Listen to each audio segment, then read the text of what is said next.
Playoffs is the biggest stage for you to show like what you're capable of. Every single moment is super high pressure. Every single thing you do matters. One step away from greatness, success is what you make it. Little voice inside my head said there's a chance you should take it. The kids I grew up with telling me I made it as I stand on this mountain. Look at all my haters' faces. They say it all came too fast with straight places. It's more to the story, man, it's more to the pages. I do it cause I love it and losing is outdated. Now look at this problem that you created. Let's go! TSM's best ever season. First split in the North American LCS, and they make it to playoffs. Team Liquid topple a giant to take the series. CLG feels like the faith's starting to pick up. Cloud9 locking in that third seed for the playoffs. That's the game, that's the match, that's playoffs secured for Immortals. People think that TSM and Immortals are probably the top teams, but I do actually think that we can beat those two teams. We're by far the underdogs. This is like our last opportunity to actually show like how good we can be. We have like more to prove as a team. I think it's like more in the line for us this split. From last split, we got third place. It can prove that Immortals is gonna do well. I want a three-peat, and I know we can do it. And most people either step up or they don't. I'm a champion. After coming really close to taking first last split, with this roster, we don't really have any excuses. Yeah, where the winners ride. Let's go. Yeah, I'ma be a champion. Yeah, I'ma take it to the top. Yeah, it's time to rise, so let's go. Whoa. Being 6, it doesn't really matter. I want to win. We don't do well, and we don't make Toronto. It's do or die right now. Placing second is a failure. I want to just win the whole thing. We really need to work on really hard to get first places. Comes down to like one play, we're gonna be the team that takes advantage of the other team's mistake. So last time in Vegas, we were really close to winning, and this time in Toronto, we'll win for sure.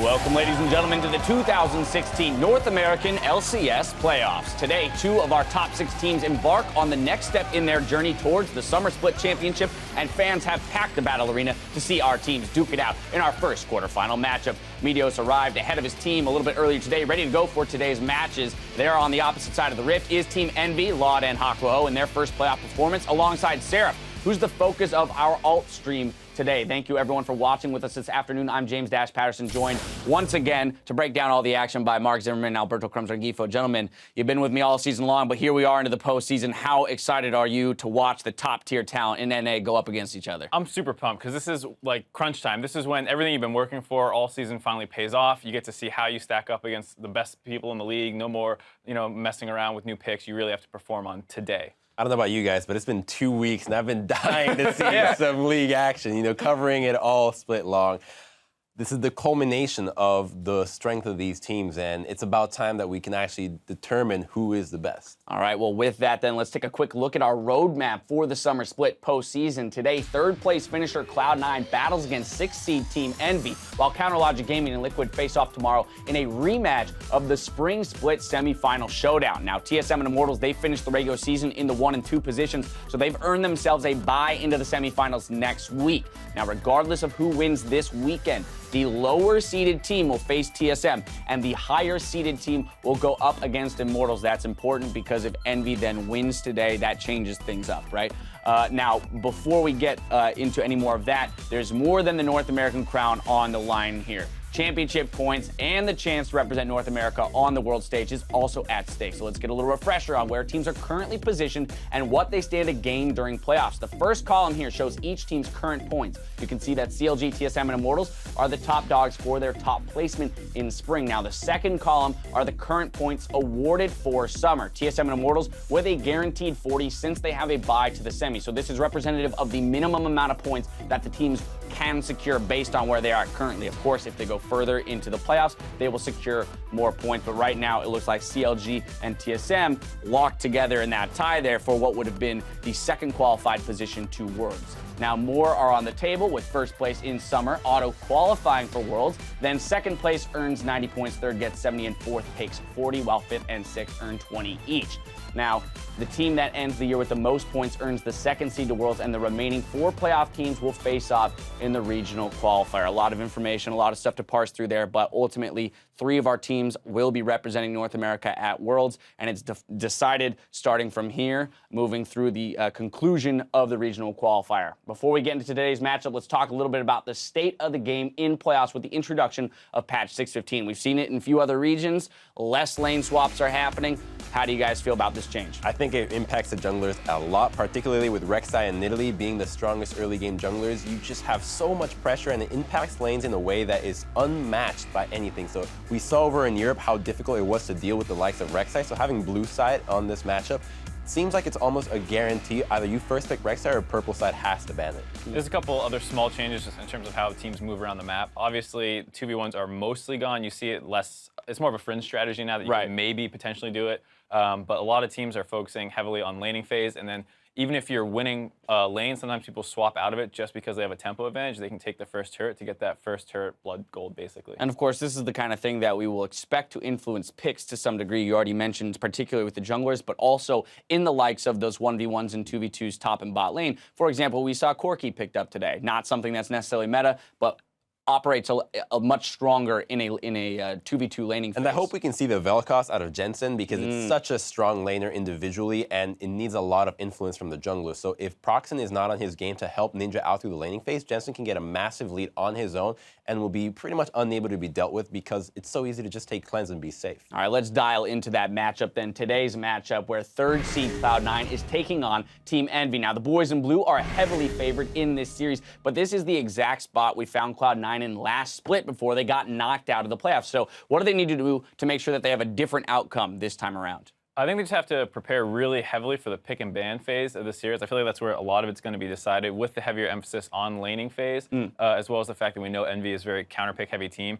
And C9 is more of a standard team. They need to make sure they don't pick themselves into any holes where, like, they're early picking a Gnar blind and then they're getting counterpicked super hard. I think those are the kinds of things they'll need to be conscious of. Okay. And for me, what I'm looking for Envy to do is going to be able to just win through their own counter picks and not go for the wonky style that we saw them towards the end of the split, where they picked these 4 tanks and then just relied on Law to be that kind of magic shred Kog'Maw, which just scales so hard into the late game, but ultimately has poor laning phases all around. And if we go back to their style, which Seraph picking the top lane carries, proxying on his aggressive junglers, maybe even the likes of a Graves if Rek'Sai is not in the pool, and then Ninja having free reign to pick whatever he chooses, hopefully not Ezreal mid this time around. But I think that if they do that, they should be able to give Cloud9 a run for their money. Now, what about where these teams match up in terms of different points within the game, right? So early, mid, late. Who are you giving advantages to based on where we are in the game? What's interesting is both of them actually played a pretty similar style throughout the season, where both teams were on like top 3 in terms of average game time and bottom 3 in terms of like combined kills, meaning that both of them played relatively slower, not kill-heavy games. And I think that just plays further into C9's strengths. Whenever 2 teams have similar play styles, the team that's clearly better at those play styles generally wins. And C9 was amazing at vision control throughout the season. I think if it goes late game, that just favors C9. And so I think Crumbs was saying stay away from the Kog'Maw and those kind of baitier late game picks, and they need to look more early game. And since this is a best of 5, one of the key things in a best of 5 in a long series is the mental fortitude that a lot of these teams have. And Cloud9 has been tried and tested. They have had a lot more raunchy games, if you will, this split, that kind of they didn't get phased too much. They were still able to bring it back for games 2 or game 3, wherever it happened. While Envy, where they kind of lost game 1 and game 2, they kind of lost steam towards the end of the game. So I think that as long as the teams can maintain their composure, that'll ultimately be the one that can come out ahead, because whoever can create the most, I guess, disruption in the opponent and throw them off guard should be able to get a nice psychological edge on their opponent. And this Cloud9 squad, this is one that has said this split would be different for them. So now is the time for them to prove it, right? But where do C9, where have C9 done a good job in staying ahead of the competition in summer? And Team Envy, right, a second half, they've fallen a bit this split.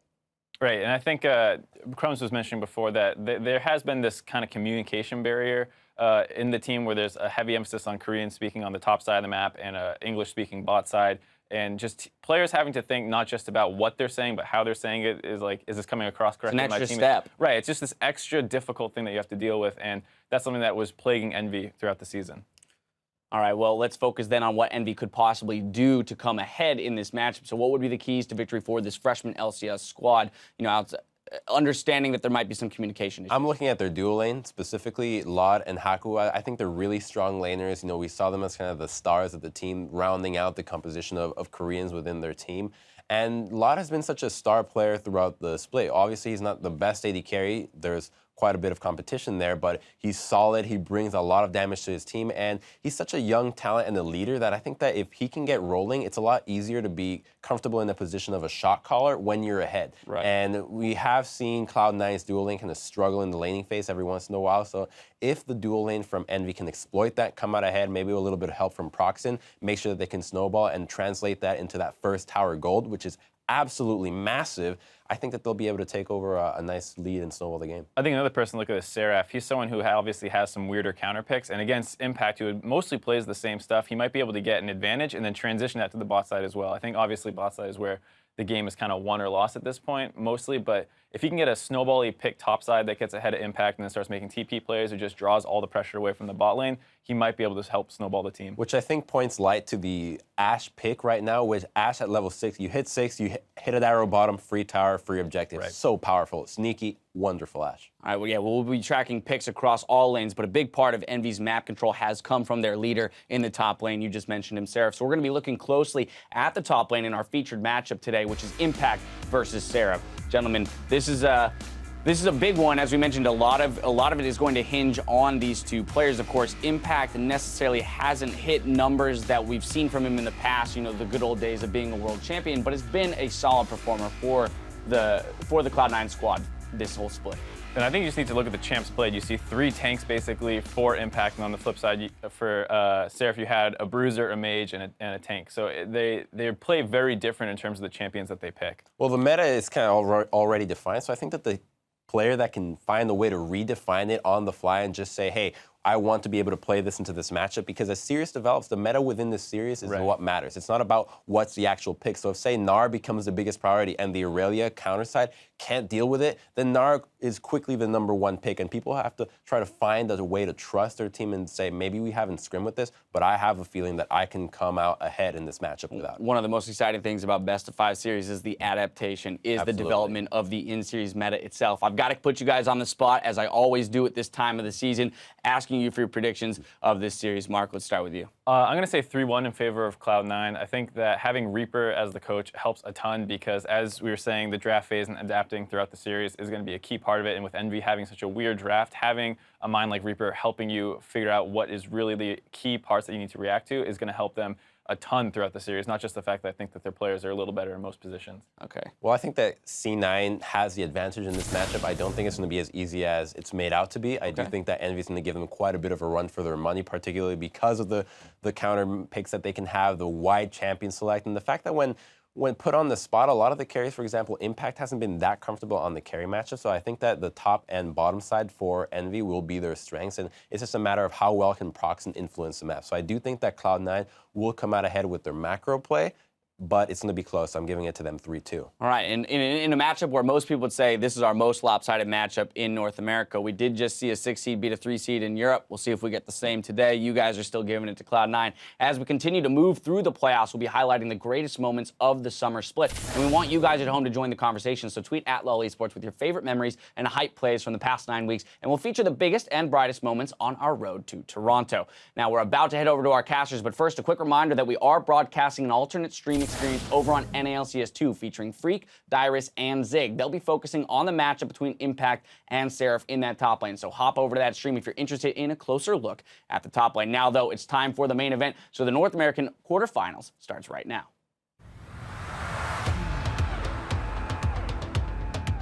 C9 has always done well in playoffs. Sneaky and Medios have won multiple LCS splits, made worlds.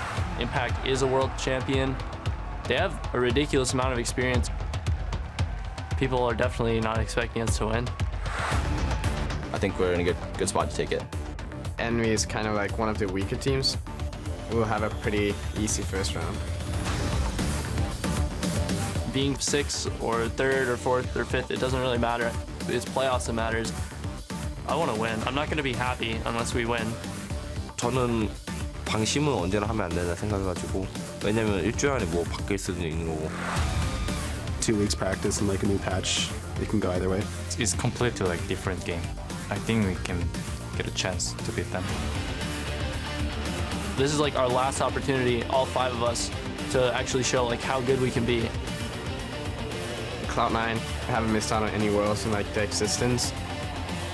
This year won't be one of those years. Hey everyone, welcome to the Ultimate Stream Experience. I am David Freak Turley, and joining me for this top lane focused matchup, we have Marcus Dyrus Hill and Derek Shao, aka Zig. I don't know why I introduced you differently.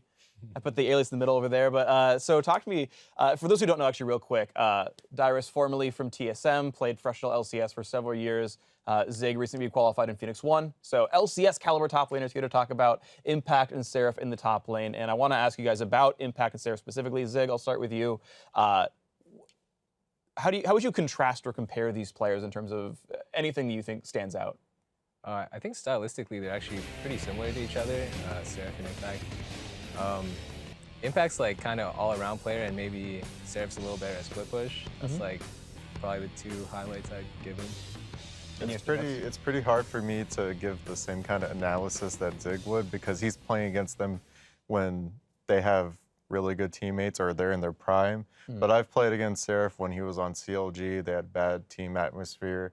I played against Impact when he was on TIP. Like, what would happen in those games is, you know, no matter what I did, my team would win. So it's kind of hard for me to say. But now that I see them play for this split, they're actually like a lot better than back then. So it's really interesting to see how it turns out. Okay, so then talk to me about how we expect sort of top lane to play out here in your experience sort of playing professionally. What is a job of like an LCS top laner compared to maybe like an at-home like ranked experience? A lot of the time you just kind of have to hold your own. It really depends on what side of the map your team wants to play around, I guess. Like, it's like where your jungler wants to pressure and how your team wants to play the game overall. Like if you have good setup and like the other guy's gankable, then maybe your team wants to play around topside more. But if your bot lane like is playing bar dash or something and hits 6, then maybe you want to make the play bot lane instead. So it really depends on champions and stuff. And yeah, like I think top lane right now is like very, you just do your job kind of thing. Like it's fair. Sometimes it's carry, sometimes it's tank, but it varies from game to game depending on draft outs. Yeah, and also depending on where you go, like at the certain point of the game around level 9 or, you know, at that certain point where they just send like 4 people on one side, if you're on the top side, you just got to back off, and if you're on the bottom side, you just have to back off, because then that's usually when they force the first tower. Right, you start splitting up a lot more, and you're in these 1v4 situations a lot more frequently. So we're in a draft, of course. We see Shen and Gangplank actually as bans, with the Tahm Kench actually locked in already. So I guess talk to me about sort of in the draft phase here, what kind of blind pick top laners are you looking at, and what kind of counter picks are you looking at when you see these champs come through? Darryl, I'll start with you. Well, I don't know too much about Tahm Kench. I'm sure Zig would be able to talk more about that, but he just seems like a really tanky top laner that's annoying to deal with. I haven't really played against him that much, so I can't say. I know that GP was starting to become blind pickable, but he's banned here, and it looks like Shen is also banned for top lane. Yeah, I think the highest priority top laners left are like Gnar and Trundle. I mean, Tahm Kench is just a flex. Like, right, you'll see like where it goes in the next 2 rotations, and I think C9 could also be kind of denying Envy from the Tahm Kench flex, because Envy's a team that really likes to just flex stuff. Like their draft is usually based around like, we can pick a solo early as long as the solo can go into both lanes, and then you won't reveal anything until really later on in the draft, so you can get favorable matchups. And yeah, so here the flex is gone. We know it's Tahm Kench support, Gnar in the top lane. Specifically, Gnar is the blind pick. So tell me about, why is Gnar the choice here as a blind top laner? It's a solo, and you can counter pick it sometimes. Yeah, Gnar's kit for laning is just pretty stable, I guess. Like, even in the hardest matchups, it feels like you can still kind of boomerang farm, or like if you take a Doran shield in like a hard matchup, you can still farm out the lane, and like you have an escape. So he's just like an all-around very balanced top laner for like laning into anything almost. And You guys think that's Kennen top, or is that the infamous flex? I think they wait to see. I think that's just an MV flex, but Kennen does do well in Gnar, so. Okay. I think I've seen him play Kennen top 2 in scrims. I'm not sure. There might have been a game where they played Pantheon Kennen or something, and they flexed it to both sides. Wow. Kennen is really, really good early game, but once it hits level 9 and Gnar gets Hex Drinker Spectrals, it looks like I mean, that's how a matchup will play out. Right, you get if they're matchups against the each mage. other. Yeah. Sure. So the blind pick Syndra comes through. Envy has to choose between sending that Kennen to the top lane after all, or keeping him mid against Syndra and finding a different top laner to go through. They have a good mix of damage. Honestly, they have 2 tanks as well. Honestly, I feel like anything works for Envy right here. Right? Like, is there a top laner you like really want to see now in this matchup, or is like you're just okay putting the Kennen and seeing like a Lissandra mid? I think Kennen actually does well in Gnar, so they'll probably just leave it top. And they already have like enough frontline and everything. I think their hard engage is pretty good. Like, they have a pretty well-balanced comp right now. I think all I need is a damage dealer for the last pick, because Bromgrax is enough for frontline. Sure, of course. Probably a physical damage dealer, because they already got a good amount of magic. Oh, interesting. They want something that lanes well in the Syndra pretty much, ideally. I don't really know what that is, because Syndra's like kind of off meta. They played a bit in LCK. Like, I don't think any of the... Okay, that's double flex, I guess. Okay. Well, Lissandra, I'm gonna go ahead and say it's a guess that it's Lissandra mid and Kennen top, but who really knows? So let's assume it's Kennen top. Actually, I want you to talk to me. Well, guess it's gonna be. I'm gonna wait to see, right? And maybe it doesn't matter, but it's the 30-second cutoff. That's true. You get plenty of time. When it counts down to 20, you can't swap anymore. Okay. Yeah, I think it's Kennen top, because honestly, Lissandra against Gnar, Lissandra has a pretty hard time after a certain while, and Kennen has like such an easier time. I don't think Kennen would do that well against Syndra either, so it's probably Kennen. That feels top rough, for sure. yeah. Okay, so talking about playing the matchup specifically, Dyrus, you mentioned earlier Hexdrinker and Spectre's Cowl for the Gnar, but like, you know, abilities, like the way you play the lane, item pickups, like, what are you looking to do on both these sides? You need to take one, I guess. If you're on the Gnar side, in my experience, I think Gnar has a really hard time early, because Kennen has a really, really strong early game with the 4th proc on the W. And with the CC, it's kind of hard for Gnar to do much. And let's say Gnar goes into Mega Gnar. If he's not level 6, there's not really much you can do against the Kennen, because Kennen is just one of those early game lane abusers. But as the game goes on, when Gnar gets item and gets that like level 7 or level 9 power spike, he's pretty hard to deal with, while Kennen does get that mid-game power spike for team fights. So as a Kennen, you want to abuse early and get as much CS lead as possible, but either way, the same goal is to go into team fights later, and I think Gnar will have more of the split pushing advantage as the game goes on. Okay, so the early lead, Zig, looks like it's going to be with Kennen for the first maybe 7-8 minutes of the game or so. Talk to me about, like, how do you leverage that lead? Are you trying to shove the Gnar into the lane the whole time? Are you trying to freeze on him to make him overextend for a farm and go for a stun? Like, what sort of actions are you taking in order to abuse this lead? I think you just want to take short trades as the Kennen pretty much. I think Kennen's actually just, favored, like as Dyrus said, favored all throughout the early game. You pretty much just, you outrange him, you take a better short trade than him because you can stun him. And then maybe later on when Gnar gets magic resist or like the infamous Black Cleaver, like Frozen Mallet duo, then he'll start outsplitting him. But I think if Kennen gets free scale into a late game for team fighting, he does about the same thing as a Gnar does, or even dive better. in, press R, stun the enemy team. Yeah, he's a very disruptive like style of a team fighter. For sure. So I think like team fight wise, they're about the same. Early lane, Kennen's favored, and maybe later on in the split push war, if they have to match each other, Gnar should win. So yeah, he kind of just has to take short trades and maybe push him out of lane early if he can, or like make him miss some CS by like just constant harassing him or something. Right. Yeah. At a certain point, Impact can't fight for minions without dying. Yeah, just like recycling the W.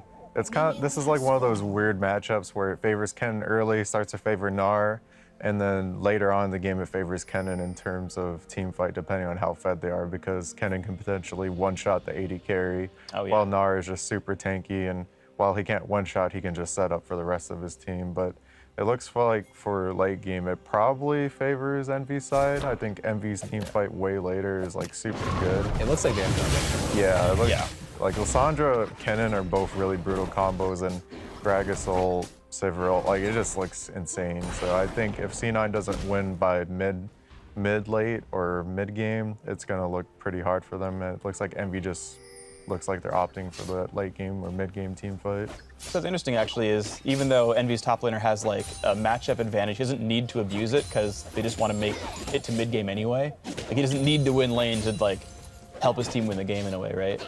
It's preferable to get whatever gold you can. For sure. Until like, so you can survive that onslaught of Gnar's like mid-game power The early spike. mid-game, right. Yeah, because they do have Rek'Sai also, so it could be pretty brutal mid-game, but Okay. 2-on-2, maybe they probably win just off of the pure CC. Not too sure how it'll go for how I feel about it though.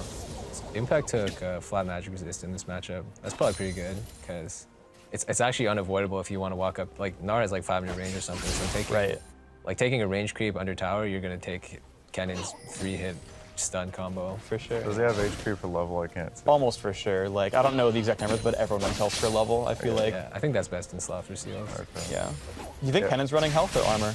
He's in physical damage, but like health per level is such a better stat for him, and he's buying his own anyway. He's probably taking health per level. He should at least, because I don't think Gnar can really trade that effectively with a Kennen. Yeah, either armor per level or health per level. You like armor per level? Well, the only reason why I would say armor per level, like in the past, some people would run armor per level because they would have like 80 top, 80 mid, 80 jungle.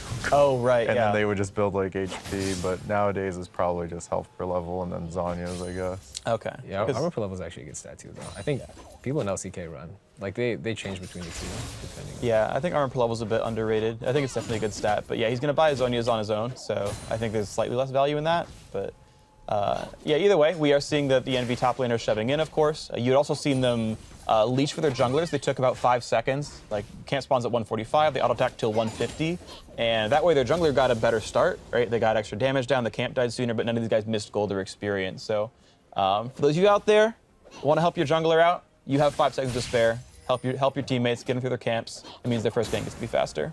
Helps you in the long run. Yeah, the better leash you give them, the more you can call for ganks. I don't know. The more, the jungler will like you more. Yeah. He'll come to your lane more. You want them to like you. Usually for my jungler in competitive, I tank 1 or 2 hits on the first camp. Oh, it's true. You can take an auto attack or 2 as well. You can afford that. Oh no. Wow. The body slam flash gank. The hop hit's on 2 though. That's why you need that flat MR. Otherwise, he's dead. Yeah, he was dead if he didn't have MR runes. It's true. There's actually a really good setup as well. I felt like Impact was never able to ward because the lane was shoved the whole time. Yeah. And as soon as it bounced back, they ganked. Yeah, the timing was his wave slow pushing away from him, so he can't exactly face check the river that safely. And now all they want to do is push the wave and back off so Kennen can reset. So talking about the choice of using TP back, I've heard a lot of people say like your first TP is always to lane, then you never get to do it again. What are the rules around using teleport? Here he would have missed a lot of farm if he, like he would have been out of his 1v1 lane if he didn't TP back to lane, so he's kind of forced to because of the gank. You just auto lose if you don't. Yeah, but usually if you can TP back and then keep the guy shoved in, it's okay. Generally like I see a lot of people in LCK actually, they just TP back, like regardless. They use their first TP in lane no matter what almost, and then the other guy just matches. Because I think the early game TP is actually, it depends on the champion too, of course, but usually you can't make that much happen from it. Like, right, what's a level 4 Gnar do teleport into bot lane? Yeah, especially if he's mini or something, it's like, you're just not gonna do anything. The EXP early is just so big. Like right now, even after that gank, like Gnar's ahead because of the TP and they've shared. But now they should look to abuse Gnar since he doesn't have flash. Yeah. And something I should have said earlier is the thing about Kennen and how much like flat MR matters for Gnar that I like about the Kennen pick is that as Gnar, if you can get away with it, you want to have like some CDR per level because you don't get to like get 40% CDR from just like Cleaver alone.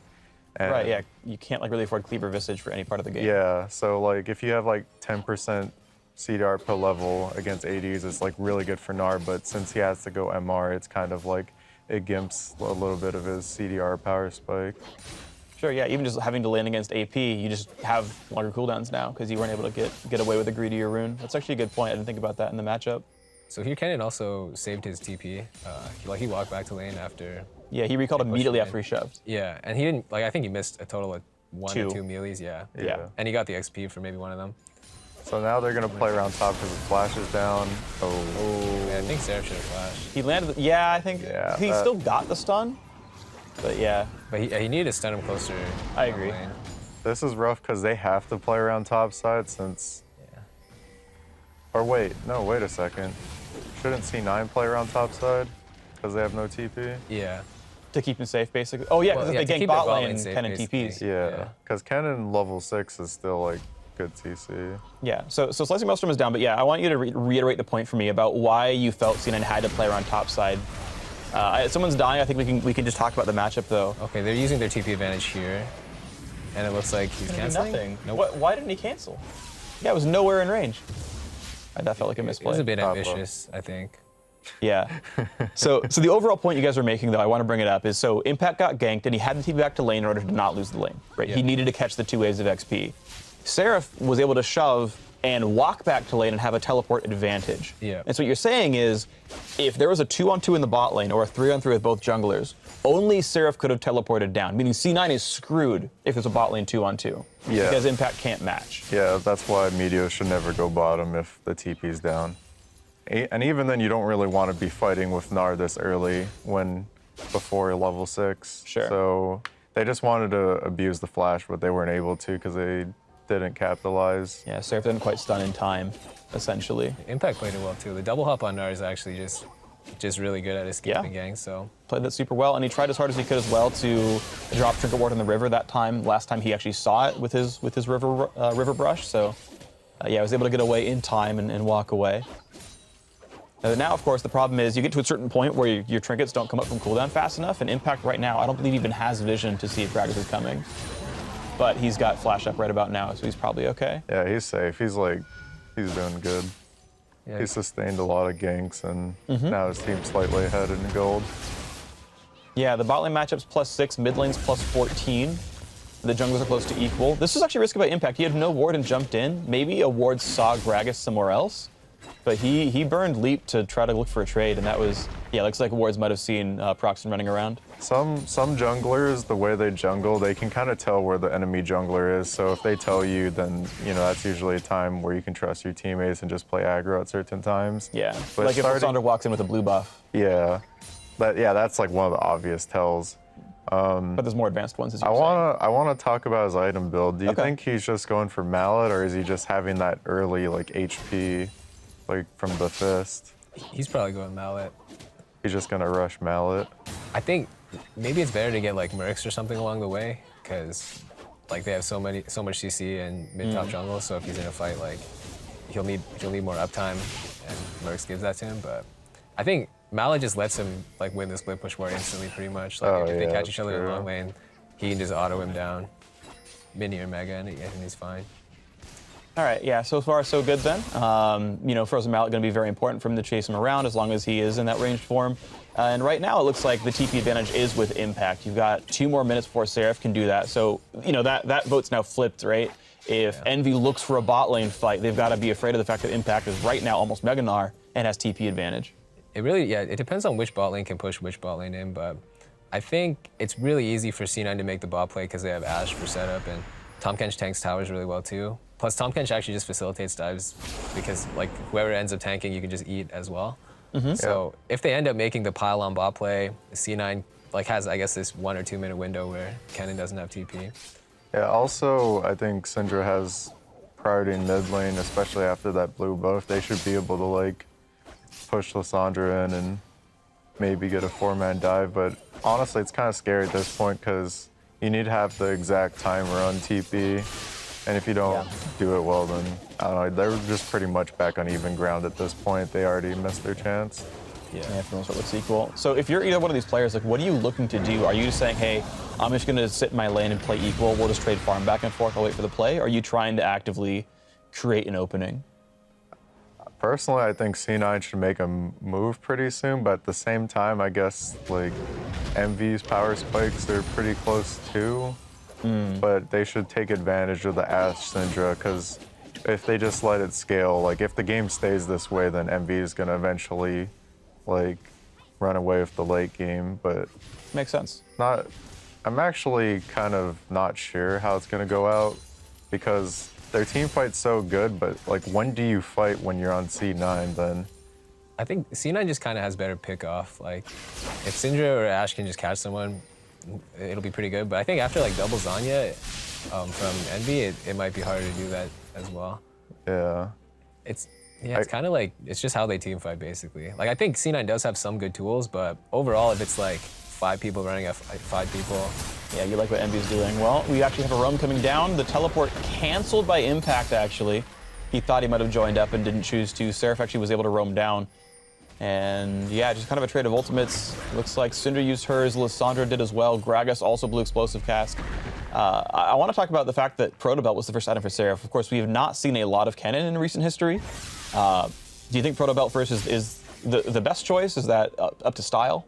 Yeah, for sure. I think it's a really, really strong item. People build it on Rumble too. People build it on Vlad. It's just a really strong item that can, I mean, I guess you could use it for wave clear too, but it just does so much damage and it does gap close. And it's something that you could use on Kennen also.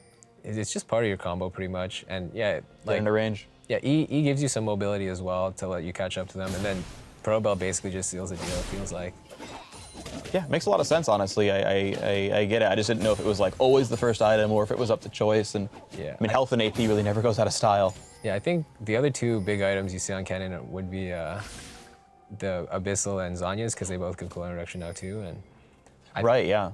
It makes Kennen's ult like really short when you have CDR. And it's usually not something you used to build on Kennen, but nowadays, like if you're fighting more, it's really, really nice to have, because Kennen's weakness was his ult would take forever to come back up and you just wouldn't team fight until it's back up. But now that you have CDR, you can just constantly look for fights.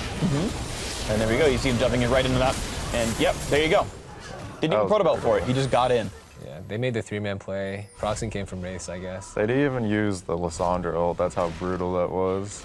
And that was Seraph having priority in top lane. I mean, he's sacrificing this wave now, but he was generally the one shoving in first for a lot of it. And he finally found the roam down and said, I'm behind you. Oh yeah, he knew he had TP advantage, so he could just TP for lane. But that'll put his team at a disadvantage for like that other window for 2 minutes later on. And this is also another like thing where C9 should be looking to use their TP advantage when it comes up, because if they just keep passively farming, I don't think it's going to favor them that well. But you know, you never know what's going to happen. Yeah. Yeah, so Impact actually picked up Mercs along the way. He's probably just waiting for his frozen mountain now. And then I think after those 2 items, he just straight up wins the split push war. Like Kennen only does burst, but he'll have a lot of flat HP, and he can just take his hyper trades, like, which are pretty good too. Like after a long enough trade, he'll just hit Mega as well, and it's really hard to kill an R. Yeah, just Kennen only has so much damage, and at a certain point you out tank it. I mean, he's, as you mentioned before, he's there to kind of kill the backline, right? He can maybe one-shot Sneaky later on with his build. Sork Shoe's in there. He's building towards the Zonias. I know one of the items that used to be popular on Kennen was Riley's Crystal Scepter. You guys mentioned Zonias and Abyssal. Does Riley's just no longer fit because you have more important items? You'd rather get the 30 CDR? I think it's a matchup-specific thing. I think it's good if you're trying to kite the other guy around, but in this specific matchup, it's actually pretty hard to kite the Gnar around, because the Gnar is going to be trying to kite you around as well. It's just not going to matter. Yeah, like even if you slow him down, it's not going to matter, because he has so much more mobility than you, where you can't slow his jumps, but he can slow your dash. Right, yeah, your E gets hit by slow anyway. I think in general, it's actually just hard for Kennen to itemize something that'll make him win the split push war, just because of the way that Gnar is. And yeah, in the matchup, Kennen's basically just trying to build for a team fight and then try to get a flank off or something. Yeah, because attack the backline. If you don't have Zonias on Kennen, it's kind of hard, because people can focus you. Yeah, Syndra can jump on you. Tom Kench can maybe try to save somebody you're going for. I'd like to mention the Abyssal on Lissandra is like a huge buy right now, because you don't have Aegis or Locket yet, and they have like 3 AP damage dealers. So if they were to ever get into a team fight right now, I feel like they would be heavily favored unless C9 got a pick. It's even more abusive. Like, I know that Envy's up 1 kill, but it just looks more and more. Like, if you look at the team comp, it just feels more and more favored towards Envy. I don't know when C9 should make their move, and like when they get pickoffs, like. Wait, C9 broke bot tower? When did that happen? Yeah, they got bot tower a couple minutes ago in the straight 2-on-2. No kills happened. Sneaky just went for an arrow pick, but it looks like it missed. No one burned any summoners to get away, so. Did Rek'Sai like show bottom or something? I didn't see, actually. I'm not sure what it was. So yeah, we missed the setup for that, but it looks like C9, I think, just seemed to have some level of priority the whole time. Yeah. This is the part of the game where they really need to break down those first towers, but that's going to be like a huge thing for C9, because now it opens the map up to look for more picks for C9. I like this move from Impact. If you hide in the brush for long enough, sometimes people just start using their skills on the wave. Yeah, and you can see he does, what, half of Seraph's health bar there, hops away, and goes, great, I won that trade. Yeah, 2 hyper trades, and that guy's almost dead. Double hyper feels good. He has refillable too, so he's going to sustain quite well, and his Mega Gnar gives him a good amount of HP too. And that was with Impact missing his boomerang catch. He would have had a second Q during that trade if he'd actually managed to land the grab on the return, so close stuff there. Yeah, I think we will pull up a replay of the bottom lane tower kill just to see like what happened in that, so you guys have the context for that happened. Okay. But there's, as we wait for that to come up, there's actually, I think it's really interesting. Oh, okay, this is a dive. Yeah, so Seraph first of all is not enough damage. and that is Seraph's entire combo, right? Like you guys are talking about the fact that Seraph can't win the one-on-one really convincingly, and there's his ultimate. This is where CDR is good to have. Yep. Nar's mini here too. So if he's killable, this is the best time. Well, Proxim's looping around, they're burning a TP. Right, so Seraph's shoving the wave in, and they're teleporting in their mid laner to show up. Rek'Sai is ulted. This dude's probably dead. He's on the wrong side of this map. I think it was smart for him to go right. Actually, yeah, he might meet he's meeting his team, right? He's buying a lot of time at the very least, and it's a 4v2 on the rest of the map. They're gonna lose mid tower, but they'll get a kill. What? Yeah. Yeah. Okay, he's still alive. Fighting a good fight, got mid tower. Well, he played that really well. Yeah, Jensen killed mid outer. Considering how many resources they committed just to kill him. Wow. And yeah, so as soon as Impact saw it was happening, he just runs, knowing he's going to die anyway. Okay, this is the bot lane, and it just looks like they're just off of recall timing. Oh yeah. They just show up with 3. Yeah, they pull their jungler, so the bot lane has to respect it. Yeah. I feel like when this was happening, they should use their Lissandra mid priority to either get mid tower or roam on top. Because they're really, really strong with the Abyssal, but they didn't really capitalize with it. And Seraph is just going to have a harder time against Gnar as this matchup goes on. Yeah, this 1v1 is pretty screwed for the Cannon right now. Like split push war, just Gnar does both types of damage, and after Frozen Mallet, he's really, really sticky as well. Looks like he's going Cowl next to make sure he doesn't die to the triple AP. Yeah, that's a good buy too. Yeah.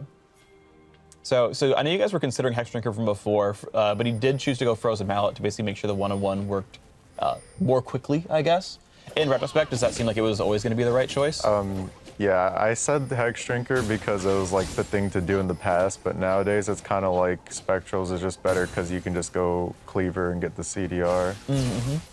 Yeah, I think he just played the early lane really well. Like, even though he got ganked twice, he just lived both ganks. Like, Kennen also has an easy time trading with him, but he just let himself get shoved in, missed it like one wave of CS. Oh, there's a pick you're talking about. Yeah, they found a long-range arrow.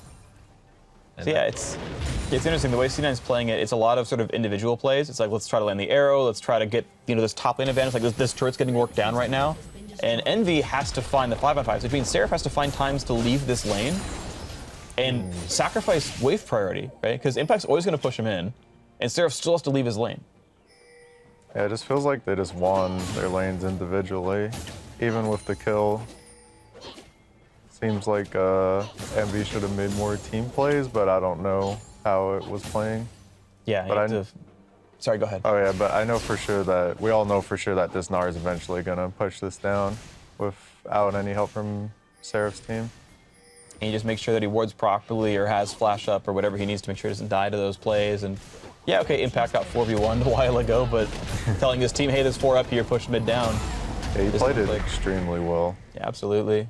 So here's Seraph, right? He says, okay, my turret's going to die, let me roam down to the rest of the map. They're going for a dragon play. Impact's teleport is up and Mega Gnar is dying off. I guess it's good for him to walk, but I don't. He's losing pressure top right now. Yeah, he might just lose top tier 2. I think Seraph said, let's go do Drake, and then they just lost. They lost priority on mid, they lost priority on top. C9 was around enough to prevent that option. Okay, no, he still did secure it, right? His team was doing Drake the whole time. Seraph was insurance, and I mean that was the sacrifice they made, I guess. Oh, what the heck? Oh, we were a bit behind live. Oh, all right. Ooh, I like that camera in the bottom. I think we're trying new things here. I know we intend to do like split cams and stuff on this stream, and sometimes we just, slight mistake, it's okay, we're good, we're gonna move on from here. But yeah, one of the things we're doing on this stream actually is, I think sometimes we'll pause while doing a replay and just be behind, because if you're watching this, it's not as much to like watch the playoff live as much as to watch these players, so you may see some anachronisms, but that's to try to match, talk about the match a bit more. All right, so yeah, at this point you just have C9 who's winning by quite a lot, right? 4 turrets to 0. The team lead is 4,000 gold almost, or 3 and change. Yeah, so now you have a much more open up map though, right? Top lane outer's dead. There's actually no outers for C9 to kill at all at this point. As Impact and then as Seraph, like how do you approach this game now in this context where it's much more opened up and C9's winning? Yeah, I feel like Envy's just more pressure to force stuff now, pretty much. Because it feels like they're getting bled out. Like, they haven't killed a single outer. Yeah. They're down 4 towers. I think that's why they went for the Drake play. Is like, you want to 5-on-5 us for this? And that's like why Seraph from down, right? Yeah. I think, yeah, like right now, just Gnar wins the split push war by far, so Kennen should be looking to just make something happen somewhere. Like, hope someone's overextending, hope that they can just Sivirall in 5-man somewhere. Well, he's got Protobelt and Zhonya, so you know those tools are there.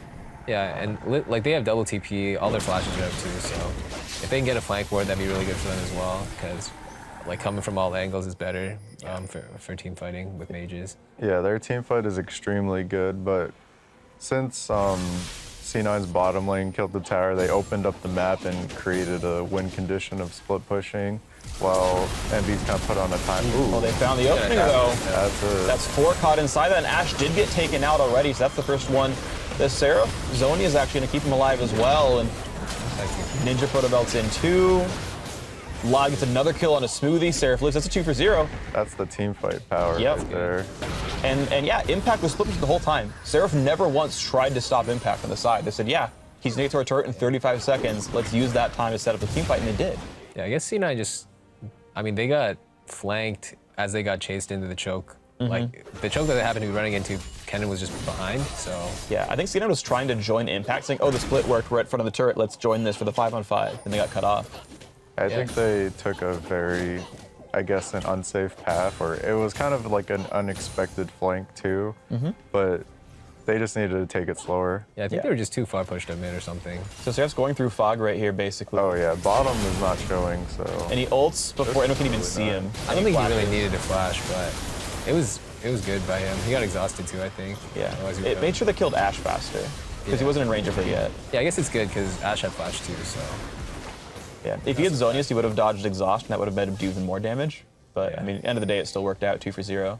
Yeah, so because of that team fight, Envy bought some time for themselves to scale into the late game.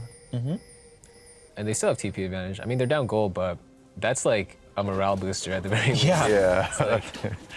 Like you're down towers, but you won the team fight, so it feels like the game's still more fair. And C9 probably just want to stick to split pushing, ideally. Or set up better fights than that, because really that fight was just super unideal for them. They got flanked. And yeah, because they want to be the ones picking. Yeah, C9 roamed through fog, honestly. They roamed to join Impact, but had no wards in that eastern jungle, so surprise Kennen's there. With the mid-double outers down, or mid-double inner and outer down, sorry, it's really easy to push into the top side for C9, and they can just drop vision there and then try to bait Baron. That's probably the best play that they can make. Because they have a lot of pick. Like, they can just control the enemy jungle and then wait for them to have to face check, like make them scared around Baron, clear all the vision out, and just shoot an Asher or something. Right, because C9 has priority in the lane still, right? Impact, as you, we're hitting it to death, but it's an important point, is that like, one of the 3 lanes has a winning matchup 100% of the time now, which is whatever lane Gnar goes to, and so this is important, right? To talk about the fact that the top laner is on the other side of the map from the Baron. Problem is TP is down, so it's not the best teleport. But you know, basically you always want to put your teleporter on the opposite side of the map of the major objective you're going for. I think it's all about that wave clear now. You just want to be able to somehow like reduce the amount of damage Gnar is doing, and Lissandra wave clears better than Kennen. Yeah, so Envy, even though it's not their teleport user, and so they've sent the rest of their team top side. It's interesting, but they gave up mid priority for this. So I only got the first tower, but what do you even kill in mid? Because if C9, like if Envy bases here and C9 like books it for Baron or something, that could be hard for them. Oh yeah, you have to go through a lot of fog to catch up to it, and then face an Ashe arrow. Yeah, but now C9's doing. Yeah, they're getting the control of the topside jungle. Yeah, Impact are kind of getting very slow advantages. He's able to push and do like 1 auto on the turret every time, but not that much gain. So the Lissandra matchup working a lot better for him. Seraph was just part of the 5-on-5. They just sold no TP, but it worked out. Yeah, I feel like C9 must be comfortable in 4v5ing the Baron, because they're just sending their Gnar bottom without TP. And maybe now they want to set up around Baron. Yeah. But usually you want to have your split pusher have TP, so if there ever is a fight on top side, it'll actually be on like even numbers. So yeah, I'm not sure what they're trying to do. I guess they're just waiting for next dragon. Yeah. Well, 10 seconds away. Mountain Drake, it would be number 2 for C9 or the first for Envy. And 2 mountains means like a 10-second Baron pretty much yeah, with whatever champions you have. So I feel like for both of these teams, there's not a ton of vision bot side because Baron's been on the map and has been kind of an important priority. There's a decent number back and forth, but they're mostly defensive wards, it looks like. Yeah, I thought C9 actually had a lot more wards in Envy's jungle, but because they were in there when they traded for top tower, and I guess Envy just cleared him out. Yeah, or they just might have had empty sight stones. And they're rushing Baron.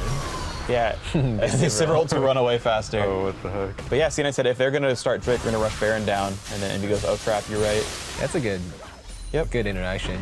Both teams, well, I mean, they made him burn Sivir ulti, but mid priority. C9 lost mid priority for that and lost a turret for that play. Yeah, this not so bad. This is looking worse and worse for C9 because Envy is just getting closer and closer to that late game.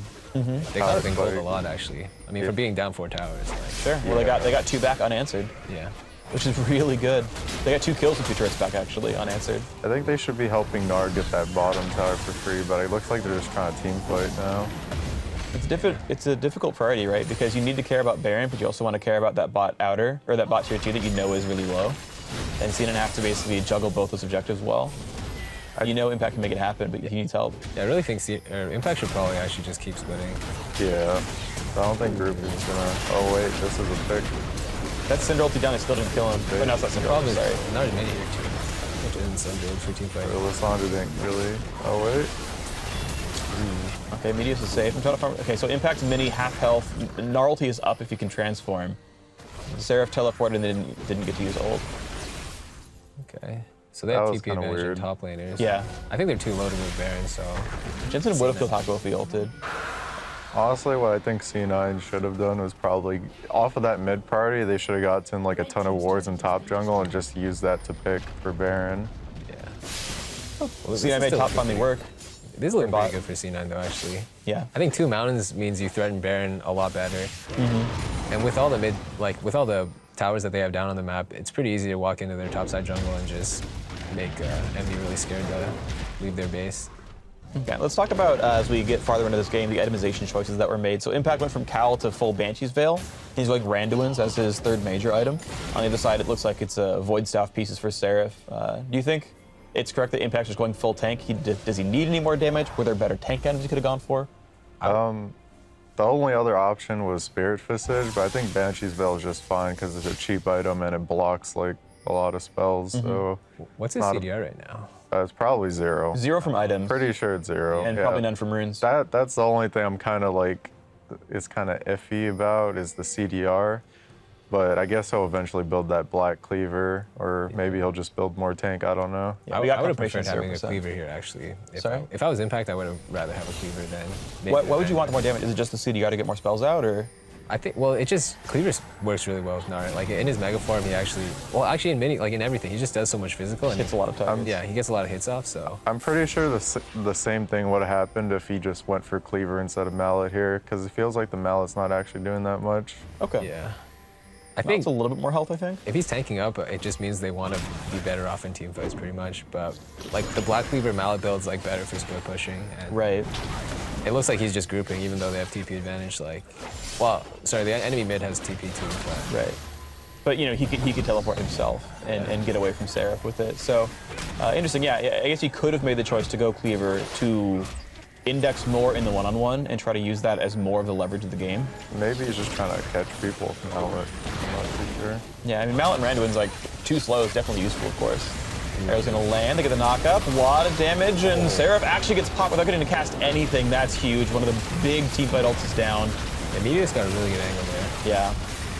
And in fact, already Gnar ulted as well, so he's the only top laner here, and he's just frontlining. He's practically invincible. Sivir can't kill him. He flashes for a almost lands the boulder. Yeah, he ignores all the damage this entire fight long, and now he's Randuin slowing this Proxen, and if he hops, he's dead. Kennen had flash and Zanya's, and he just didn't see it. Yeah. He got arrowed from fog. He got flanked. Yeah, he just got chain CC before he could cast spells, which is really unfortunate. If he didn't get picked there, then they probably would have won that fight, but that was a really good pick by C9. Yeah, looking at C9's health bars, literally, if a Kennen all came off. That's 5 dead right there. They're all dead. And yeah, the 2 Mountain Baron, that's like 6 seconds or something, actually. That was insane. Yeah. C9's super far ahead now. We're gonna watch replay that one as well, just to see the CC layer on Seraph, but... How did... So it's sneak... Oh no, it's actually just the Emperor. That was oh, he could have flashed arrow too. That was a really rough position because he's hugging the wall with no vision. Yeah. I think as Kennen, you don't want to. That was pretty rough, yeah. You want to be more. Team fight was actually a lot closer than it looked, too. Yeah. Because their team fight's so strong with the Lissandra and the Sivir. C9 tanks are all already super low. Squidly's almost dead. And I mean, this is the interesting choice, right? Is we said there's a decision between going Black Cleaver and going for more tank items. Impact couldn't have chased the heart if he went Cleaver, and maybe he would have played the entire game differently, and we'd have a different fight right there. But in that situation with different items, he probably would have died. Yeah, it's true. I think tankier is just better for team fighting. Yep. Yeah. And that's what C9 chose to do, and they got the pick off, so they were able to win the team fight. But again, you mentioned if Seraph gets to ult, that team fight's a win for Envy. So really, really tight timing there. Void Staff in for Seraph, of course. He knows he has to start cutting through tanks as well. He has enough damage to kill off Ashe, who's, by the way, gone Hexdrinker. Sneaky understands how much danger he's in. Yeah, he already has upgraded him on now, yeah. That's super good for him. Now it's triple AP from Envy, so no surprise that you'd want to Void Staff because they're all stacking MR. I actually really like Seraph's build, too. It's like, it just looks efficient. Like, having those 3 items is pretty much all you need. Yeah. And I was going towards maybe Death Cap, because that doesn't build on the Rylays or into Abyssal, the Blasting Wand. Yeah, you want to get Death Cap to maximize your damage.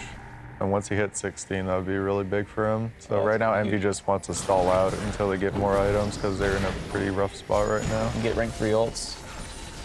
Ken and Gragas and Civ are all close to 16. I think they're all 15 right now. So they have good wave clear. Yeah, for sure. Sivir List is great at that. And Braum stops turret damage, so. And it's only 3,000 gold difference. C9 trying to siege with Baron. They haven't gotten any new turrets since they've got Baron yet, though, but that's a good stun to procs in. I think he's dead. He's dead. Media's actually really tanky. He's barely taking damage anymore. Almost got GA. I think Nars, yeah. Nars going for the GA, too. Yep. Once they get GA, they can just dive towers and just force engages with Baron. Or they can still split, too, whatever they want to do at this point, pretty much. They've been shying away from splitting. Mostly, I guess, because the other team has a lot of hard, like Envy has a lot of hard engage. And they don't want to get cut off by, Lissandra Civ ulted out of nowhere. Yeah. Syndra has a hard time with disengage. Well, Greg dead, I guess they're using this wave. And it's a huge wave. They got 2 cannons on it. Sivir ults for positioning, I guess. I think it's just to scare him, too. Oh, does it give you attack speed? No, it doesn't. It doesn't do anything useful combat-wise. Oh, he's still one-shot Ashe. Yep, through the maw. Oh, Fady. He's dead. He's a sad life. But yeah, actually, C9 lost 2. And Envy lost 2 as well. Good. That was actually pretty good for Envy. Yeah. That is a 3v4 with your jungler dead. Or sorry, a 4v5 with your jungler dead. Yeah. Nara has GA now, so now that's going to be way different. Yeah, with that open inhib now, they can just pressure both sides of the map. Like, if they just send Nar top and they're 4 bottom or 4 mid, then he should be able to get that inhib for free just because he's so tanky and none of the mages can actually outdamage his bases. Yeah, as long as they don't get caught by the hard engage. Yeah. It's basically just a seesaw right now, though, if they put him up top. All right, so let's focus on Seraph, right? Because he makes the big choice to make it in. Yeah, he gets in the back then. So as soon as Medius flashes, he's like, okay, Braum ulti, ER, flash. Wow. Proto belt's in. That was right so much. And he got exhausted super late. Yeah. Smoothie exhausted after Sneaky died. Yeah, the exhaust could have came in a little earlier. Might have saved Sneaky. And he could have eaten him too. Yeah, I think he ate the Syndra instead. Oh, okay. That's actually completely valid. Yeah. I didn't catch that he ate Jensen. He probably thought that Sneaky could live with Maw, so he picked up Syndra instead. Yeah, makes sense. It's actually, dying through Maw is pretty interesting. Yeah, that's like a lot of damage. Yeah. Just Kennen things. Yeah. But it just shows how vulnerable their backline is still. Even though they're up gold or whatever. Yeah. They won a couple team fights. It's worth noting, of course, that Seraph no longer will have Flash for the next fight. And that positioning was actually pretty important, being able to catch up to Sneaky and Jensen with that. So sometimes just having the Summoner spell is what makes the difference between getting a kill and not. Yeah, here Envy should look for some. Oh, he's pretty much done so. Okay, he's blocking. No, he's well played, Hakuho. Yeah, they bring Gragas out there too. But realistically, Envy should just look for some flank wards and try to double TP behind him and sandwich him. Like make the team fight really hard for C9. Yeah, if you get a flank cannon, like that game is over. They need to kill Syndra and Ashe, and they'll be fine because there's no way they're gonna kill Gnar and Rek'Sai through the GAs. Yeah, those tanks are impossible. Walking up to They both have Banshees and GA. Like, good luck. Yeah, Impact's just playing so confidently because he got You know 3 he's tank invincible. items. Well, he has 4 tank items, I guess. That's true. actually. And even one's a frozen mallet. It's like, yeah, everything's defensive there. These slow people got a CC, block spells, everything he wants to do. Last item, I guess, could be Visage Cleaver. I think it should be Cleaver, but He'll maybe just go another tank item. Maybe he goes Thornmail? I feel like if Yeah. he goes another tank item, like they already have Magic Pen. Second Locket. Yeah. Yeah, I Trying to feel think like of MR items. he's already unkillable at this point. I think he should go Cleaver. I think it's just because it's just an efficient item in general. I think it makes sense. Just getting a second wallop out during Mega Gnar and whatnot. Yeah. I think the CDR and the CC will give him tankiness regardless from just the CC. Sure, yeah. Well, we'll see what it ends up being. He's going to recall, sell off his Doran's shield, and we'll see what it is. So Baron spawning soon. They'll probably just send him bottom. And Right, his teleport's up. Oh, Chain Vest. Thornmail? So, Thornmail. It can only be Thornmail Thornmail. versus 3 AP. I think actually That or Zrop Portal.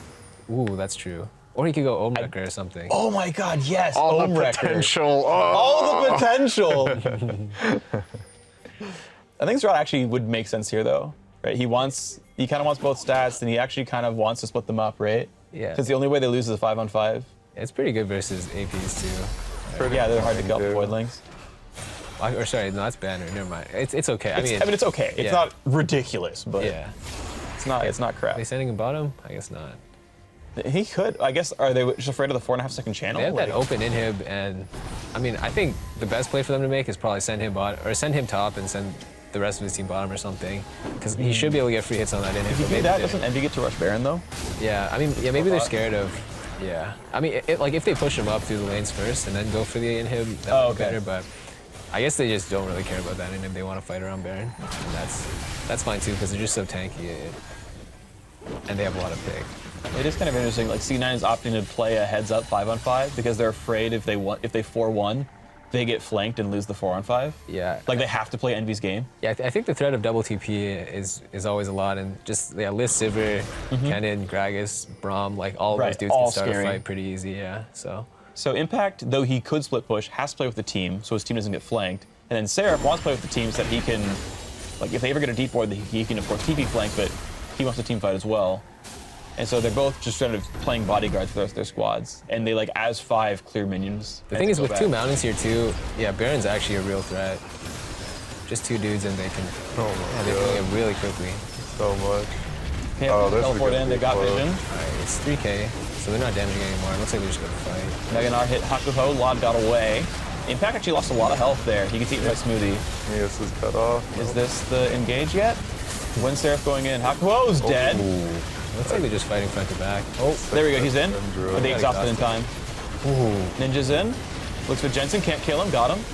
Dude, the They got double 2. proto belt. Ooh, they got 3. Wait, they're winning? Lod got a 4th. It's the team fight. Wow. All right, now C9's That in might a just be really game. Is bad that 40? position. I don't think they can push that They far. have 50-second death timers, but I guess they have no waves, and Meteos is going to possibly or screw them. So, It's my okay. bad. No, I mean it's okay. We're all adults here. You're not that's fined just or anything. That's just a free Baron. Well, that was actually a really good team fight from Envy because I Wow. think the way it opened, like Impact didn't get a great ult, and then they're just fighting front to back. He has smite. Ooh, yeah, he can still. And flash. Nope. Good play. They bursted it. The proto belt on Syndra came in clutch to kill Sneaky. That was actually really huge. Wow. Wad got so low that fight. Or did he walk there? Yeah, the setup takes a little while. I don't know how I feel about the Syndra. I mean, I guess it was good to kill Braum. I guess after killing Braum, they should just back off. Yeah, I think Impact also just jumping on there too. The He turned into mini eventually. He had to go or he's not useful, right? Yeah. But the mages pretty much just play the fight really well. Like they have a mobile backliners. They got perma CC'd pretty much. Yeah, the proto. Oh my god.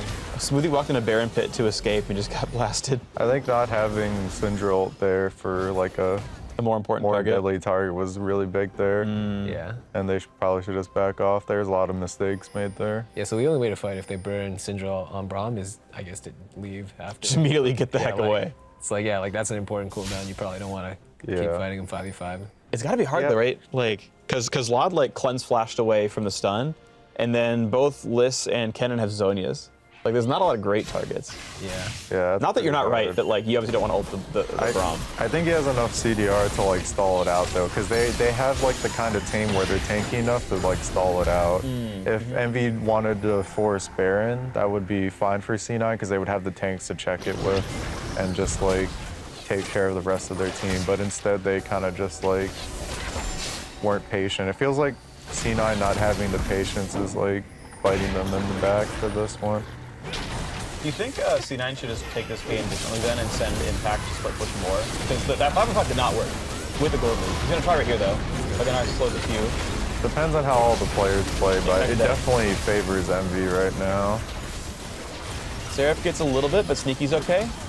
Flashes away, he's still all right. They just disengage here. I don't know if they can stick it though. Another Cinder ult on Hakuho. GA still up in Medios, 1-for-1. Top laner support dead. But I guess there's... I mean, their ults are down. Would they even try? There's not much of a fight left, actually. Yeah, this is like heavily favoring Envy now. Oh, he's... Wow. He almost got killed. He got hit by Runic Echoes, and then he had to get eaten and run away. Yeah, this heads up 5-5 is just like working for Envy. Like C9 have passed... You guys mentioned it in Champ Select, right? Like Envy outscales. C9 cannot 5-on-5. This is not working at all. It's already too late, honestly, to start split pushing now, because now they're so strong they can just like force these fights. Yeah, and Impact's build for splitting actually isn't so good anymore, I think. Like, I think he really needed the cleaver if he wanted to commit to split pushing. And now the mages can deal with him a little better, because even though he's so tanky, it's like they have double TP to deal with him. He died last fight. Yeah. Right? Like.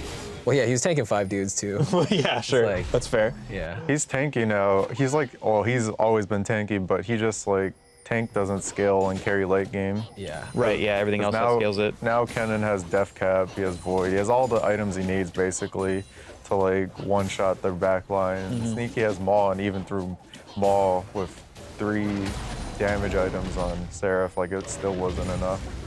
Yeah. It just would be a lot better if he had Cleaver, just to be a threat, I think, too. But it's not so bad. It's like just kind of the way that the team fights played out. Like when the mages got the flank on the back line, it's kind of like a team mistake and not really like itemization. They could have made it work. All right, well, now we're in a post-split push world. Thornmail comes through. He'll survive Lod quite a bit better. His actual stats probably in the 200s on all those resources. They got the TP flank. Ninja wants in. He sees Sneaky. Hold save. Arrows down. It missed Seraph. This is a kind of weird fight. Oh, we didn't get a Ooh, wow. Ninja got wrecked. This might be really good for C9. Backline got untouched here pretty much. Yeah, they couldn't get in. That was really good cutting by C9. Ninja just couldn't find someone to actually go for. He never ulted. He never Zonias. Oh, but they traded Nar. That's not so bad. I didn't even see what happened. Impact didn't even flash. Yeah, C9 just played that fight better. Oh, no, he is. Is he dead? Oh, if he got lucky! The Q! Oh, baby! The coming in clutch with the Sliver Boom. That was big. That was really big. Okay, so back to 3v3. I mean, they still have Kennen TP, and now the mages have flashed again. I think next team fight, Envy is better off. Yeah.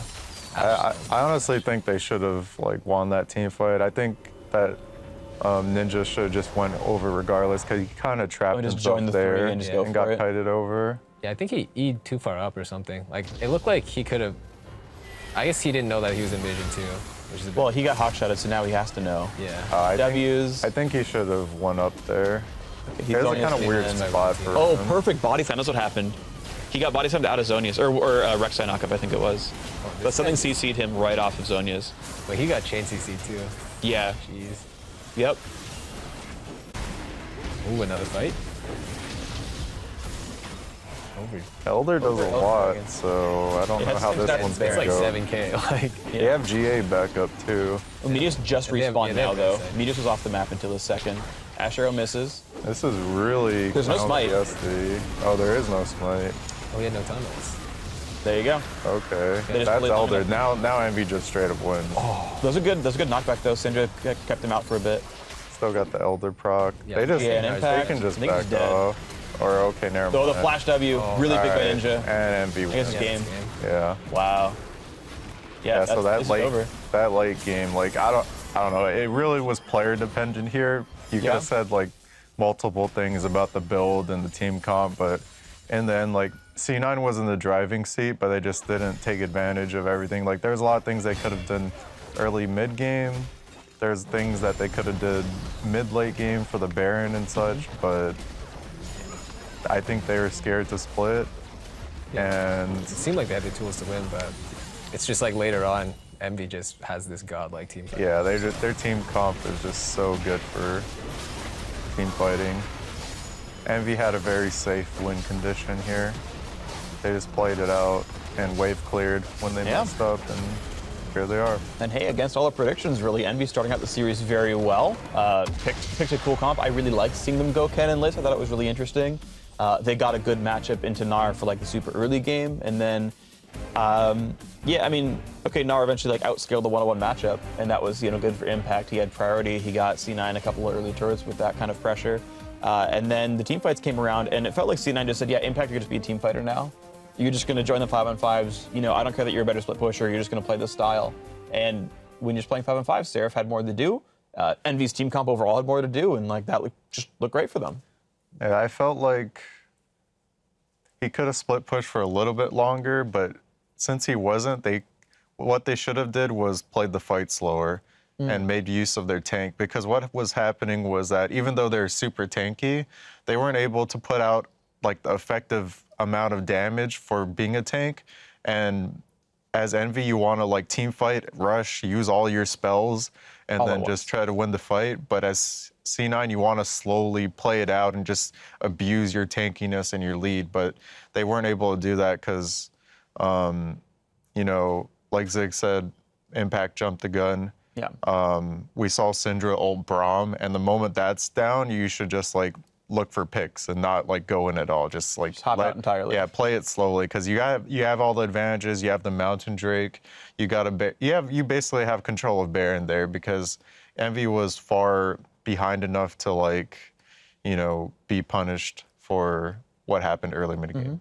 Yeah, like two mountains and 10 seconds alone with Baron, and Baron's dead. Like Yeah. that's just so They got one. Yeah, if they actually like managed to control their top side a little better and not like overforce, and yeah, it felt like C9 backliners just weren't doing damage some team fights. Like actually, the Gnar went too far forward, and then yeah, they burn important cooldowns on not important targets, and then they just lose the fight from that. So a few adjustments, I think C9 can probably like actually use their early game advantage and take the game. So. Yeah, and the thing is, it wasn't even really much of a cheese from Envy either. It was kind of just where C9 had control of the game, but they kind of let it go, and then Envy's comp outscaled. The only thing that would seem cheesy is the flex pick, but that's not really like. You learned Kennen, how dare you? Yeah. Right? Like they had a pretty clear win condition, and C9 opened up that win condition for themselves, but they just weren't able to follow through. Yeah, well, guys, thanks very much. You think still C9 is the likely favorite in the rest of the series?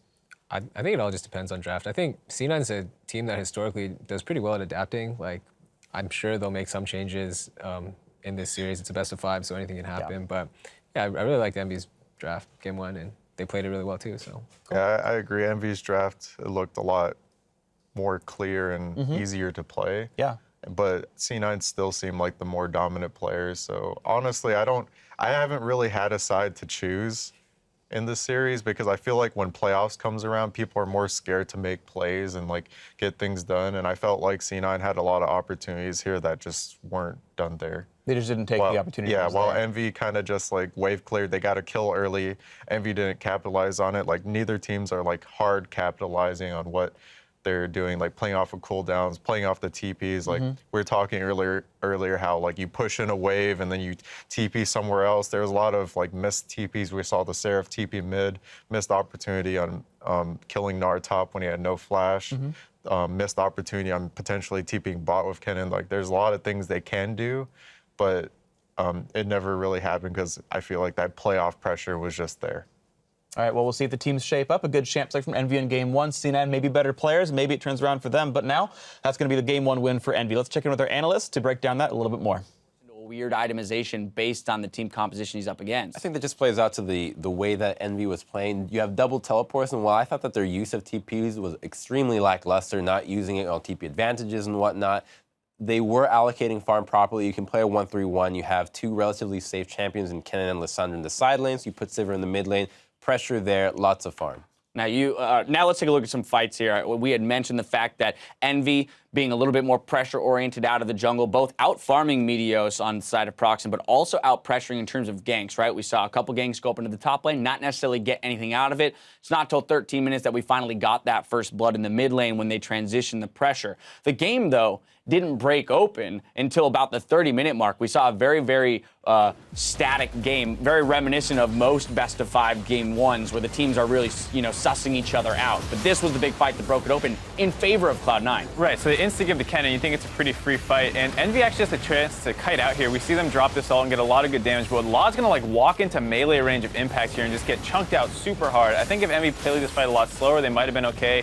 We see Jensen burn his ult on Hakuho, and then from there, they're just too low at this point to really fight. Ninja gets another good chunk of damage out, but Lod can't follow up. If he was healthier there for that part of the follow-up, maybe they can turn this fight a little bit, but they really should have been in retreat mode once the cannon got popped. I'm so glad you brought that up. Jensen blew his ult on Hakuho. For some reason, this happened so many times. Now, Syndra, her biggest strength is being able to just pop squishies instantly. She can just one-shot them with ultimate, nice and easy, and her weakness is killing tanks. So every time that you use your ultimate on a tank, it is not playing to the strength of the champion, and every time that happened, they lost fights. Cloud9 on your screens now, maybe being plagued by images of last split's playoffs where they were once again the 3 seed up against the 6 seed, and they were unseated by TSM back in that split. Of course, here, we still got plenty more League of Legends to play, so now the question is adaptation out of, say, Coach Reaper. Before we get to adaptations moving into Game 2, let's look at how the rest of the game played out. Moving into our second replay, 40 minutes into the game. This is a 4-for-2 for Envy around the Baron.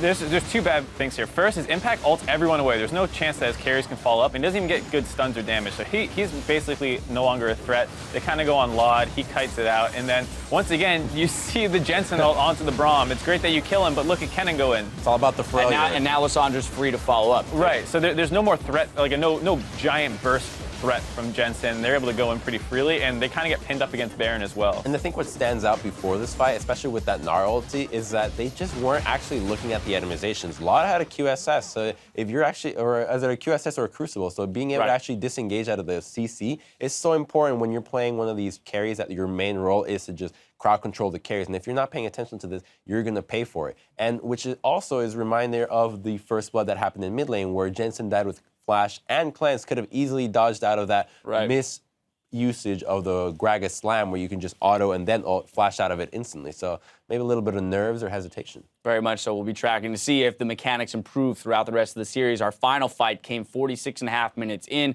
This is a 4-for-0 in favor of Envy near the Elder Dragon. And this is because Meteos isn't there. It's nice and easy to start this Dragon. And once you have Elder, you really have no chance. It's Sivir. You're going to belt. And, I mean, Seraph, AoE,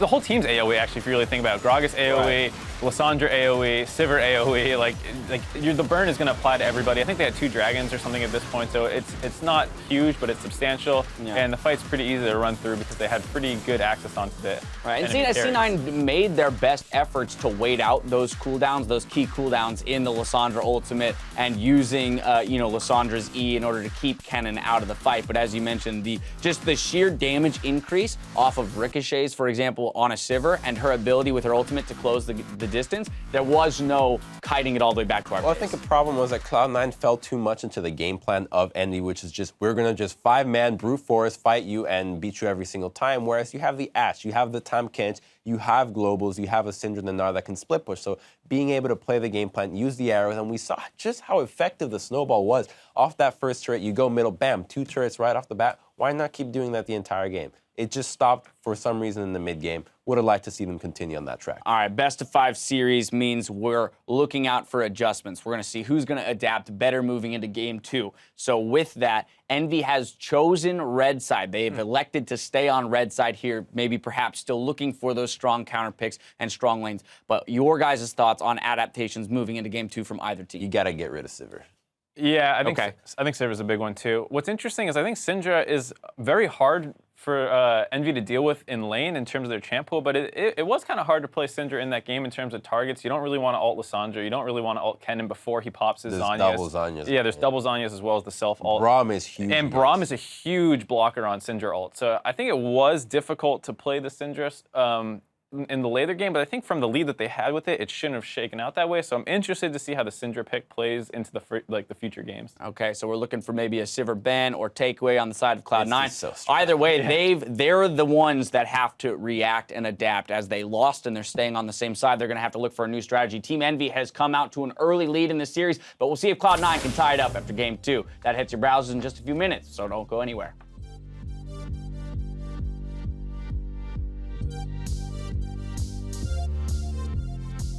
Cloud9 versus Envy in our first matchup of the quarterfinals. I guys remember this is playoffs. Yeah. We need to win this shit. We are stronger than them mentally. Flank from Seraph. Slicing Maelstrom. He flashes in on 3. A 4th is going to enter. Jensen gets out on the side and he may be able to deliver damage back. I'm No, fine. This is really good. This is really fucking good. Fight, guys, fight. I still have ulti. I still have ulti. An impact throws himself too far in. Lot is able to take him down, and Seraph moves forward with the slicing Maelstrom. Keeps himself alive. I'm going. Syndra. Ash. We can't. And game number 1 is going over to Envy for momentum in the quarterfinal series.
Welcome back, everyone, to our top lane focus stream. We're here in Game 2 between Cloud9 and Team Envy, the North American LCS quarterfinals. I'm still here with Zig and Dyrus here, two excellent top laners to help break down the top lane matches specifically. And so I wanted to touch again on how Game 1 worked because in my mind, one of the big choices, if we're looking at just the top laners, is Impact's choice to go for a split push focus build with a Black Cleaver like 3rd or 4th, or the full tank build that he went here. And Dyrus, you were maintaining that if C9 had just executed reasonably well, just playing the 5-on-5s would have been fine. Yeah, so one of the big things about that game from both sides is the TPs weren't used as well as they could have been used, and the split pushing wasn't emphasized as much, although I feel like either way would have happened with either build, but the biggest thing was they're scared to split push, I guess, because of Sivir running on you with ult. Right. But at the same time, C9 had a lot of disengage too, so I have a lot of mixed feelings about the build because you don't have any CDR and Gnar. And I think CDR is just super important in Gnar, and you can't get that through the rune since you have the flat MR, and Impact played the early laning phase really well. Yeah. And, you know, I think it would have been fine if they played it slower, but it's just playing towards their win condition. And of course, Team Envy's win condition was play 5-on-5s. They had a full AP cannon, Protobelt into Zhonya's, into a Void Staff, into a Death Cap, and you just eviscerated Sneaky and Jensen every single fight. Yeah. I mean, Envy's team comp was just really straightforward. It's just like a standard team fighting comp. They got a Sivir, they got a Gragas, and then they have two mages that have like really high impact ults in team fights, like AoE ults, and it's just play the 5-on-5s, hit R, don't screw up. I mean, ideally, I would have liked to see Envy get more flanks. They got some good flanks off, but it felt like the TPs, they just could have been used maybe a little more. Like if they could somehow sneak vision behind them, or have C9 like feeling a little more, or like bait C9 into pushing out mid further and like maybe TP on them or something. But I mean, they won the game, so. Yeah, at the end of the day, they actually won the game, but I feel like maybe closer than they would have liked if you're going to win the game in the first place. Getting behind 5 turrets to 1, maybe not the best opening to the match. Yeah. Yeah, they did like have a backup plan if they failed early game because they had like a ton of wave clear, and then they just had like a clear win condition. One of the things that I feel that should have been done though for C9 side is when they did push down mid, they got the mid priority, and Envy kind of gave up like a ton of priority, was getting wards in the top jungle and then playing towards their pick comp.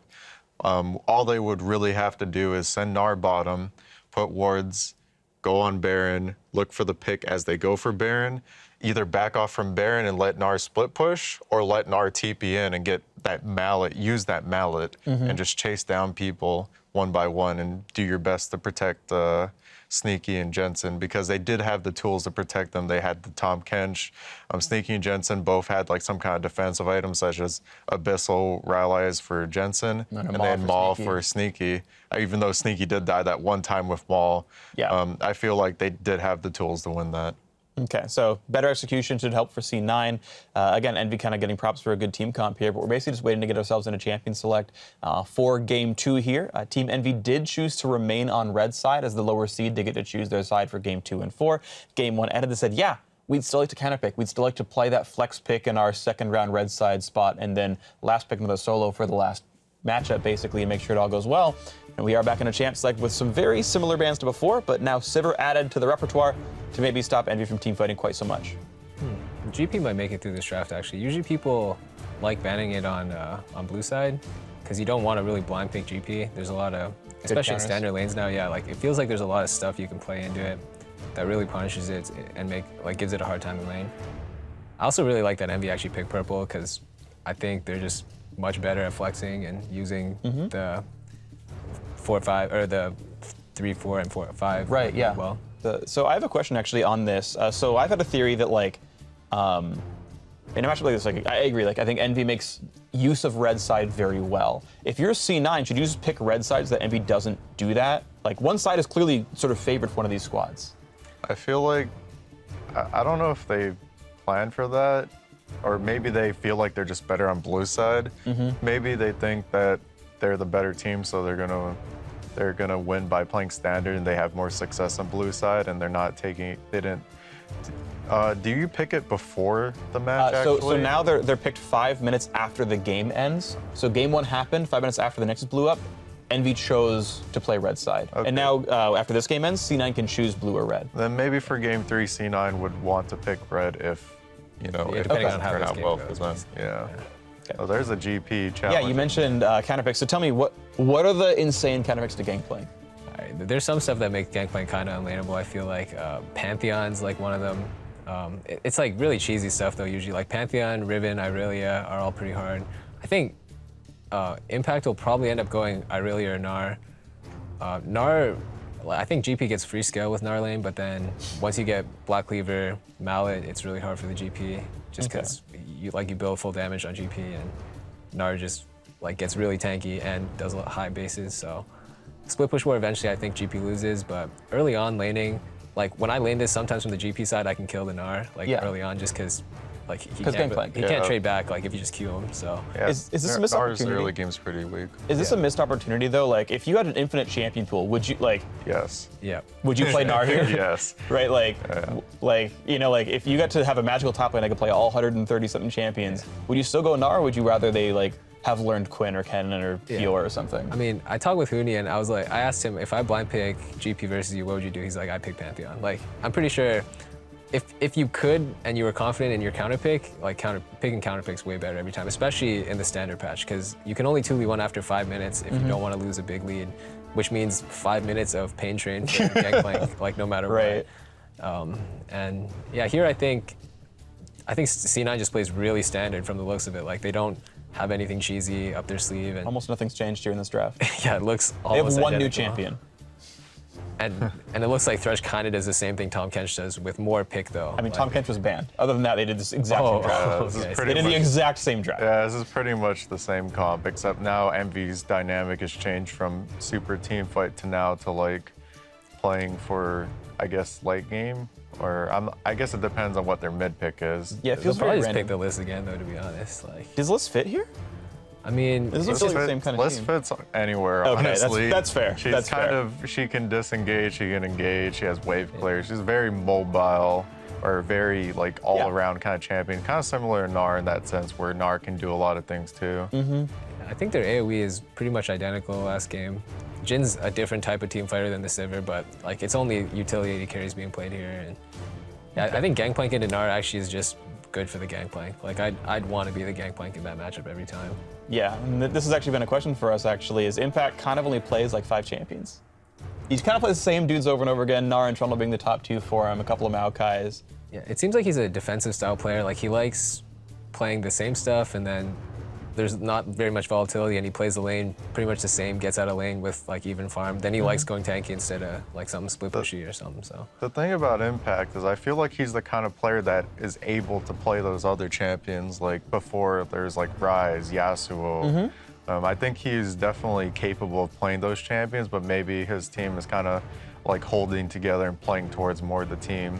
They only want one style, they only practice one style. Yeah. Maybe. Yeah, that's kind of similar to what I was stuck into back then when I would only kind of play tanks, even though there'd be a very clear counter pick. You just pick it for the team because it's better for team fights, better for team dynamic, and you just work better together. So it's a missed opportunity, but honestly, if they're the better team and they just execute, it'll probably be fine anyways. Yeah, I think actually through the season, Impact was picking Trundle into Gnar still, even though like most people would pick Gnar into Trundle, just because like you fall 20 CS behind and then Trundle still does Trundle things. So it's like, I think he's like comfortable in a bad matchup because he can get out of it and then make the champion do what the champion. He's going to be a reliable Impact doing Impact things. Yeah, that's like fair. he just tanks up and team fights, so. Sure.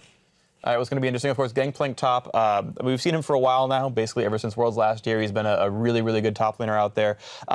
Give me a sort of rundown on like what you're looking to do as the Gangplank. Like how much of it is split push and just, you know, throw your cannon barrage and go your team? How much of it is like be with the team and set up the barrels? Like what does an expert Gangplank try to do to a game?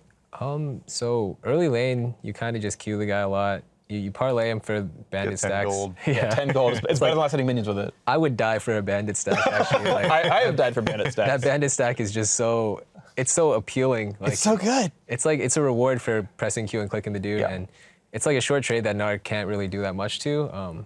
He's not going to get hyper off in time, right? I think it's pretty easy to land barrels on, well, it's like, it's a skill matchup to land barrels on Gnar, pretty much. If you chain a triple barrel, it's usually easier to land it in lane, but Gnar, if he's played the matchup a lot too, can hop the barrels. So that's something to look out for in the 1v1. And Yeah, I think if the Gnar can shove the GP in, maybe the Gnar's favored, but for the most part, GP can take good trades on Gnar, I think, early on. I think that if Gnar goes Doran's Blade, he's going to shove him in, and if he goes Doran's Shield, he's just going to farm up earlier.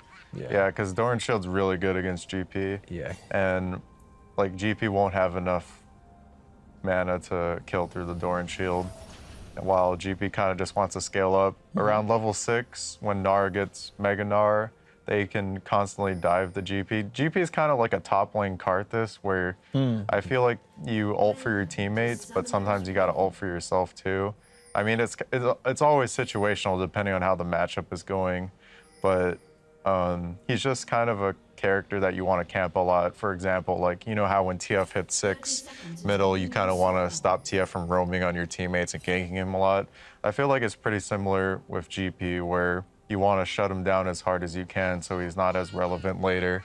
Because when he gets to that mid game, he has the Trinity Force, the Yomus, or i.e. whatever he builds, like the Dusk Blade, the Sterix to survive. Like, there's all these item paths, and GP just really, he changes the meta, in my opinion, depending on how you play against them. Sure. And since they don't have like a super big, hard counter pick to it, they're gonna have to do it really well.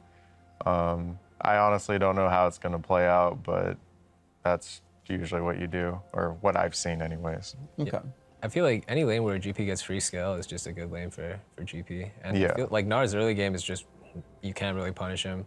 It's only after like Frozen Mallet where it gets a bit scary to be the GP in the long lane.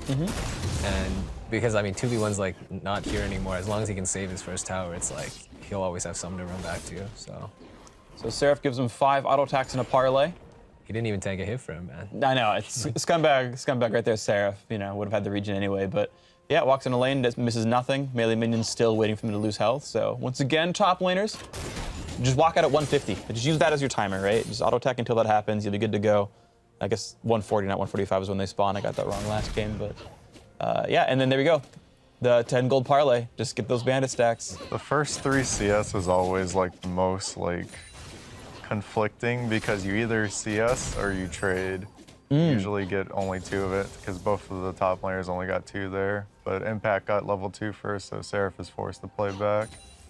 And Impact is almost perfect CS. Almost. Just. Oh wait, no, he's only 1 off. Yeah.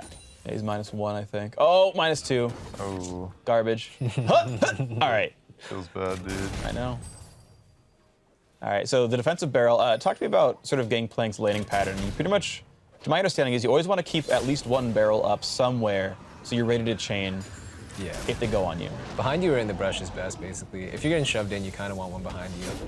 But at the same time, he doesn't really want... Ooh, that was a good trade. That was nice, yeah, and he stuns, then goes for the barrel first. And he gets not get traded. in. I like that. That was great. Impact wants to last at the barrel here. Oh, that's perfect timing. That's so tilting. Well, I guess it doesn't matter that much for that one, but yeah. As GP, my biggest trigger is when people last at your barrel. Ooh. With parlay in the air. That's a good gank. Really early gank by Proxen, actually. He did 3 camps on his side of the map, then walked right back up topside. Ooh! That was smart, though. He had to flash that. Okay. That was a really good gank. Yeah, that was super good by Proxen. And it's under Gangplank's turret. Like, he can freeze this, I'm pretty sure. Oh, no, not anymore, not anymore. It's too many minions. Wait, Proxen got the enemy blue buff, I guess? Because Rek'Sai's taken his, but he had doubles. So he took some... What camps did he do? I guess... Golems, red, Wraiths, and then... blue? It looks like... That was still a pretty good gank time, though. Yeah. Well, I mean, so if you're doing the same side, you're out of your jungle at 240, roughly, 245, 240, something like that. So 1 more camp to be out at 330 seems pretty reasonable. So Impact already TP'd for lane here. And he kept the lane in a good spot, though, yeah. He needs it because he has no flash. I mean, I guess GP can't really kill early, but now he has Sheen, so, it's looking pretty brutal for Gnar if he... Yeah. Sheen's a really good spike for the GP here. Impact's ward's going to time out soon, so he doesn't have vision, and his flash is down. Like, if he tries to hop, he just dies to body slam flash. So Impact has to give a lot of respect over to a possible Gragas gank, right? Ooh, he won the barrel trade there. Nice. And yeah, Gragas is clearing the top side, so maybe he'll make an appearance. Because it looks like this wave will push back to the GP. Watching Impact kind of. It'll take a long time. It's going to stay pretty close to Frozen. If he crashes this. Oh, yeah. But. Ooh, they got the stun into the flash knockup. Goodbye. Ninja, yep. Disappears before your very eyes. Syndra ganks are brutal. Yeah. And now Proxen reveals himself. So now Impact knows he's safe for now. And you can watch which way Gragas leaves lane. Yeah, this wave will slow push for sure, though. Yeah. There's 3 extra range. So if you're Seraph, you're telling Proxen, hey, by the way, top is slow pushing it. It will get under my turret within, 35 seconds to a minute. If you want to gank, this is when you do it. So he's going top side. Through a ward, he knows he's here. You saw him leave mid lane to the top side, but... Yeah, the Gnar just knows he wants to crash this, so it'll bounce back to him. Yeah, so he hard shoves the wave as fast as he could. He still saw Gragas mid, hard shoved the wave before he could make it top lane, so that he could for sure reset it, get the recall. Because again, he can't stay out, because Gragas is in this top jungle right now. So he has to immediately hide from this matchup. Yeah. He's no flash either. Exactly. He's dead if Gragas ganks and he's in the lane. Yeah, so now the GP just wants to hard shove and get a bind too. If he hard shoves, can he make it freeze in front of his turret again? If he pushes fast enough, the cannon should crash, but it looks like it won't push fast enough. He has to stay for one more wave, probably. Okay. With Sheen, he should be able to push it in. Yeah. So he goes down for the ward, put it down, and then, yeah, it's like right outside of turret aggro. Impact missed actually none of this wave. He got every single CS on that wave, so he shoved and recalled in time without even using teleport. 10 gold. 10 gold for the barrel. I guess it's bandit for barrel. They're both 10. Yeah. At least it's equivalent. Impact's just on his own Nile. Ooh, what the? I think he knew Gragas was bot side. Doesn't have flash. Oh, that was well played by Seraph. Like, Seraph had oranges. Could he have fought still? What's that? Because he used oranges. Could he have still fought there, or no? Was that just like, for sure you have to leave? No, because he still has Mega Gnar. Yeah, you're right. You're right. But just a good challenge. Because of the Gragas gank, Seraph didn't die there because he doesn't have flash to kill Seraph with. Right. I don't know if there's a way that the GP could have pushed the lane faster, but yeah, he was like in a rough spot there because his wave is freezable outside of lane, so if he bases there, he loses just as much farm. And then, yeah, Impact just all-inned him. And so he had to contest for it. Yeah. Yeah, because this is the freeze in front like of his here it's turret. risky. He's using his skills on creeps too. Doesn't have the mana either. But he actually plays it surprisingly well. Like, to live here is actually pretty hard. So it's just, yeah, the no flash versus flash, and he gets in a wave. He had a defensive barrel, cues it for the move speed, and then flashes through the minions so that he can't get any boomerangs on him anymore. Yeah, definitely nicely done. So, interesting game. Seraph got the early gank. It burned the flash, but Impact's flash is back up now. And it looks like Impact got enough info from his teammates to know that Gragas was not near topside when he went for the 1v1. And now Medius is up here, making it even harder. His wave's pushing away and he has no flash, so. And no ult. He needs Proxen like now. Yeah, Rek'Sai walking in just forces the Gragas to come too. Proxen knows he's there. They both see each other. Impact's playing this laning phase really, really well. Yeah. I would usually rather be the GP, but he's making the Gnar side look pretty appealing too. Yeah. That's after getting ganked, just like last game, in fact. Like, Impact got ganked, still did really well in lane. Yeah, they're gonna zone him from some... Oh, they got Cinder to roam too. Yeah, good sidestep. Yeah, he's dead.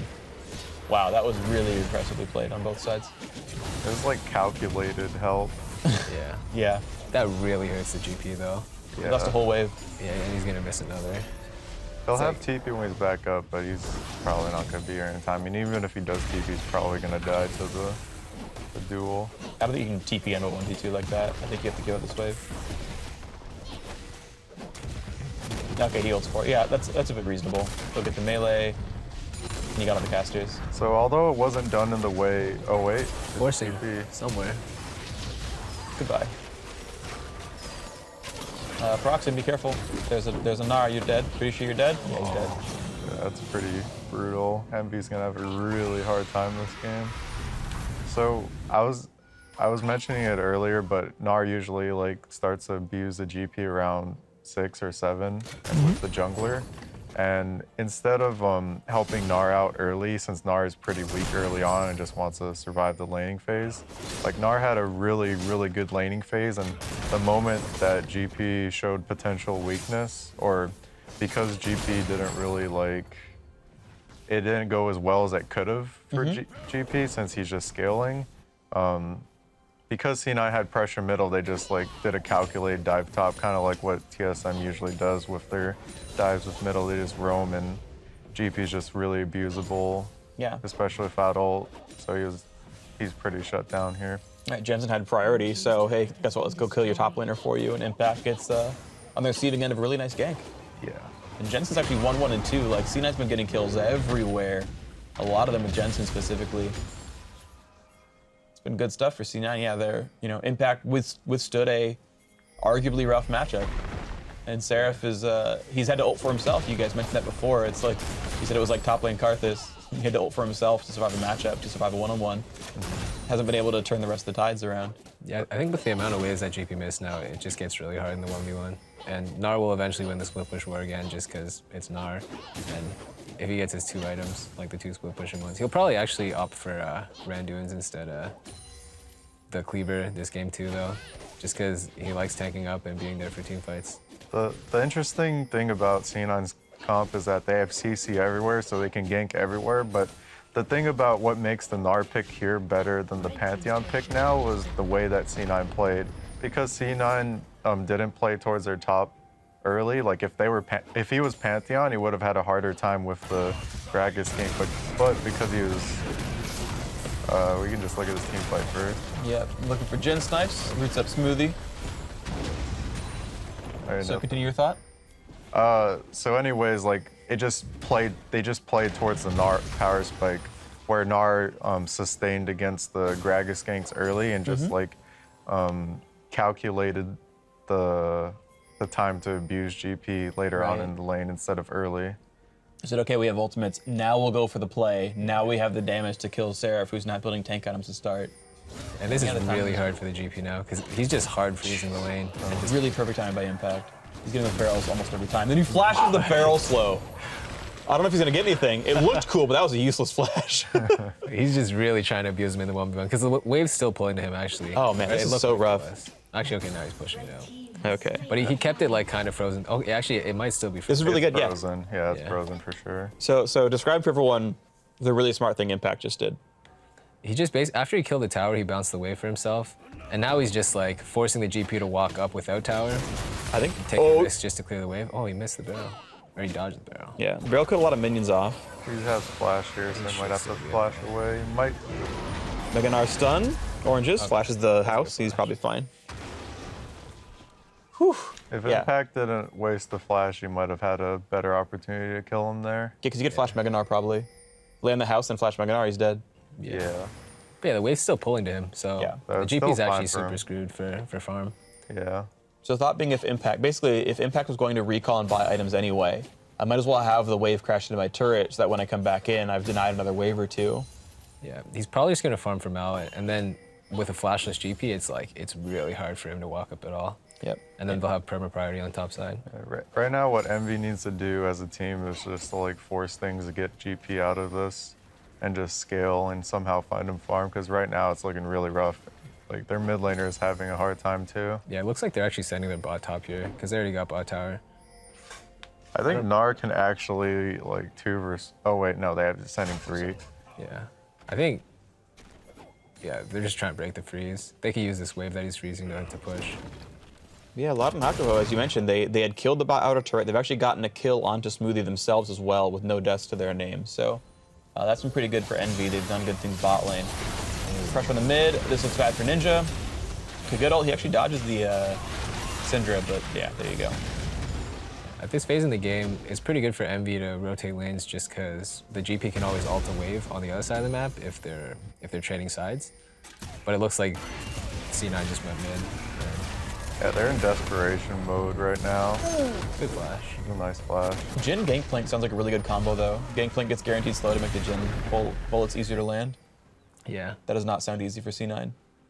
Yeah, their comp is still good. It's just they're really far behind now because the early game from C9 on the Syndra Rex side and then rotating to the early game where Gnar gets the power spike. They just abused it so well.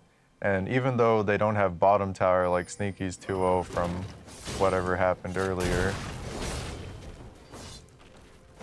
Yeah, so they put him in a different lane. Seraph getting what farm he can. He's used his ultimate. Thankfully, that one doesn't really need that much gold to scale well as long as he gets XP. Trinity Force not too far away. He's really trying to do whatever he can to pick up farm. Yeah. Because with Mallet, if he gets hopped on, it's just really scary. Uh-oh. Well, there's Mallet. That didn't do anything. I feel like he should have waited a little longer for the barrel to actually slow. just dead. I don't know if he can dive the turret. He's gonna He try. doesn't care. Okay, he's just, dead. It's just Mallet in long lane. It's really hard. And that's without his turret being dead. Like, that was as short as that lane can get. Just sees him in the river and he's just gone. And he even had like boots of swiftness. Like that's just It's just Gnar. Like it's just Gnar. Mega Gnar is coming up too. If Seraph had actually been able to barrel chain though and slow impact with the barrel, because he only got the haste. Yeah. And if you're actually already slowed, I feel like you almost lose more by swinging the auto attack, like than you gain from the movement speed in the first place. Yeah. If you'd been able to slow Gnar, it would have helped a lot, but he wasn't able to do it. I think that's the only way he lives is if he lands a barrel on him. And even then, it's just close because you have Mallet with boots too, and you get the perma-refreshable Q slow. Yeah. So he hides in a pink ward. Yeah, I like how he looks for the flank though, because he knows that this guy pushed out the wave and he has nothing to do. Like he doesn't want to walk up the lane anymore. Yep. E, auto attack, Q. And then, yeah, Seraph was afraid of impact killing the barrel, so he swung at it. There's a chance that he didn't have any barrels up. He might not have. Yeah, from farming the wave too. Yeah, absolutely. Oof. Yeah, now it's just depressive. Like the Gnar. Oh man. You're just sad constantly. Yeah, constant sadness. He can right-click your barrels. He can out-chase you. And yeah, I've seen this matchup won by Gangplank before. Like, Impact is playing very, very well. This is not easy. And he's up 50 by withstanding the early ganks. He played defensively very well, flashed when he had to. And then basically, once he spotted that Greg was on the wrong side of the matchup, he just went after him. Pop, auto. Flash too. Is he really diving the turret? Yeah, he needs to. He burned the arm. That's great. But yeah, now Gangplank is once again, he's already losing his lane, but now he also can't help his team. Yeah. Like, Impact's actually removed. By winning his lane, Impact's actually winning the rest of his team the map as well. By denying the global. Yeah, I think when they pulled the mid laner top, or when they pulled Jensen top for that dive on GP, that just like sealed the deal for ending GP's game. Yeah. That's a good TP. He's mega too. Ooh, Log gets caught out there. 9-3 in kills. This looks like Swept the C9 floor. slaughtering. But that was a good dodge by the list. Yeah. And they won the team fight before they got there. So. Yep. At this point, you gotta ask yourself, is GP gonna be a priority pick in the next game? After something like this, because this is pretty tilting. And also, do you keep want to playing Lissandra into the Syndra? Because Jensen's won lane both times. He just found more things to do this game around. Yeah.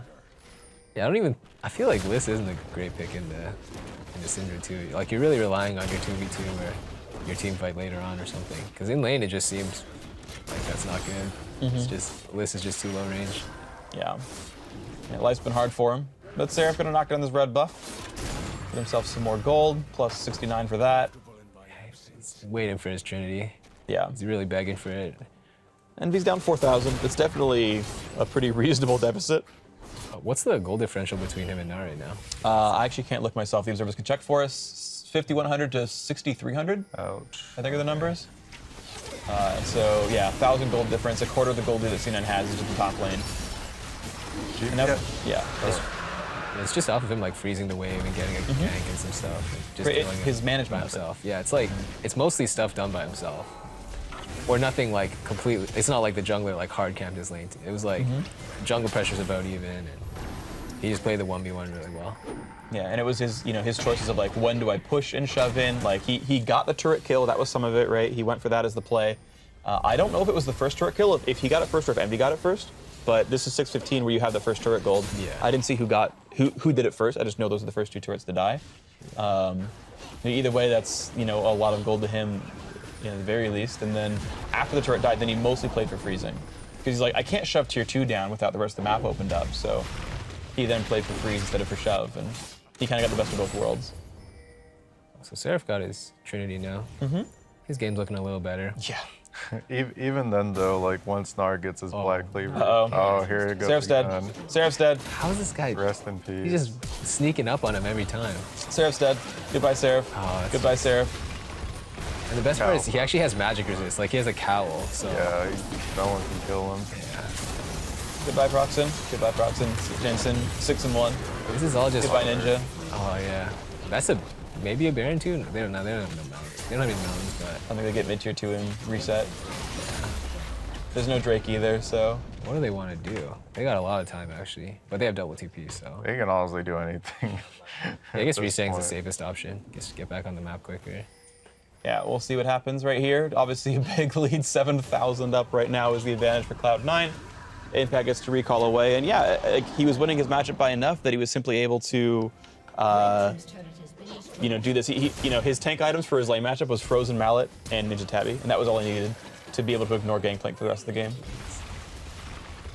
Yeah, it's actually just so scary to be the GP. If you don't get like constantly ferried around by your team at this point, it's like anytime you face check the Gnar, you're just dead. Like anytime you're too far up in lane, the Gnar finds you, you're dead. So yeah, you can't walk through fog, and you have to like second guess yourself. Is Gnar in base? Is Gnar in a brush? He's everywhere. Yeah, because if he's anywhere, you're just screwed. Yeah. Basically Rengar. And goodbye. There's another quick death. Jeez. All right, so this game is Cena winning by a lot, and Impact definitely had his own piece to say about it with winning his matchup and getting the turret and everything. But at this point, I just think C9's just crushing this now, and I think Jensen gets player of the game for this one. They're definitely in control again, and it seems like Envy just has less tools to get back in the game. Like last game, they had a bit more hard engage. It felt, and like they had a better wing. Like if they flank the backline, there's some way to win. But literally, this game, it just feels like they're gonna lose the split push war.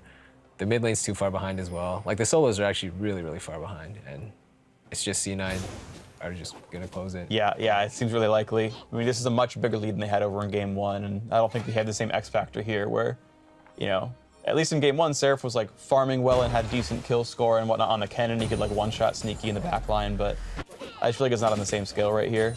And pretty much if you're Envy right now, you kind of just have to look for C9 making some mistake, like overdiving or you steal their Baron or something like that. Because if it just plays as standard and pressure gets traded on each side. Yeah, this is like a 90% game win for C9 right now, maybe even higher. It's just like, the split push war is already like won by C9. Yeah. The only redeeming factor is that they have lots of wave clear. And they can pick off one target, but the thing is, the targets to pick off are all fed, so you can't pick them off. Yeah, you hope for a great barrel chain or something.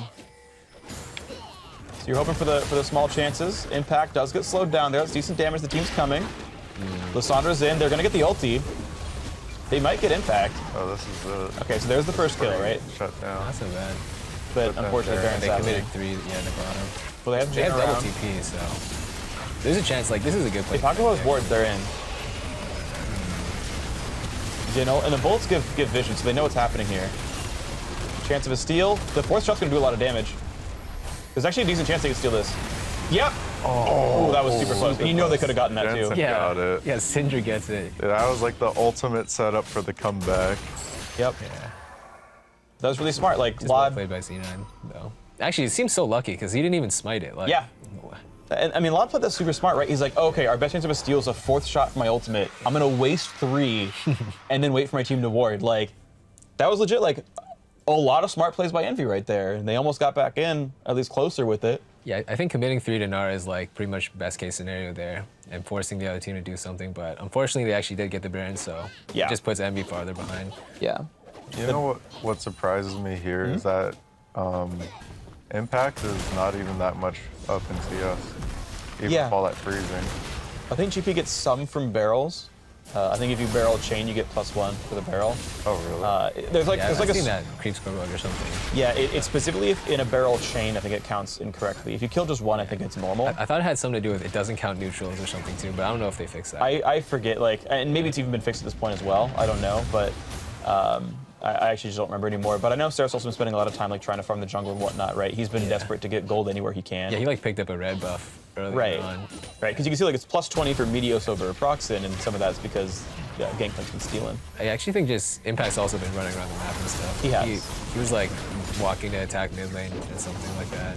And I think he TP'd once and Seraph didn't follow. So mostly it's probably just from Impact participating more in team stuff. Yeah. And just GP like farms waves really fast too. Yep. So even if he gets a couple seconds of them.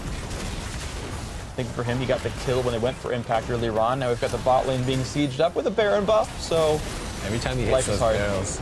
Good intro, but he only actually caught the one. Everyone else able to get away from that. Good flash. Yep. But now Impact is going to be mini soon and has no ulti. And Envy was able to wave clear, so they're okay for now. It looks like C9 say, yeah, Mega Gnar's down. If that one didn't work, the next one's not going to for sure. I really feel like C9 is actually just wasting the opportunity of the Gnar being so far ahead of the GP. Because it's like, they can just send him to side lane and do the same thing that they could have done last game too. With, like, because he has a big lead in the split push war. Like, he was just killing the dude under his tower. Yeah, that's true. Yeah, Impact's doing everything he can. I'm surprised that he still doesn't go for Cleaver, though. Like, even without Cleaver, like, he still should be going for that split push. Yeah. Yeah, without the Cleaver, he kicks his, like, he still beats on the GP pretty bad, but I think with the Cleaver, it would really make it hard for the GP. I think it just breaks the game once he gets Cleaver, honestly. You can no longer deal with this aspect of the champion. Yeah, because the GP's not going to tank up for a while. Like, maybe now he can afford to build the Stairx, but even that's like another 2,500 gold. Like, yeah, and it's not even that much. Like, Gnar probably still kills you through that. Yeah, that's actually true, too. Like, you'd probably want to be at least even to get the Stairx. It's like, GP kind of has to commit to full damage so he can be useful in team fights. It just means he'll lose the split push war even harder. Right, like the way Envy wins is a good barrel chain in the first place. Like, the world in which you win the game is a world in which you got a good barrel chain. So got a little bit of damage there. TP flank. And they already picked off Proxy. Hako's running away for his life now. Turns out Cinder does a lot of damage. Okay, the group 5 worked for them this time. Yeah, well, they got the pick. That's the thing is C9 played Fog of War really well. I'm not sure why Proxy was there. I don't know what exactly Envy missed, but that's the second time that's happened this series. Yeah, it happened last game too. Picked off. Oh, this always feels really bad when you don't quite one-shot cast minions with a Trinity Force barrel. I was about to actually talk about that because I saw it happen. I know. For him. It's like I've played enough gameplay to know that feeling. it's really only when you're behind actually. Like if you're even, usually the level 5Q plus Trinity. Yeah, usually you keep up. Yeah, but then he wasn't clearing him, and it's like, oh, that's just it hurts to watch. And it snowballs on itself because now you don't get the free gold nearly as easily. It's so sad when people just last hit your barrels. I know. Yeah, that too. It hurts a lot. In the range matchups, it's like a lot easier too. Like the Gnar. Just giving him 10 gold. Yeah. It's actually worse than everything else. Do you know if actually your CS goes up though when if you last hit a barrel? Like as the enemy? Oh, okay, Ninja's probably dead. It does. Big Mega Gnar, W. Chain CC was perfect. That's Leap RW in perfect sort of timing. That was really good by Impact. Full tank Rek'Sai bought so much time too. Like, oh yeah. He's just sitting there, eats the Jin crit. He's gonna ult back, no problems. Grandson is just huge right now. Yeah, it's one-shot anybody. It's a 3v5 for the next wave. They're probably gonna get this. Something about Danish mid laners with Syndra. I know, right? There's and then who's the other one in Europe who stands for it? Is it Fox? I was actually referencing to Bjerg. Well, also, yeah, I mean, I know Bjerg's very good at it too, but there's one who, oh no, it's Power People. Yeah, German. Yeah, Power PoE is known for his Syndra. He played in the last game of their promotion match. Yep. That's just 2 inhibs. Yep. All right. Oh, barrel chain. A little bit of damage on impact, but he's tanky enough. Feels like it's pretty dead. I think he's dead. Oh, they got a flank. And a decent ulti from Syndra. Oh, this might be something. They might kill Jensen. That was a good zone. He dodged the ulti with that as well. Meteos is taking a lot of damage. A great lantern by Smithy though. Disengage. Oh, this could be big. He could get 3 with this. Wow, he can legit kill 3 people. They got out of range in time. They're gonna long chase this though. They have nothing better to do. Yeah, they can jump through the blue buff wall. Proxon's there. He just set up Jensen. Jensen's dead. And then he doesn't want to chase you. Wait, he got a kill for that. Oh no, Jensen comboed the gangplank. Poor Seraph. And now Seraph has 4 kills. He's doing fine, guys. He went from 0-3-0 to 4-4-0. Yeah, that's good. He's beating Gnar. Yeah. You know what, guys? I think our takeaway here is Seraph definitely won the one-on-one over Impact. More kills, close CS, obviously superior. So maybe Nars TP's back up for Bear. Actually, it's down how for much is a minute. quarter? Oh, okay, yeah, that's 1 minute. Because it's 5 minutes or maybe, what, 4:15? Yeah. Ooh, we get Yeah, to it's see. 4:15. Does he just press R? Or? I guess he has. He does. Yeah, R. Okay. That's his second R of the fight, by the way. Because he did it when Ninja Zonia's in the first half. The CDR from the Abyssal and Morelos. Do Yeah, you think he's he has 30 for CDR on Blues too? A lot of mid they laners like runs 10%, 10 CDR from blue. I see. Yeah, so full CDR. Yeah. Or if he just gets blue, it's Well, like. what's that ult cooldown like? Oh, it's like 80 seconds base. Oh man. It's something pretty low. He's 16 now, so it was probably like, there you go, 40. 47.47. Yeah, that's crazy. Yeah, so I think Jensen's build, actually, let me see if I can read his MR. He's at 94, so that was, okay, so he's running, here's what he's doing. He's doing 3 CDR glyphs, and, or sorry, 3 MR glyphs and 6 scaling CDR glyphs, would be my guess. Yeah. That's how he gets the pretty 4. standard page, yeah. That's where the dangling 4 MR comes from. Really, it's looking really brutal right now. On So the now- other hand, They have auto priority top and mid, so Nars should be free to go bottom. He has TP, and they can just pressure Baron if they send more people to him. we didn't talk about this earlier, but Mm-hmm. for runes on GP, you think he has CDR runes too? Probably like 10%. Yeah, I think 10% is pretty standard on GP as well. Yeah, because you come in, you plan your item build, right? You're like, okay, I'm gonna have 30 from items this game because I'm gonna do like Yomu's Triforce. Yeah. So It's either, you go no CDR. Like if most people actually like running flat AD on GP from like what I checked in LCK. On glyphs? Well, no, like 15 AD and then resist usually. Like if you're versus AP, then you go scaling health and flat MR. Right. Or if you're versus AD, you can go like Europe. Would you do scaling armor? You can. I think GP probably benefits more from flat health though. Yeah, because of his W. Yeah. I guess that could be said for the armor too, but Yeah, I guess so. probably the health is. Health just makes it like people don't want to hit you so much more, I guess. Yeah. Because they just see you look tankier. I mean, I guess it's a little bit different against Nars since he has the percentage. Oh yeah, that's true.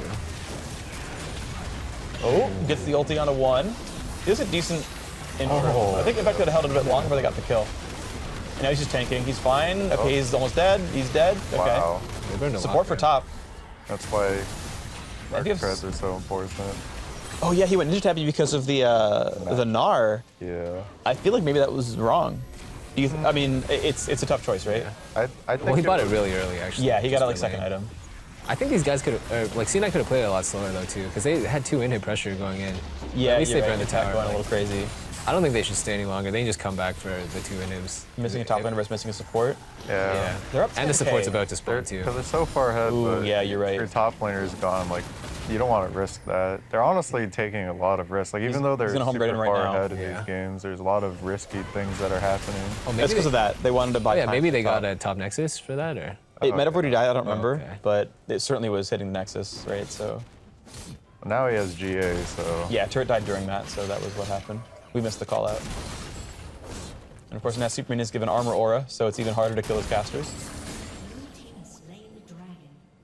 Usually when I play GP, I just feel like I'm playing Farm Simulator. Yeah. It's like, Oh, yeah. It's like, so when your inhibs are down, it's actually not so bad. Yeah, it It's just like- feels great. You're like, yes, 12 minutes at a time, let's go. Yes, I can farm again. I'm not getting killed by Nar. 7. It's like I don't even have to leave my base to farm. This is pretty wonderful. good. Yeah. Life is good. So as far as Gangplank ulti upgrades, is there a dedicated aura that works every single time, or is there sometimes options where you pick different upgrades to it? I think it's just rapid into cannon, right? Yeah. Every time. It's never the move speed one, basically. Yeah, I think the move is one's the worst. Okay. Oh, here you use. Yeah, but you got both barrels. So. I like the cannon one first sometimes. The Depending true damage one? Like I think if you have hard CC, that's like guaranteed, then that's like really good follow up for it. Like List ult say and someone true mouths damage. someone mouths ults or list ults or something, then you get the free 300% for sure. Yeah. But yeah, usually just the duration was better because like you're in a dive or something, people are forced to posture under tower, then Stay under it. Yeah. you get like increasing extra, attack you just speed. get extra wave. Fire at will, I believe it's called. Yeah. The other one's Death's Daughter. Raise Morales last. Yeah, Raise Morale just sucks, I think. That's fair. Or it's just like the cosmetic one. It's like I mean, okay. it's there if they don't stay in the fight, right? If you know they're always running away, like you're the Sivir team or something.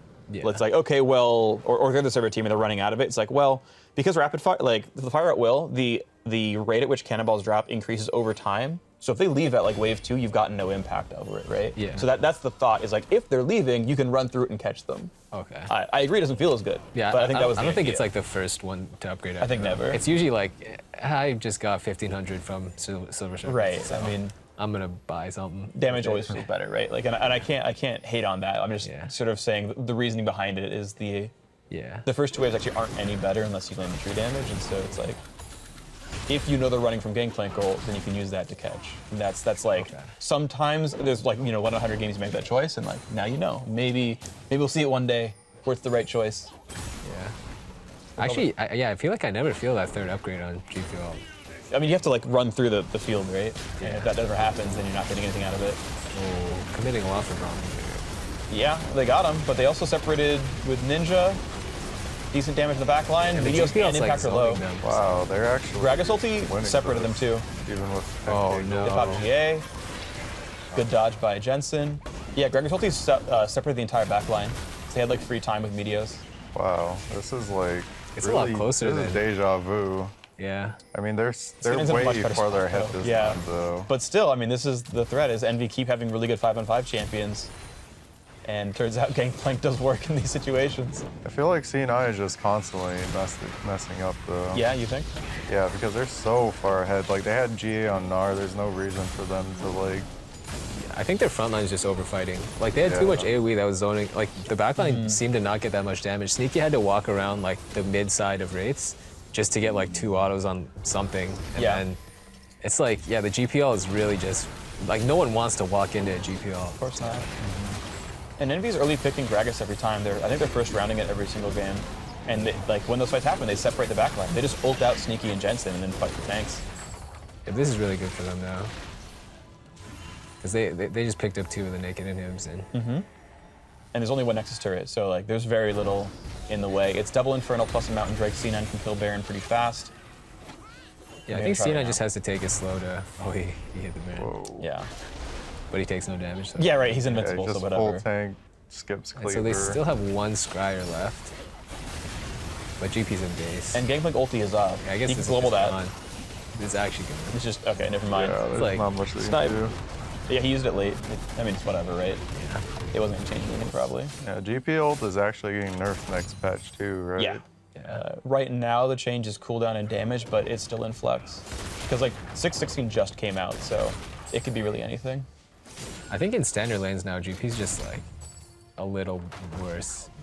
Like, standard lane's guaranteed. You have to either play it really well or play around it really well. Because you're going to hit bad lane matches more often, basically. Yeah. I mean, if I felt like I'm always willing to pick GP into Gnar, but then after seeing this, like, I kind of don't want to be the GP. If I was versus Impact, like, and he played this way, like, he plays the early lane defensively enough, and then your team just comes and supports you when you're 6, and, like, the GP's vulnerable, it seems really hard to be the GP side. But at the same time, he did start Mana Crystal. What would you start? I think Mana Crystal is actually pretty good because he trades HP or mana for HP. Health. Yeah, and usually I'm really disrespectful when I play GP. Like, I'll go Mana Crystal refillable in, like, almost any matchup just because I saw people do it in LCK. Okay. And I think I like his adaptation. Like, he went Mana Crystal 3, like, real potions.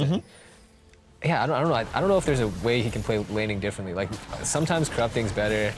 I don't like the GPs in solo queue that, like, run Doran Ring or Dark Steel first. I think that's really bad. I think Doran's Ring is only good if you don't have TP, and it's just good for longer range, like staying in lane longer? Yeah, because you can get the mana back. That's the only reason why, but I don't like it either. Really bad early on. He walks it in. The hooks landed. Really good hooks from Smoothie, actually. They picked up pocket bows and then grabbed a couple more. So that's going to be game. All right, C9 ties up the series. Jensen 14-2-6. That's actually ridiculous, yeah. I feel like he played pretty well that game. Yeah, I want to see some damage dealt. Like, in that last fight, he literally flashes forward and just presses R on Liz. Liz can't use any of her spells, has to Zanya defensively, and then he's just dead. So. I imagine we'll have that graphic on the analyst desk section after we're done talking here. But yeah, I mean, just it'll be a very, very wide bar where no one else can get close to him. Jensen did some things that game. Let's all be real. Got a quick clips of the other casts. If you want to watch them, you can, but we're cooler. Yeah, so you know, to recap, because we're again the top lane focus stream here. Impact playing the laning phase very well once again. A matchup that I think is at least up in the air as far as who's supposed to win it. You know, Gangplank may be more popularly considered the better one, but we've of course seen it go the way of Gnar as well. And yeah, it's Impact surviving the gank. And then level 7 comes around and he starts solo killing his opponent, just like last game. I think it's a lot about how the team plays, because right there, if you were to switch the matchup, if it was the GP being aggressive with the Syndra and Rek'Sai, like maybe it could have been different. But at the same time, even then, I feel like Impact just played it better as a player, regardless of matchup. So champions-wise, I don't feel like it was that big of a really factor. mattered that much, because I mean, Gnar really isn't supposed to do that much early, but they just played around the champions basically. The early Gragas gank was good, but they didn't get to capitalize off of it, and that kind of sucked because they used the Rek'Sai pressure for middle, and Jensen just went off, and that just caused the game to collapse. Like let's say that let's say Impact was on the GP side, right? And you had like a mid laner like Jensen who is super fed with like a Rek'Sai and comes over. Like as Gnar, maybe you're going to be able to survive a little bit more, but it's still going to be really brutal depending on what your team does. Yeah. Zig, any thoughts? Yeah, I think just Impact shoving in the GP early kind of helped him out in that matchup. Usually, like I think whoever gets the shove, whoever has creep advantage should get like more favorable trades in lane, because GP can take short trades like I think a little better on Gnar than Gnar can on GP. And yeah, just the early Gragas gank not working out, I felt like kind of like sealed the deal. And yeah, and then them pressuring him at 6 really sealed the deal for his laning phase. It's just like, even if I think if they scale evenly and everything goes even, GP should do more around the map just because like he has his ult and everything, and Gnar TP has a 4.5 second channel, so like if they force on the opposite side of the map, the GP should do more, and like getting free scale, it should be good for the matchup, but yeah, just I think Impact played their early lane really well. Also for the shove, I think that corrupting potion would probably help with that shoving too, right? Yeah, possibly. Do you think that Seraph should have been able to out-shove Impact there? I'm not too sure how it works with like Mana Crystal. I think, yeah, I don't know. Maybe he should have autoed the first wave a little more or something. I'd have to watch some of my VODs to see how like that matchup goes, because I feel like I play that matchup a lot, and usually I can take more trades on the Gnar as the GP, but maybe he was like planning for the early gank from Proxin or something, so he wanted to pull lane, and then that just not working out kind of like... Yeah, I think it was a plan, because they could tell that Rek'Sai got a leash from his top laner, and they know that Meteos never takes blue buff as Rek'Sai, so he planned his jungle path is take 3 camps, steal blue, gank top at 330. Like that seemed like we've researched C9, this is our plan, we know his pathing, we get advantage here. And it got a flash, it just didn't get the rest of it, right? And they never got to revisit the lane.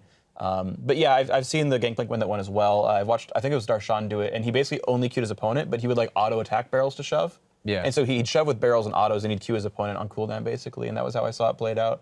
Either way, though, of course, a very good game. C9 crushing it, a great game 2 win for them. Jensen on that Syndra did amazingly. So let's check in with our analysts who are already talking about that match. Channeling of Bunny Fufu with the Thresh pick, being able to provide just so many picks, so much disengage, because Thresh in particular just blocks so much of what Gragas can do. Anytime you have body slam, block him out, ultimate, reel him in, and just having so many of the flash hook plays from Smoothie was really refreshing to see them take such a proactive approach as opposed to the long cooldown of the time cancel. Let's take a look at a couple of the fights then that took place. First up, 17 minutes into the game, 2 for 1 for Cloud9. You talk about the Thresh play. Here we'll see it come into force again, but you know, Jensen and the burst potential from the Syndra to start things off. Yeah, I mean, this is kind of Crumb's talking about how annoying it is to come at the Syndra. She actually trades 1 for 1 just fine. And there we see once again the Thresh pulling Jensen to safety, and they're able to turn this back for a 2 for 1. And most importantly, they get the mid turret, which really opens it up. And when you're against a pick comp and that mid turret goes down, the map's totally open. They just push in, they roam around. They have so much access to blowing you up now. And we saw from there, that's when Jensen kind of took over. And you just don't have a footing back in the game with this comp. Right, exactly. And Cloud9 now on your screens here discussing plans for Game 3. I want to continue hammering this point here. With a fed Syndra, we saw kind of a falter in itemization on the side of Envy, right? I mean, you talk about how a Syndra alone is scary just in maybe a two for 1 situation because of her burst potential. But now she's the most fed member on the map, and you're not itemizing to deal with that burst threat. Well, I think once that happens, I think they really realize that they don't have a way back in. Gangplank's getting bullied around, and the one thing that, while the itemization might have helped them die slower, I mean, what did Hakuho do to Cloud9? Yeah, I don't know what it is, dude. This poor guy. Jensen just ults him every time. You saw Meteos once just go flying. Late game trading 1-for-1 with Gnar with the support. You're double it him. Like, I don't know what's going on He made somebody angry. here, but somebody hates him. He made fun of Jack or something. I don't know. Yeah, I don't know. But so as you mentioned, it already was such a large deficit for Envy to try and strike back from. Their best opportunity was that of a Cloud9 overstay. Now, we did see that one time in the top lane. It's going to be a 3-for-1 in favor of Envy, 27 minutes in the game. Not enough to swing it overall, but we did see kind of a glimmer of what this team composition from Envy can do if they're set up and flanked properly. A nice little arrow comboed into the Gnar ultimate with the stun, and then you have Meteos going in a little bit too ham in here, but they're going to be able to actually translate this into the tier 2 turret, and they push so far with the fact that they have such a large numbers advantage. Even though their ultimates are down, it's so easy to push in. What is Jin going to do into the Syndra? Right. So let me clarify.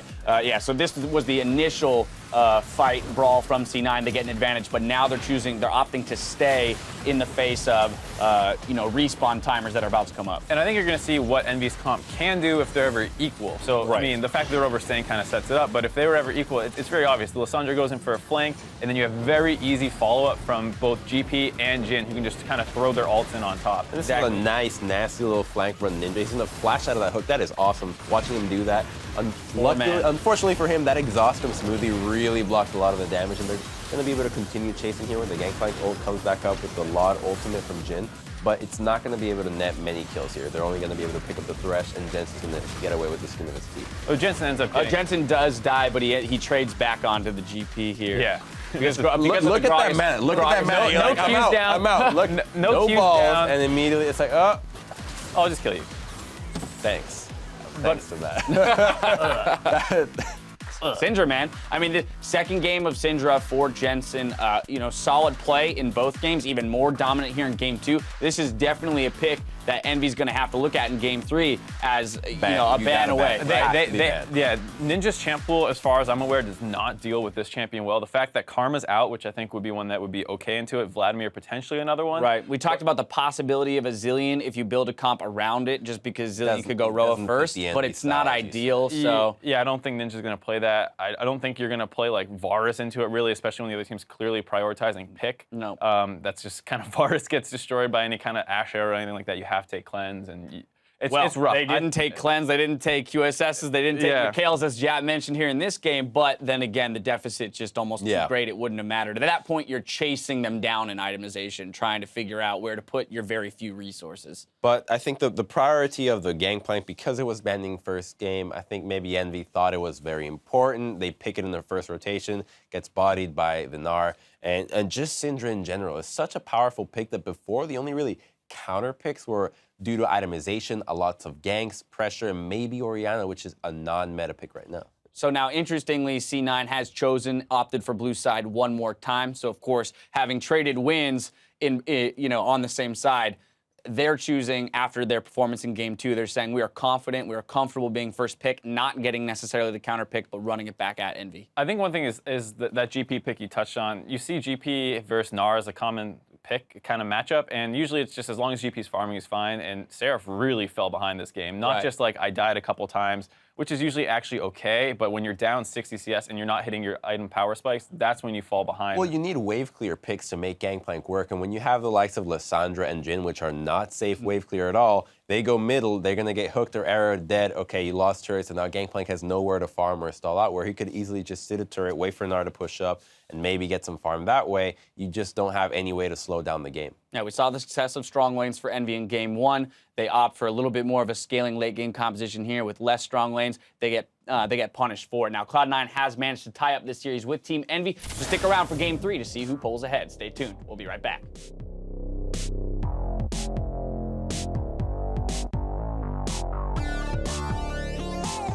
Envy working with the momentum from game 1. We'll see if Cloud9 can stifle that out. Damage here for Steve. Ooh, alley-oop. Wow. Flashes over the wall. Sneaky going hard on this one. He's going to have to dance it out with Proxton now. He leads Impact into the fight. Help. Go Jin. Nice. Cloud9 is trying to separate themselves from the fight as Ninja gives himself time to assess it, and Zanya's and Meteos is now the focus. Dark passage to the light. And will Curtain Call close the fight for Envy? I brum. Yes. Jump. Big push up. Jippy. GP. Cloud9 fight back after game 1. They take down the Nexus and will be going to game 3.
So hold our heads up high and beat the drum to what we love.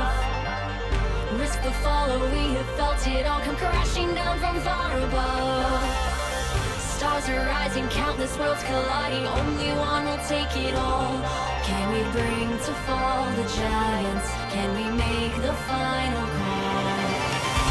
We are the ones to ignite the darkened skies. The champions of the world that we defy.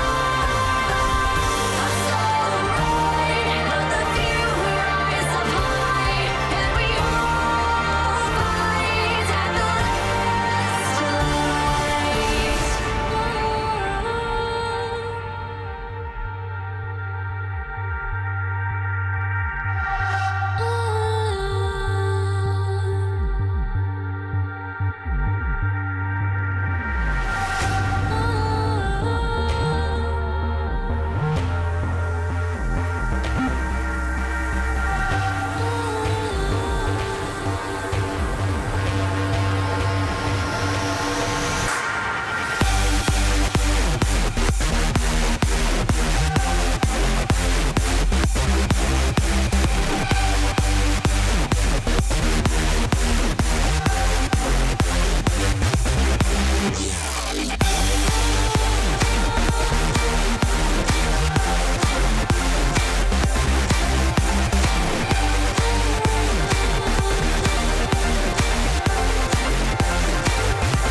Welcome back, everyone, to the North American LCS quarterfinals. We're here in the top lane focused stream, getting ready for Game 3 between Cloud9 and Team Envy.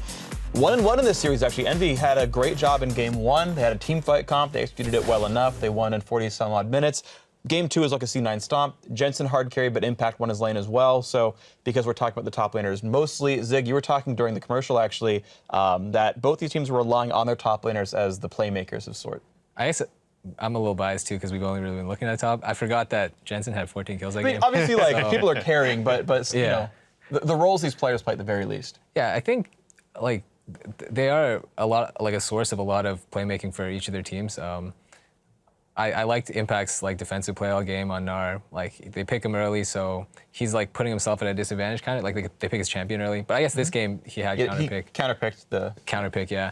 But yeah, I think just the way that they play kind of illustrates or kind of creates advantages for each of their teams. Like Impact actually got a really big lead last game just by himself for the most part. I mean, he pulled like ganks early towards him, like enemy ganked him, and then when his team ganked, it was successful too. So like he's been doing a lot for his team that's kind of going unnoticed, I guess. Or like it's not really like he's not producing kills so much, but he's like avoiding kills and then going even in farm and everything, and that's like it's been doing a lot for his team, I think. Yeah, it's kind of like their game plan. They never level 3 gank top. Meteos just does 3 camps, either ganks mid or bot.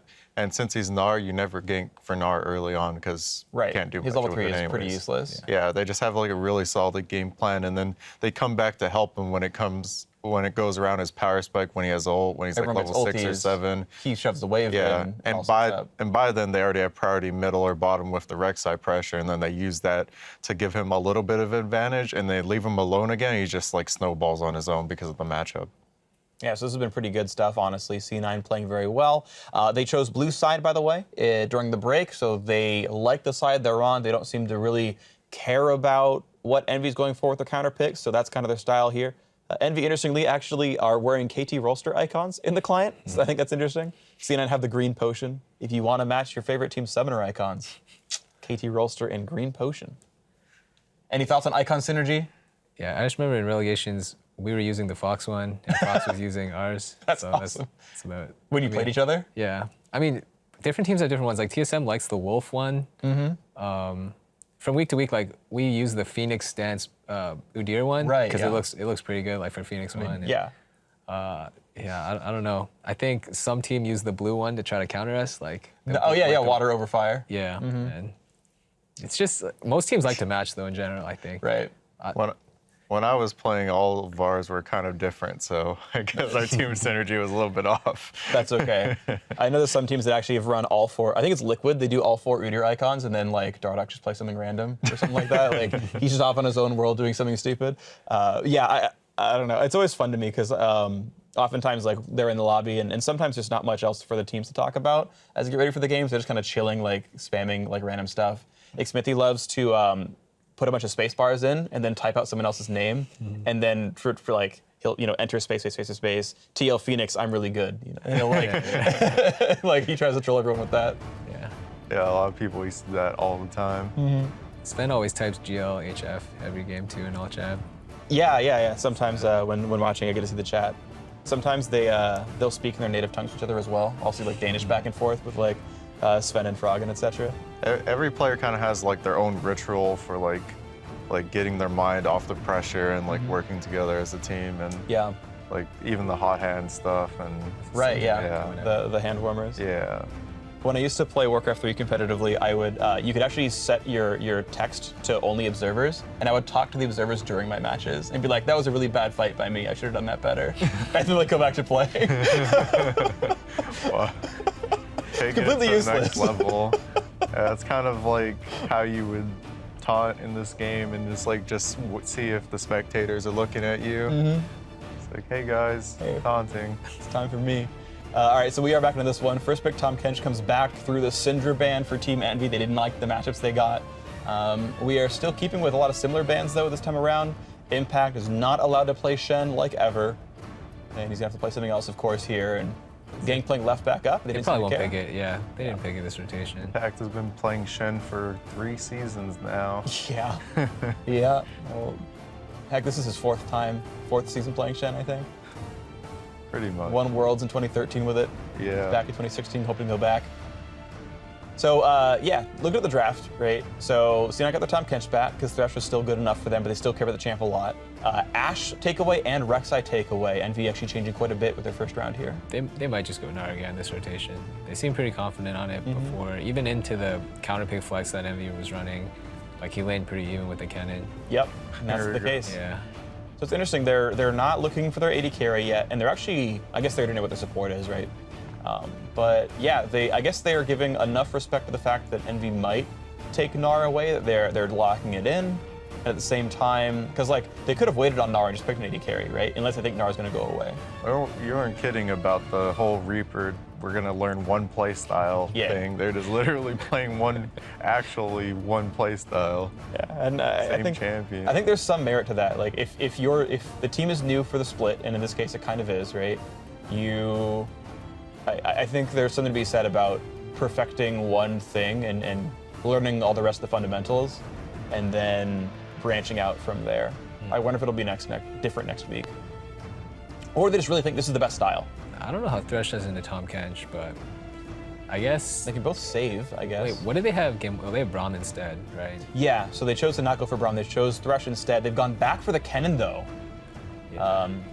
And they could play almost the same team comp as before, with another Kennen list, just not in a Syndra this time. Yeah, Syndra's gone, so that'll take away the threat of getting ganked by Meteos plus the CC combo. But they probably there's Jhin Cass. I forgot about that champion. Cassiopeia is extremely strong early and really annoying to deal with, especially with her ult that roots you and you can't really do much. Yeah, I don't know if these guys want to go list, but they might end up going list anyway, just because they like team fighting. Her W prevents the second part of list E, right? You can't reactivate. I'm pretty sure if you're debilitated by it. That's hype. Oh, the Jace though. That is. We played them in scrims this week actually, and Is they this ran top Jace Jace? into Cassio. Oh no, this is mid Jace. Okay, because I know Seraph was a really big Jace one trick before he joined CLG. Yeah, Jace actually has a decent matchup in his It was Jace and Italy were like his two big champions. I guess one trick is incorrect. I should take that back, but that was like what he was known as. All right, just making sure. But yeah, sorry. I mean, one trick is literally incorrect at that point, obviously, when I say two champions. So yeah, Jace and Cassio. Okay, so Zig, what? Give me some lowdown here. I think Jace is just good into low range. We actually, we played them in scrims and they ran Jace into Cassio as well this week, and I think it's pretty good. Like, if Jace gets off the like Jace at 4 items is like really impressive. I think. Yeah. I think Jace is better mid game than late for sure. So hopefully, like I think maybe C9 wins the scaling war and Jhin can kind of poke out the Jace a little better maybe than the Jace can poke out the Jhin.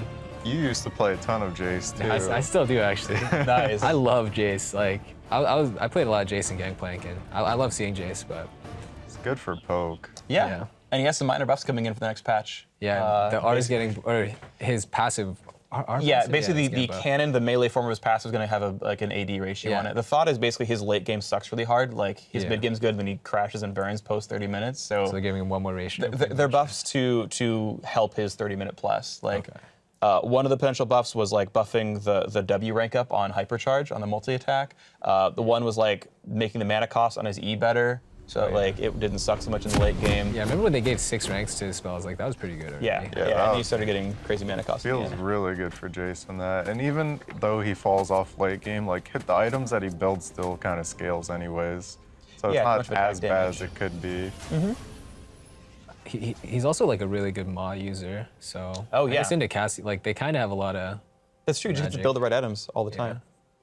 And also you've got like Jensen doesn't want to go Abyssal Scepter. Obviously he's against the Jace, but then Kennen can just like 2-shot him. Yeah. If that eventually happens. They have a good damage split for sure. He might just go like HP to negate that. Yeah, like I mean you're gonna go probably possibly. row of Rylays on that Cassio. Yeah. Seems likely. +3. He's got Bandit still. Ooh, Seraph got the Bandit cash.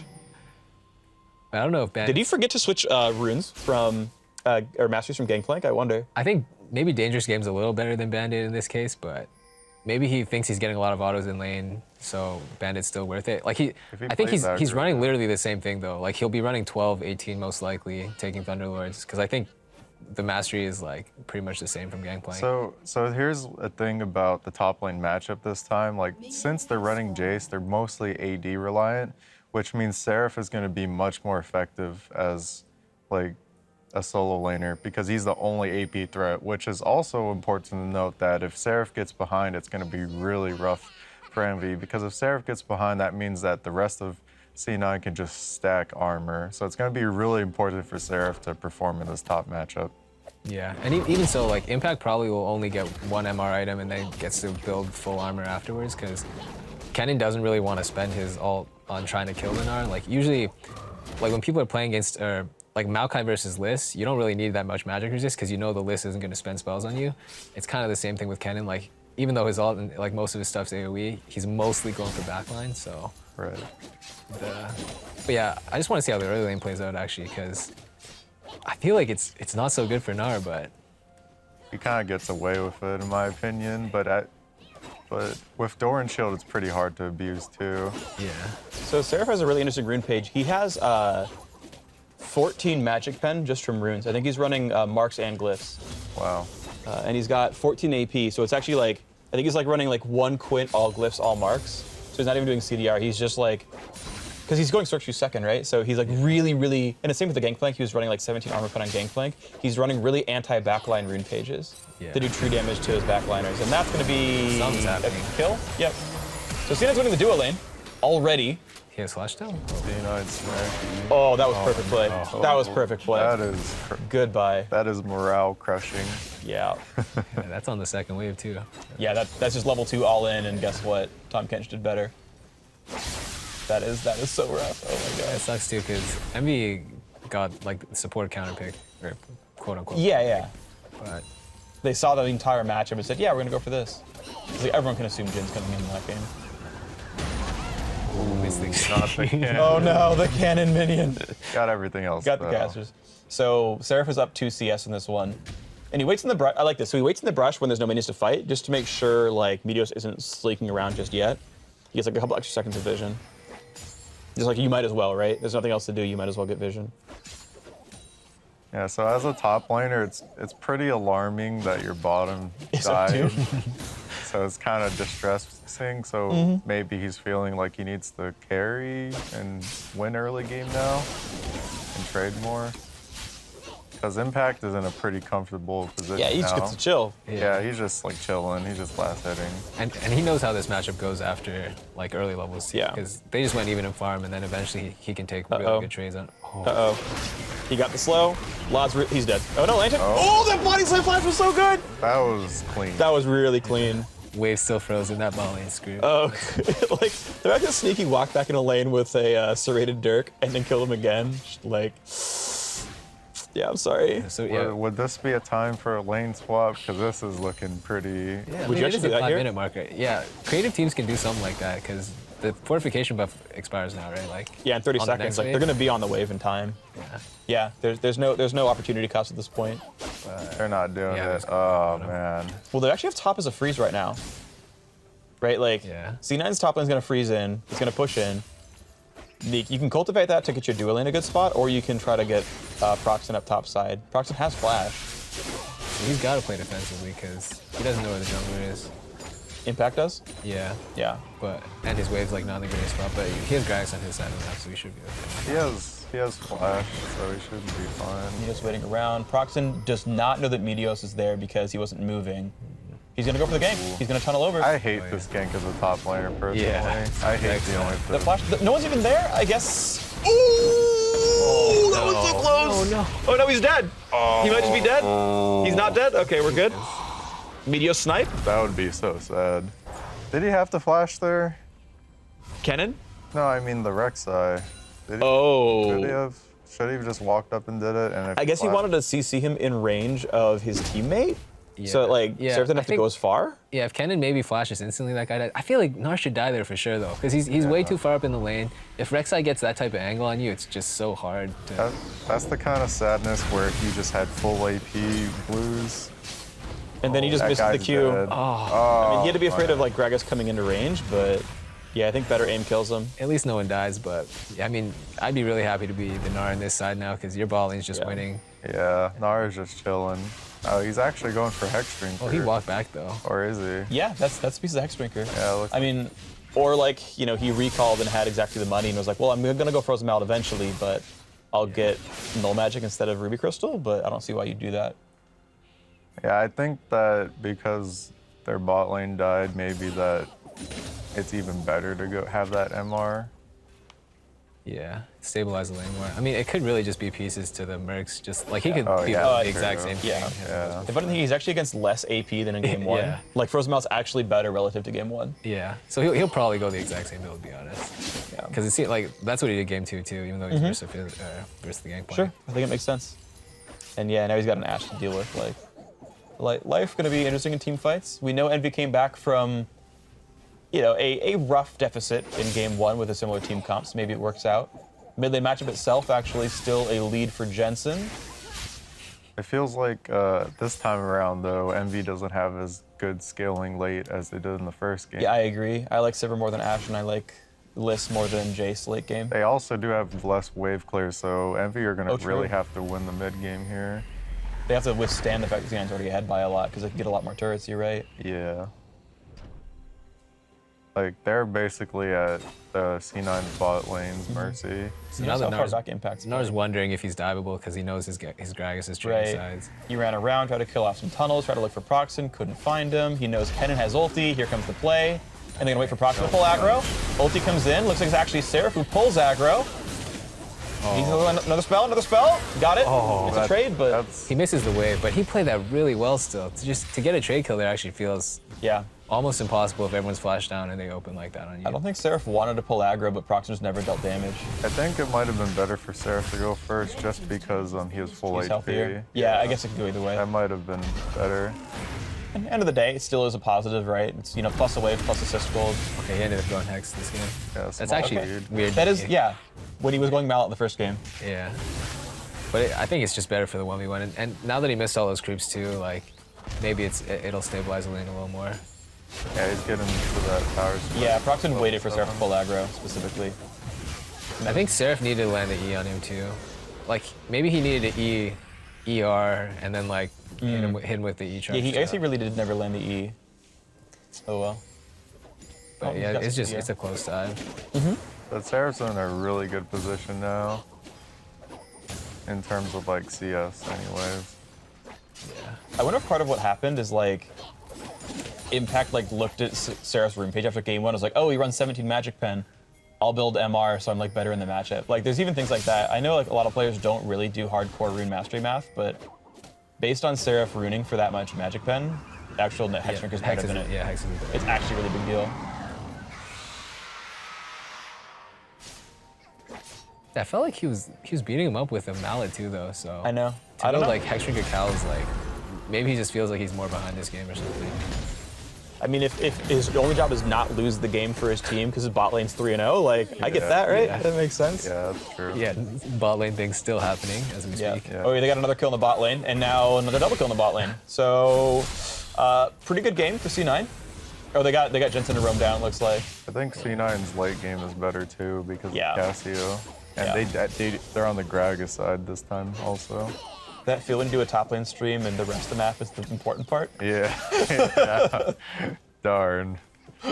Yeah, they don't have great tanks for the Gen ult too. Like if they just open up with Gen ult and Siege, it's like either Rek'Sai's gonna tank it all or it's team at first Rek'Sai, like he's not durable. Yeah. Yeah, so it actually sucks that the Jin's getting pretty thin. Yeah. 10-minute Yomus, no big deal. But they're going for the one place of power, right? This is the one matchup they're actually winning.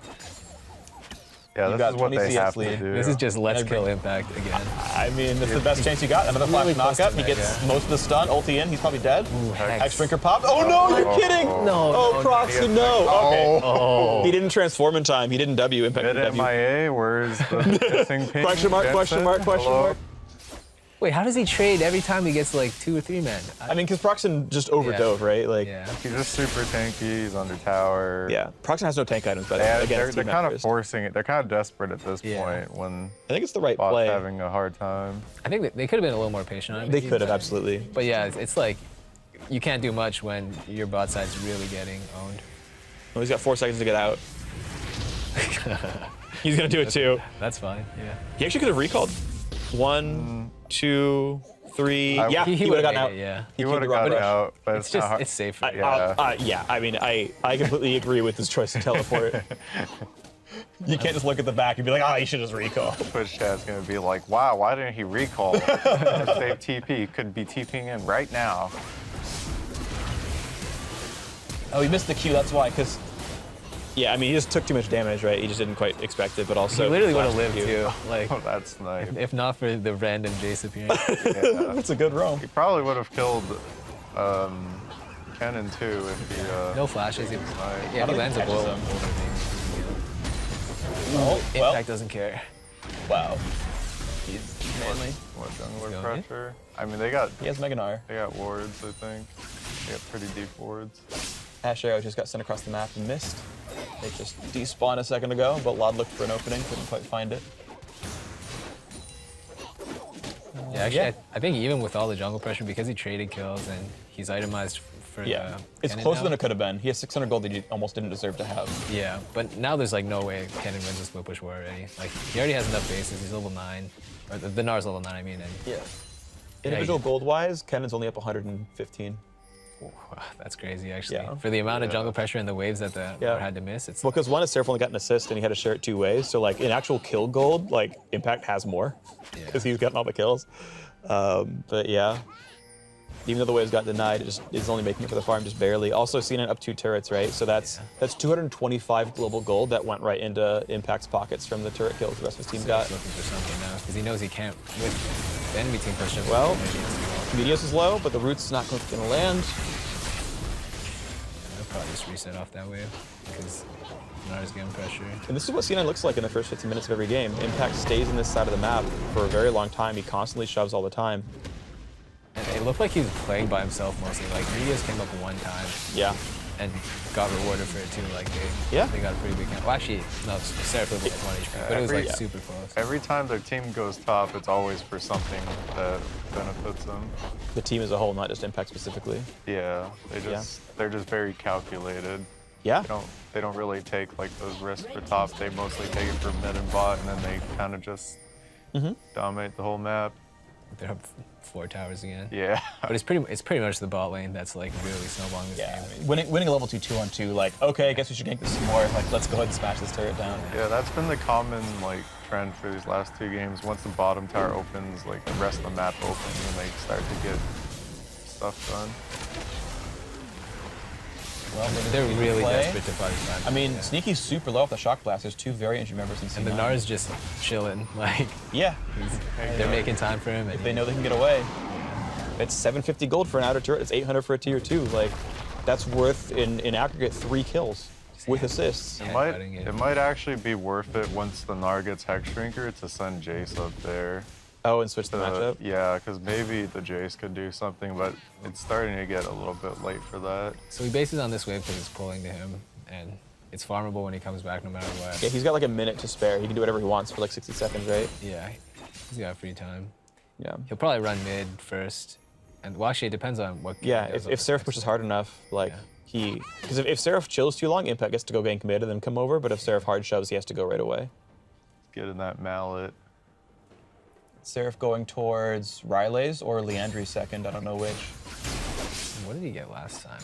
He went for Zhonya. Yeah, he went Zhonya second the prior game, and he went Void Staff third. So this is not either of those items. With his pen runes, he's probably just going hard pen or something. Hard I think he's just trying to like. Because he knows no one else is really item. Exactly. No one else on his team is AP, so he's going a very Magic Pen focused build. I don't think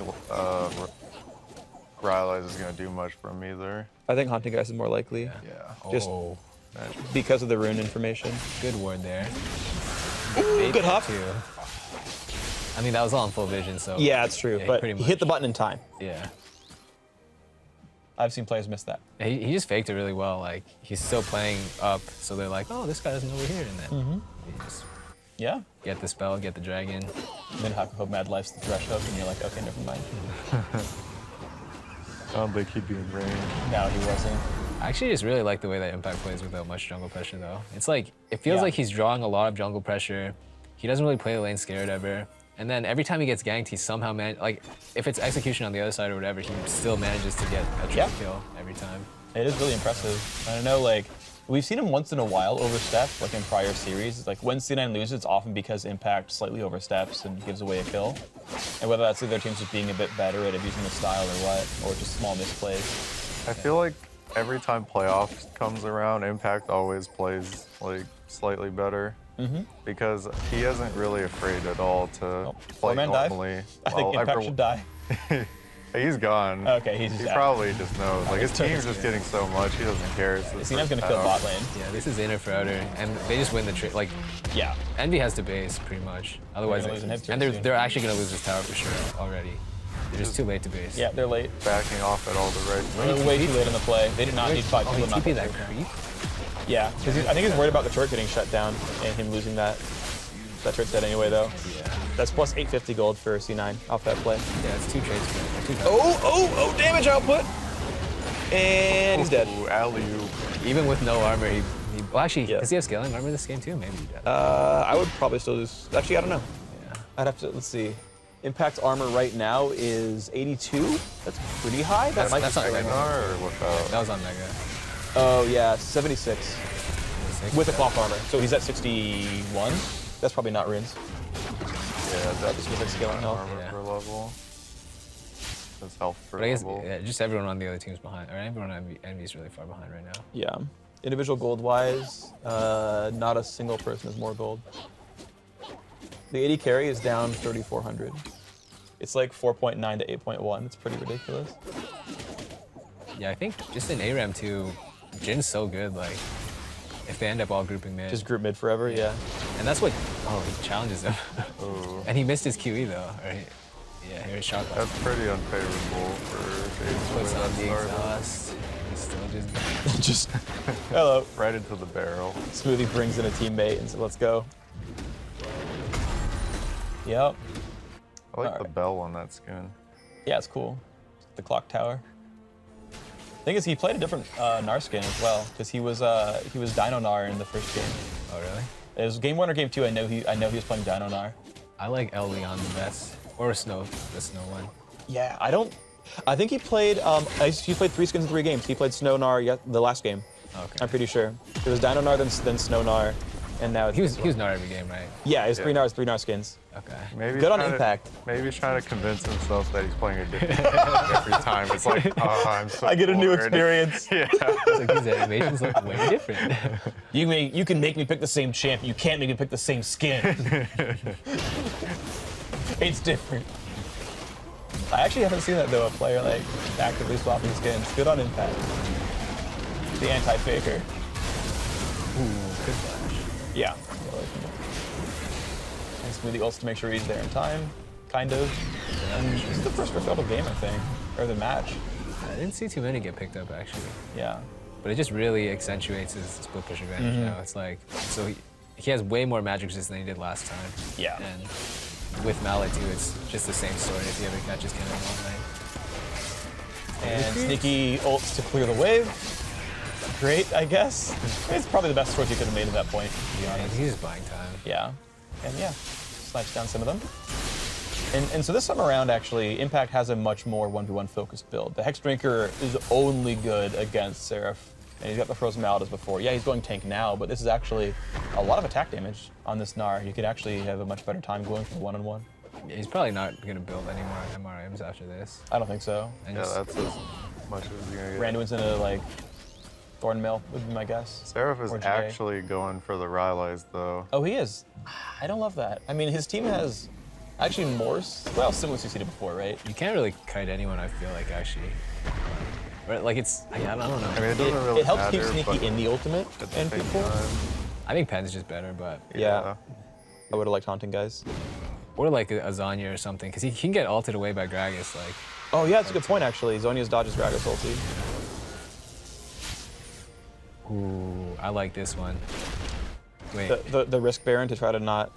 Never mind, just kidding. Trolled. They drew it a scrying. They took a long time. They're just gonna walk him in. This is just gonna take inhib for Baron. It's a double inhib too, because bot's naked, so... Yeah, so Envy's gonna rush it. C9's actually gonna just get off inhib and try to stop Baron. But the problem is, like... They still have the inside track. Right, and Envy took damage, so now it's even worse. It's like all C9 had to do was stop Baron.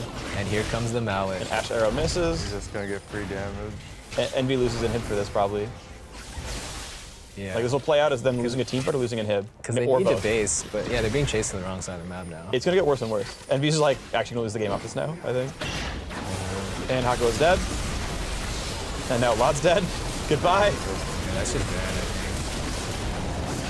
think. Good Gnarlty as well by Impact. This is gonna be a 5-0. They're just taking their time. Yeah, Envy needed to like realize that they weren't gonna get any. They really want to kill the Rek'Sai though, just to make sure there's no risk of starting. It's just like send 3 mid and take the inhib, right? Like, would you rather just inhib here just because?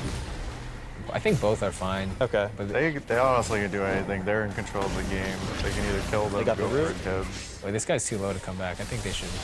They can burn it down now. Gonna chase him up. I mean, they're not gonna smite. They're just having Gragas chase him. Smite, actually. Smoothie almost dies. Yeah, there's okay. Immediate second kill. All right, that was actually a really good play. Yeah, they're in full control now though. Yeah. I think ideally you just want to send the Gnar split push, but maybe they just want a 5v5 because I think split pushing is actually less risk than 5v5ing. Probably. Just because he has such a big lead, like he should get chip damage on the top. You get guaranteed bottom and hit. With Gragas, you can disengage too if they hard engage on you, especially against Jace. Yeah. I mean, that's like Kennen, Rek'Sai, and Thresh are the hard engage, or Nash. And that's like, one thing lands, you just Gragas all the rest of them, and it's fine. I feel like we've switched sides in terms of like what comp is more favored. Yeah, C9 has a pretty good 5-on-5. And we get some good matchups, right? Like, there's a window for Kennen. Jace looks pretty good right now, but... The game would have looked a lot different if they just didn't die too much. Yeah, if you didn't start the game 6-0. Yeah. Yeah. Oh yeah, for sure. That's always the fun thing, right? Is like sometimes you have matchups, sometimes you outplay the matchup. Sometimes the game is won just on individual skill. There's just nothing you can do about it.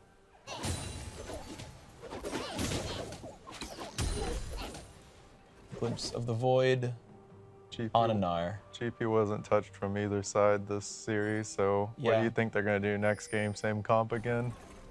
I feel like Envy has to like ban Gnar or something, like put him on something. Yeah, I else. think you're right. I don't know. I mean, that's 2 bans on Impact because they're banning Shen already, but I mean, if that's what you do. They're also banning Talia, and I forget their last ban. Oh, they banned... Syndra. Syndra, oh, you're right, yeah. So it's like Talia and Syndra and Shen and Gnar are all pretty important in their mind.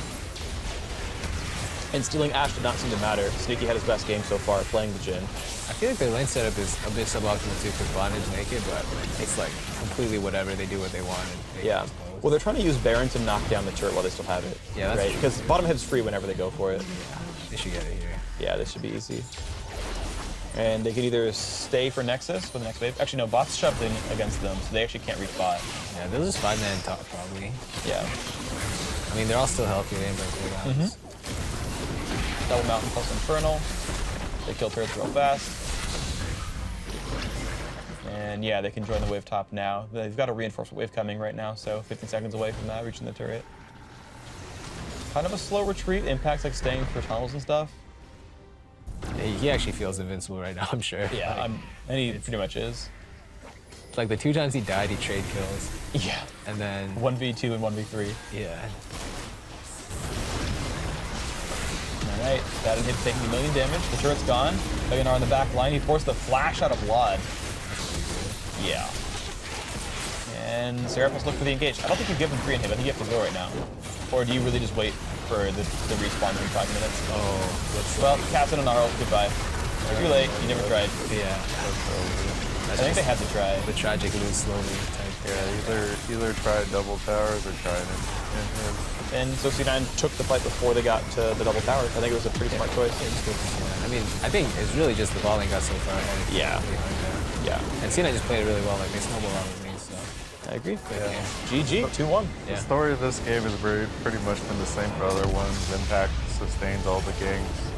His team does well, and they just win the game with their play style. Yeah, he's doing his job for sure. Like, he's playing in bad matchup maybe, and he just farms it out, dodges every gank, trades kills when he gets ganked. Like, you can't ask for more from a Gnar pretty much. Absolutely. He's got one more skin to play. And then he's got to find They got to ban the Gnar though. I don't know. I feel like they got to put him on something else. I don't know. Yeah, and I mean that's the thing is they either give up Syndra, they give up Talia, or they give up Shen to get rid of Gnar. Like, or you steal something away. Like you first pick the Syndra or Talia or something. Like you make Seraph play Shen and you ban away Gnar. Like something like that has to happen. Maybe they take a. So this time Envy gets side choice, right? Yep. So yeah, we're going into game 4. Envy gets side choice once again. They have about 5 minutes to choose. I mean, they wanted red side for the flexes, and you know, I like what they've done with the matchups. Like I thought Kennen and Gnar was pretty good. It worked for them in game 1. I liked what Jace seemed to do into the Cassiopeia. Okay, their bot lane matchup sucked, but like, well, the way they played it sucked. So yeah, I can't like blame champs like by any means, but yeah. I feel like they should just go for the scaling because it just feels like C9 is superior in mostly every aspect. Yeah. Besides like making those mistakes once in a while, but that was for the first game. As you go into the playoffs, as you settle down. Yeah, you settle down, you warm up, and you make less and less mistakes as the time goes on. So I'm not sure what they have to do, but they're gonna have to really pull off like some crazy strat or something. The funny thing was like, Envy could have played the exact same team comp from game 1. I guess, sorry, Sivir was banned away, and C9's not letting them get the champion anymore, but like they still could have played the Braum for the team fighting support, and they still could have played the Lissandra for the team fighting mid, and they chose more for matchups, more for the sort of the one-on-one types of interactions, and this, of course, backfired, right? You can't analyze too much a game that starts 3-0 on the bot lane in 3 minutes, but you know, we'll see what Envy chooses to do. Of course, we know they can have some good champ selects. Maybe that turns around a little bit, but Impact, as you guys are mentioning, playing amazingly, 3 straight NAR games, not getting any help and looking great despite all that. So certainly a pretty good series so far for C9. 2-1 in this best of 5. C9 almost to make it into the semifinals, but for now we're going to send it down to the analysts to break down that game and take it away if you guys are ready. We can get into the Kennen counter pick as well. It's seen various degrees of success. I mean, Thresh, maybe a decent pickup, but definitely not the ideal support matchup against a Tom. See, I'm going to have this theory right here where you're picking all these carries in the side lanes or in the solo lanes for Envy. You have the Lissandra, the Jace, the Kennen, lots of carries in the top lane, and that forces the support pool to kind of take a more CC-oriented role. So you have the likes of the Thresh and the Braum that they've been going for in the first 3 games. Right. And the problem with that is that when you pick Braum and Thresh, and pretty much all these melee, well, Thresh isn't technically a melee, you lose against Tahm Kench, period. You cannot, like, that is nearly impossible of a matchup to win. They have to mess up monumentally. Yep. And especially you do not all in when you have coin. Yes, that was about to say, okay, if you didn't say it, I was going to say a coin picked up for Thresh. We've got fine, but you just don't all in. Right, especially against a Relic Shield Tahm Kench, which is just that he's got more combat stats from you than you there at level 2. Let's take a look at this first blood. Or rather double kill in the bot lane. It's the only replay we have, and the reason being is that this essentially did spell the end of the game for Envy. Well, they go in because they have the 2 advantage, but Sneaky gets the last hit on the creep to start it, and then this is actually just really well played. While he's reloading, he walks into the brush while they have Hakuho in Smoothie's mouth, so it was just really well timed where neither of them were damaging at the same time, but they walked out. And this fantastical tongue lash right on the creeps. Oh yeah, oh yeah, making sure he didn't. Nice and sticks to it. Well, now Sneaky gets 2 kills, doesn't have to blow his flash. All 4 summoners are blown on the other side of that 2v2 lane, and so this essentially puts Envy in a situation where they have choices they can make. Either we start throwing more resources to the bot lane in order to try and turn what just happened around, right, and get them back into the game, or we have to throw all of our focus and resources on the opposite side of the map in hopes of winning it hard enough on that side that they can cover for the losses on the other side. And they're pretty much all bad choices. Right, because if you go bottom, that man in your screen, Meteos, is going to come down and counter you. We saw them go down and get a return kill almost instantly where he gets that nice flash body slam onto the Lantern. If the Rek'Sai's there, it really doesn't change it. You might save him, but then you're just blowing time and resources protecting people who are still going to lose the lane. It was just, you can't afford in a playoff series against a good team to lose a lane that hard. Once you get double killed level 2 and he comes back with the serrated Dirk to your nothing, it's we want to hear what the alternate stream's saying about the top lane when you see in the screen double kill bot lane. Dyrus is like, this is where you as a top laner. He's just like, damn. Of the top lane matchup though, the reason why the Kennen into the Gnar isn't as great as we would have liked, say, other matchups like Fiora or maybe Aurelia is that when you try to put so much attention into one lane, you want to get it to a point where you just leave it alone and they can constantly take advantages by themselves. Right. By either tower diving, pressuring them off to recall, whatever. Kennen can't do that. Kennen's great in the 2v1 with the jungler assistance. Kennen is particularly great at diving bottom with a TP advantage. Envy has not used a TP advantage once in this game, and you saw how hard it is to kill Impact. He's playing great. So yeah, that's what's kind of weird is it's okay if you're like, okay, they pick Gnar, we're going to take Kennen. It has a good matchup, it'll have pressure, and then it'll scale really well into the late game. And Seraph's obviously pretty proficient at Kennen, but the thing is, it's not just that like they go up there once. Even in game 1, when their bot lane was doing fine, they didn't look to go bottom with the TP advantage they got. They kept going top, and so if you're going to have the game plan of constantly throwing ganks top, why not pick a harder snowballing matchup? Well, very much so. And then on top of that, the execution just needs to be cleaner. We saw traded kills back, for Impact almost every time they dove him. So yes, you're picking up the kill and you're getting the assist advantage, but even so, money is going into Impact's pocket. He itemized correctly as well, this time going for much more defensive initial items to protect against those turret dives, as opposed to his Gnar game in game 1, where he went straight for that frozen mount. So smart itemization from him, an adjustment based on what Envy was doing,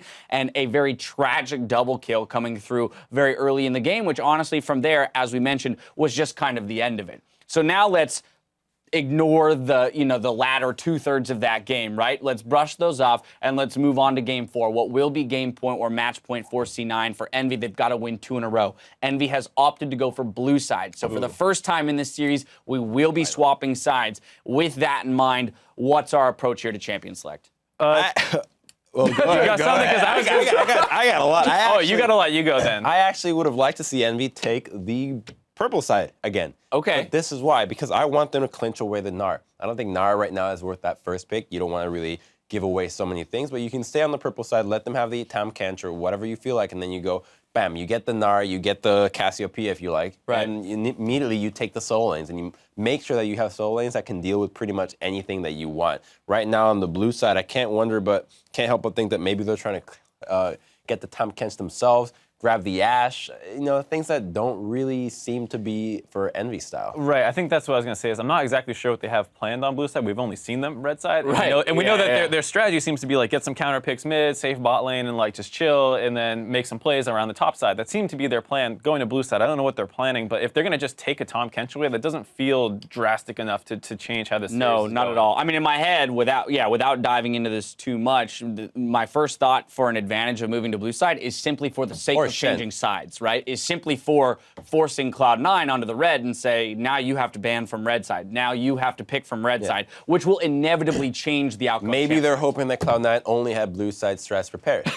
I don't think that's the case. I mean, the thing is... It's a reference, man. I know the reference. It's season 2. Yeah, whatever. I think Vlad, Karma, Sivir translate pretty well over to the red side bans. Right, you're not unhappy to ban those. The Shen might be the thing that they're looking for. That's true. Right? Actually, they've been banning it a lot. It is a drastic change of style that can impact the top lane and bottom more than any other pick right now. All right, so hopefully the switch of sides will give us a pretty drastic change in champs. Like Cloud9 are just 1 win away from moving on to the semifinals, being our first team there. So stay tuned to see if they can make the jump or if Team Envy will rally and take us to a Game 5. You're watching North American Quarterfinals.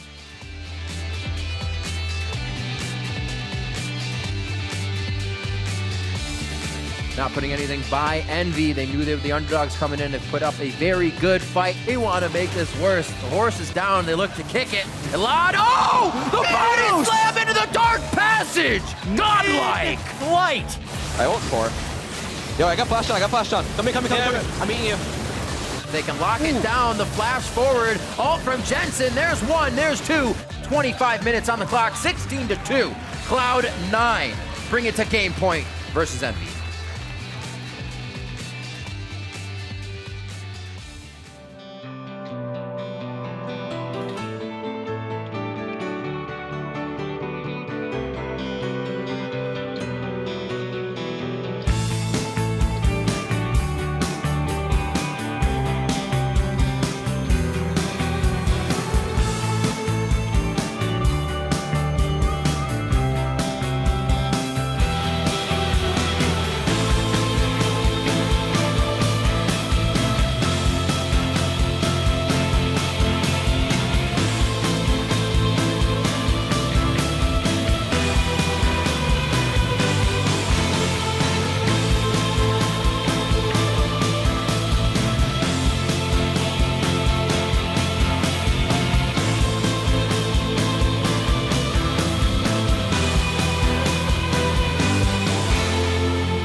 Welcome back to North American LCS. We're here in Game 4 of C9 versus Team Envy, or Impact versus Seraph.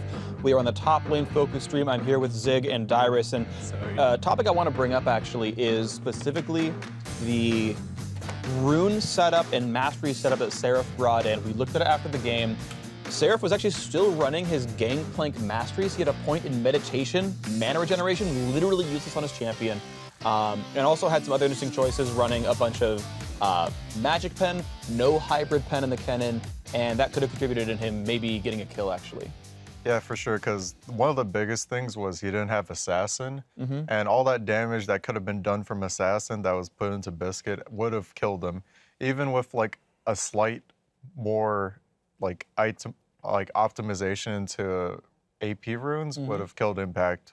But the thing is, even if they did kill Impact, the game was looking pretty rough for Envy since they died 3-0 or 4-0 bot. I don't know what happened, bot. Yeah, that game might have been unwinnable because of the rest of the lanes, but certainly top could have looked a lot better. And it would have been, you know, a 3-0 Seraph versus a 3-0 Sneaky. At least now we have interactions going on where Sneaky has to knock it one shot to win a team fight. Right. Yeah, so sometimes you get those really, really tight situations where it's a 1% difference. We are now into Game 4.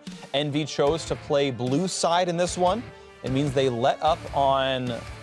Okay, so they're keeping the same 3 bans as before, and have Rush picked the Karma that is locked in right now. It's now C9's choice to make some options, but that Nara is still up for before. I do think that blue side is probably a nice change of pace for them, but the way picks and bans are going was that no one really prioritized GP, and C9 is just going to pick Nara anyways as a blind, so C9 is still going to get the last pick. But I guess the difference is that Envy gets to see more before they pick their entire comp, because you're picking 2 at a time instead of just like 1-2-2. It's just like 2-2-1. Lee Sin lock. Yeah, Lee Sin insta-locked by Proxen right now against Ashe plus Gragas. Cloud9 still running great team fighters, great crowd control. We've got Lee Sin and a Karma. Of course, that first pick for Envy. I guess Lucian Karma, I think, is one of the strongest 2v2s. Never mind. No, I mean, it still could. I don't know if they want to pick Nar here. I feel like they should, but maybe... Actually, Seraph, I remember when we played that team, we had Brandinian and we were blinding Trundle, and his counter pick for Trundle was Liz, which actually eventually loses. Yeah, it loses the split push war eventually because, like... Pretty Trundle, early. Yeah, like Trundle... After Spectre's Cal, you just win. Yeah, that's true, actually. Not even that late game, but yeah, you literally do no damage to him after he gets like a Visage and gets his Ravenous. He can take any dumb trade he wants and just heal back to full, so... I think they just pick Nar here, like, and they give Jensen 5th pick, and then he's Nar 4 of 4 games. And you wait to see the Karma flex, whether it's support or mid lane, because I know Ninja's happy to play that Athene's Ardent Sensor Karma. Yeah. And the thing is, like, they've got good auto attackers, like this Lee Sin's actually gonna make use out of the Ardent Sensor buff, so that's kind of nice. I guess Envy is just gonna go for the early game here, depending on what they pick for. They probably go Thresh. Yeah. Okay. Yeah. Why do you like Thresh here? Because they're just running the exact same stuff they've been running. It's like, okay, Tom Kench is down, next down the list, Thresh. Yeah, fair point. Champion for champion, they haven't really changed their style. And even in game 1 when they lost, like, they were ahead early. So I think they're pretty comfortable with draft being pretty much exactly the same. All right, it's time for Luchador Nar from Impact. Or Naked Nar, you never know. Oh, it's true, no skin. It feels like the only difference here now is that they don't get the counter pick on middle for Envy's side. Yeah. I mean, I guess they took Karma, but like, I'm trying to think, I don't feel like Karma was banned much of the series. Maybe I'm forgetting something and it was in Champ Select somewhere. But this is the first Karma pick we're seeing this series. And again, like, I'm trying to think of what bans were even given away. Yeah, the game before, that's what's listed at the bottom right, where Karma's banned. I guess. Oh yeah, you're right. Because C9, that's why they first picked Tom Kench. They're so afraid of Envy playing Tom Kench, is why they were first picking it in all their games before. Yeah, I think the contested picks are like the just flexes that are pretty good in almost every scenario. And for this case, I guess it's like Tom Kenshin. Ooh, Pantheon. The pick with the Lissandra. Is that what you're talking about, the Pantheon flex pick? Yeah, these guys like Pantheon. Played against the Discord a couple times. I actually think it's probably Pantheon mid, blind. All right, maybe, okay, actually it's double flex, so if he gets a good matchup, you maybe wait for the matchup, basically. Mid, yeah. But Liss is laneable in the Gnar. It has the same flaws that... Cassio, isn't he? Yeah, probably. Because Cassio does good against both of them, right? Looks pretty good. Yeah, I think that's good, actually. I like the setup for Envy though, because if they came in expecting to play like Liss Panth as their flex picks, like they're both CC lanes, like really reliable, practically can't miss crowd control. But then at least Sin, who just like hops onto the diver and gets 1 million damage done. So at least the solo lanes are good setups for Lee Sin ganks. Yeah, they're just really looking to snowball this game hard, it looks like. It's a ton of early game. Jhin hits 6, walks mid, ults someone, hope you get the kill. Yeah, they've given up on everything else. LeBlanc. Oh, okay. LeBlanc the matchup. Okay, so 4 straight NAR games here for Impact. Jensen doesn't get to play Syndra, so he plays some LeBlanc for himself. Ash Thresh bot lane. I think Liss is actually good into LeBlanc, but they might just commit the Pantheon mid anyway. Yeah, I think Liss into LeBlanc has been pretty good. One of the nice things about Lissandra is you can sometimes force your opponent to play Cleanse. Because Liss ult just means you die half the time, and so you can make LeBlanc not play Ignite and not play Teleport, and play TP advantage. I think the main thing is they just don't want to put Pantheon against Gnar, because later on it's going to be That just sounds rough. Yeah. Because Gnar just needs to go Doran Shield, and I don't know, I guess if he has an Armor Quint page, like he can just survive the Pantheon and just outscale. Yep. Well, they can't swap anymore. The good thing for C9 is they know their matchups now. It's Pantheon mid Lissandra top for sure. We do know that, yeah, Gnar can just get a Hex Drinker and survive Lissandra most of the game. Once again, very little magic damage on Team Envy. They have an AD jungler and an AD mid laner. So you shouldn't see too much MR outside of the matchup specifically, which is something you can kind of keep in mind that, you know, Hex Drinker doesn't help you against anyone except Lissandra, basically. But yeah, Pantheon mid against LeBlanc. Not a matchup I've seen before. Not a very common one. Yeah, yeah, like, I don't think any of us have like played this matchup before. Throw spears, pray that the chain doesn't hit you for when you get ganked by the Gragas. Yeah. That's going to be... Melee matchups middle are very prone to gank, so we're going to probably see a lot of jungle pressure mid, in my opinion.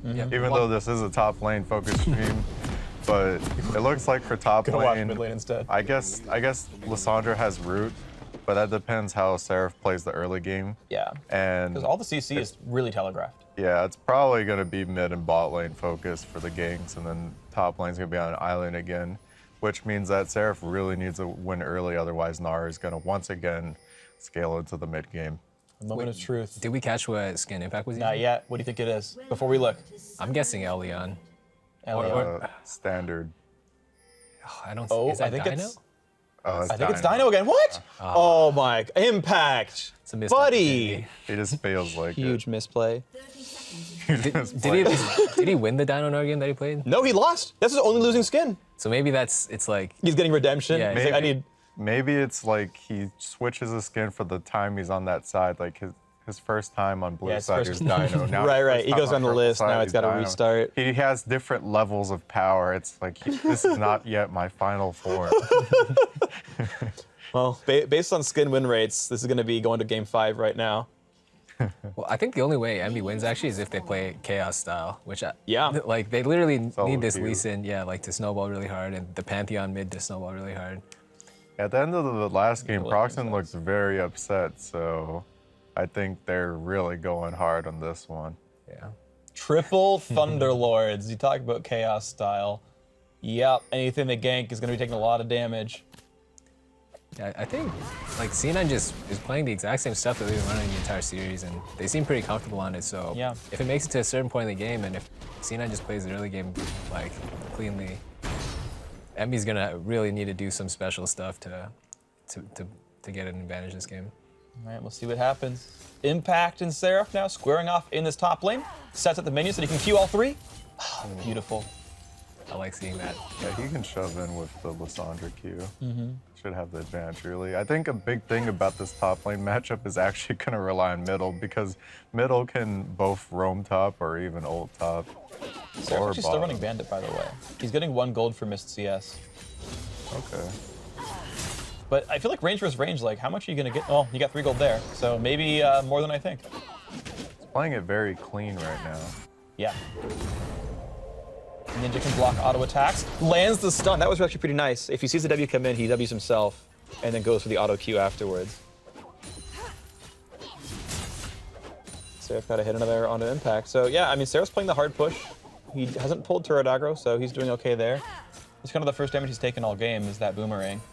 This is the dangerous wave, but at the same time, I assume both junglers are just going to play towards middle. Yeah. I mean, both teams know that the top laners leech once again every single time this game. Meteos on his own blue buff, Prox on his own red buff. So they've actually had pretty mirrored starts. But I believe they've both been running through Fog of War for a while, so you'd have to kind of make predictions to know which camps they're going for. Wait, he went Gromp to red? Looks like Gromp to red. Yeah, he's still level 2. Oh, did he level 2 gank someone, or? Not that I saw. I think he was waiting for it. Oh. He was like, okay, yeah, LeBlanc's gonna go for the level 2 W, like, let's sit around to this brush. But he is behind camp-wise. One extra camp, basically. Because Meteos did Krug's Raptors blue. Yeah, I think the only time Nara can struggle in this matchup is when his wave clear's bad and wave clears him, so it's just early Okay, levels. they're going for the early gank. Lee Sin's on the bottom side of the map. This is okay, that's going to be him Wing back. Ignite is on. They really want this. There's the Lee Sin. He landed the E for the slow, I'm pretty sure. No, he didn't actually, but he lands the Q. He can still follow that. That was really perfect play. Pretty good. The fact that Proxen took so long in the second Q to say, I've hit you. Seraph's here. And I'm going to wait. Yeah, and Seraph's like, I'll just hold mid for you. Don't worry about it. Freezing the wave. Oh, wow, he did make it freeze. That was really well played. That's a good teammate. Yeah, so Seraph roamed down on a shove. Didn't get part of the kill, but like made the right play, of course. And he misses 3 melees. Yeah, he missed 3 melees, yeah. Did lose some CS, but still worth it because if Gragas came, they would have been in trouble. The expected value on that play was positive. It ended up being useless, but like this is the right play, like theoretically. If he can't abuse impact, then best push up and roam. But it's going to get to that scary point pretty soon. Yeah. That's a rough trade. Yeah, he triggered Hyper on him and landed the boomerang, so rough stuff there. Cannon minion! All right, he got it, we're good. I would have missed that one. Yeah, but he sacked the others, right? He did, he lost a castle right there as well. Exhaust on the wad. There's the body slam. Hako's in a bad spot. Oh yeah, this guy's flashes. He got a shield though, he's fine. Ooh. Smoothies. Ooh, if that Q had landed, that would have been a nice thing. Ooh! Lod is good at League of Legends. Good play. I don't think that much matters. I think he's fine. He's got shield. Yeah, he's fine. He lands the root. Meteos. Meteos. 2 hits is a crit. He can't reach him though. Okay. That's some scary stuff. That's what you get for running Dino Gnar, dude. Going for that early game. They just 2v3 and got a They kill. did, yeah, they won a 2-on-3. Yeah. A little different story from last game. A little bit. Yeah, Sneaky doesn't have a heal there, probably for the gank. Yeah, he taking so much damage at the start of it. Didn't respect the Jin 4th auto. Yeah. Yeah, just the flash auto, 177 damage, just completely smashed him. I'm just excited we have a full series going on here. And yeah, so Seraph, right, has priority in the lane. Now this is a big shove as well. He has Lee Sin coming in, so they might be looking for the dive. The thing is, he's so close to Mega. Wait, how close is he? 6? Oh. Seraph doesn't have it yet. It's going to be several more minions, but Impact is even farther away from that. But they did pop his Mega, so if he hits Mini on tower, maybe they try to dive with P6. Uh-oh. 3 people. Goodbye, Ninja. Pantheon's a bit gankable. I think they jumped the gun on going top because he's getting Mega. When you try to go for Mega, it's rough. I mean, so they had to weigh that Mega was coming in against the fact that if Seraph completes the shove, he hits 6 and Impact isn't, because it's like a double-sized wave that's not under the turret yet.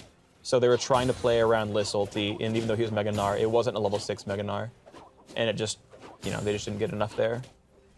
Yeah, I mean, was Lee 6 there? He's not even 6 yet. No. Not sure. I feel like he just flash and jump away. Okay. But I could see why they're playing off the power spike. It's just not the right situation. Yeah. I get you. I think he still just keep playing around middle here because Pantheon is very.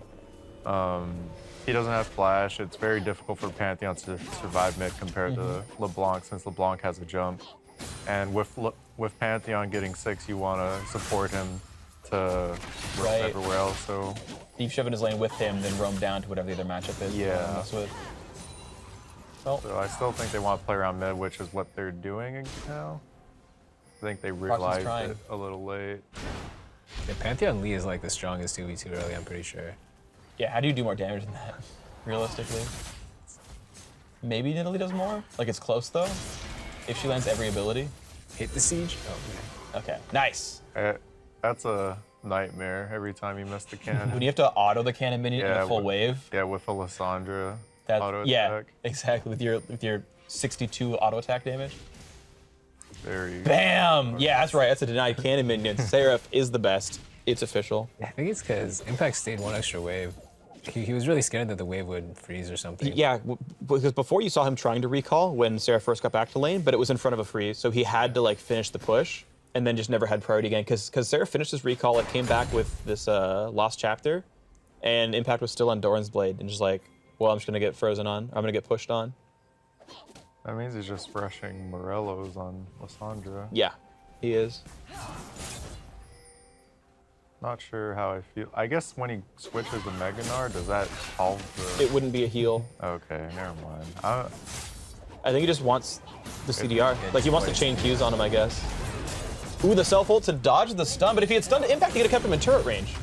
I don't know how I feel about that one. If you ult Impact, he takes 2 extra turret shots. If you ult, yeah, I think... He's TPing down. He got stopped, actually, but he fights back on a Seraph who's running out of health now. Goodbye. Had to flash. Might still die? He's dead. He got that flash. Oh, wow. Good play. And yeah, everyone's dead from Envy right now. That's an ace. 9-minute ace. Oh, wow. Well, there you go. What the heck? Something Jensen got a triple kill. I mean, Sarah stopped the Gnar teleport, which didn't matter. That was a good TP by the Gnar, though. Just to, because it kind of made him, it made the Lissandra scared that he'd actually make it to the bot fight, so he had to like screw with him a little. But then it made him like overcommit. Like he spent his W to cancel the teleport, and he already knew his arm was down, so. Ouch. So rough stuff for sure. We will get a replay of that prior fight in a second to see what happened. But yeah, that was a 4 for 0 on the bottom side of the map. Wait, Gold's actually pretty close still. Oh, they're up 1 tower? Yeah, they got bot turret before that even happened, but then the rest of the team roamed in. So they got bot tower and AD. Oh, so they're just focusing Proxy down to half HP. They shouldn't be fighting this, but they're going for the... Okay. That was good dodging. And they need to turn around. Why are they chasing this? I think they just run at this point. This is...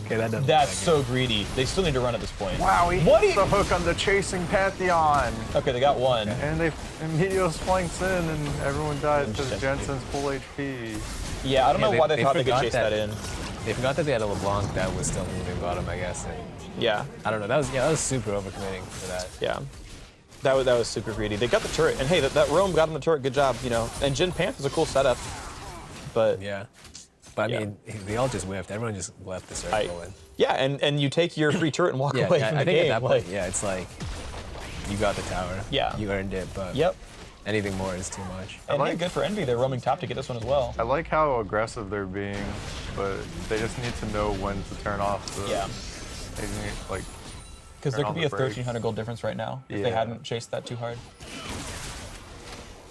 Yeah, they're heading this. Gradius just made it back to base. Yeah. Bot Outer did get killed by C9, so like... He is all, but I don't think he can buy any more time. Okay, good jump by Impact. Through the back of bonus, they knock it down. That's a good rotation, though. Yeah, that was solid. Yeah, they forced C9 to base, and they still got the inner. Yeah. That was really good. I like the Moby boot Tiamat Lee Sin here. This is the build you play when we need to win the game at 20 minutes. Yeah. I'm gonna be in every lane. I'm gonna do all the damage. Also, it just feels so good to clear the jungle when you E Tiamat. Every small monster dies to that. It feels amazing. What is he putting his points into? Max Q, Max E, I would guess for Proxen. I mean, Proxen's Max Q, and then he only has 1 point everything else, right? He's only level 7, so he can't make another choice yet. At level 8, we'll know what he's going for. Good stun, dude, look at that. And then, oh, the W was almost there for Jin. It was so close. Jensen is hit one. Really fast. Ash arrow into Proxen's face is dead. And now I'm not damage from Liz. Now it's almost mega too. That is... This is Envy losing another person. Brutal. They're even in gold, but LeBlanc... Okay, now LeBlanc has 6 kills. Yeah. First, LeBlanc got a ton of kills off of first the gank middle and then bottom. Oh, he's dead. He's recalled a vision. Yeah, that's silly. Yeah, in front of a ward. And now Impact forced Laud's flash. I don't even know why Laud's defending that. Okay, then he walks into the stun. That is... Alright, looks out. like now. That's the morale. Yeah, that's the morale right there. That's silly. So, I mean, I like what everything else that Envy's doing, but like this Panth pick is backfiring really hard. I feel like. I think that the biggest thing about the Panth pick was that after they got that kill, they just needed to keep giving him pressure, because if you don't give him pressure, then there's no point for the Panth pick. It's kind of like the TF pick where you gotta camp the TF lane. Now it's you camp the Pantheon, because he's the one that can go and snowball elsewhere. But the thing is, you're not allowed to make mistakes. Yeah. But now that he's made mistakes, we got a 7-1 Jensen. Yeah. And some of that was just, you know, staying too long in the tower dive, not even the one-on-one matchup. Because like he's landing the stun, and you know Jensen had to outplay that route. And then really good flash. Flash, yeah. And all the CC. Oh, and he targets the ult on Smoothie on accident. That's pretty bad by Seraph. Really do that. He got exhausted. Yeah, it's like, I think they just overfight it again. Yeah. They got the W on him, but that's not the best way to open. Like, you tried to open on LeBlanc, all the Jin ults pretty much missed because he dodged him. And He landed like 1 or 2 shots. Arrow hits Prox and he's dead. Goodbye. At this point, you just get outscaled, and Jensen has like 8 kills now. Ninja dives the back line. He's dead. Seraph needs to get his first item before they Back start stuff too. I think they're just They're dead. self-destructing at this point. Yeah. Ouch. Ouch. did he get a trade kill? Oh, no. Nothing at all. And then he just goes like, yeah, he literally doesn't even move. He tried to body some last one, whatever. Ugh. Yeah, they're just in full control. And I think the roam onto middle was probably the highlight of this game. It was a good play. Envy on the top side, but other than that, it just seems like C9's outscaling. Yeah. And the Gnar is already too strong to deal with. Like, no matter what Lissandra builds, it's going to be rough. This time he opted for no magic resist items. Yep. And, you know, game's already out of control. yeah, game is out of control. I don't know. I think coming back with Pantheon and Liss, like, they have to make some weird stuff happen. Yeah. I don't know. I guess they have a lot of mobility. Maybe we can move around the map. So at this point, you just give up the fight. Like, Proxton's instant dead with no cooldowns used, but Ninja ults anyway. And he doesn't even understand, like, they're clearly not gonna, I don't know, it's just... This is just hard to, I think. He almost killed Jensen. Yeah, and if Jensen were 10 10 and 0 at that point, like, that kill probably comes through. But the gold difference is so high, level difference is so high, he doesn't have the damage. All right, time for another 1v. Nope, no 1v1. Wait, he's getting flanked. Yeah, Ninja's here. All right, Seraph. Let's go. I think what you got? He can do one though. Yeah, he can do one. You got as long as next it's coming up. If he gets the stun here, okay. He just, Wow. That's the Well, neither had ults to use, so they just couldn't. If Seraph had ult, I think they'd get him. You ult him before he can transform. Maybe, right? Because you get like another Q out from Ninja afterwards, another Q out from Seraph afterwards. It's close. Very close. All right, well, this series looks close to over at this point. I think C9 has skills too, so yeah, it's just pretty problematic for MB to fall behind early. Yeah, like we said earlier, making that mistake is just brutal for Pantheon. But there was potential. Like, I really liked how they rotated top, but the biggest thing was giving more pressure to Pantheon and then just trying to snowball with that. But yeah, they overplayed twice, and now it's in a very rough position. As a top laner, at this point, you just got to farm up and, I don't know, get Void Staff, get Zhonya's, and pray for later on team fight. But with a 10-0, 10-1 LeBlanc, it's even rougher. They just have to pray for some godlike flank or something, which it feels like yeah, they have to Jensen has no MR. Like, still can't one-shot him. They're like, for all that Jensen's huge, right?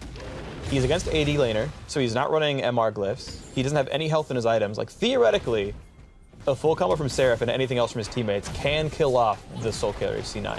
If you find that pick off, there's an opening for Envy to turn this around a little bit. Yeah. I don't know. I think it's not easy. Impacted, like, Ashe and Nard just as strong though, it feels like. Like, there is a 10 kill LeBlanc, but the gold share is probably not that. AD carries are 200 apart, junglers 200 apart, top laners 800 apart. That's a bit more. Yeah. But that's not that bad considering how bad this game is. Yeah. And it lands. Nope. Just kidding, trolled.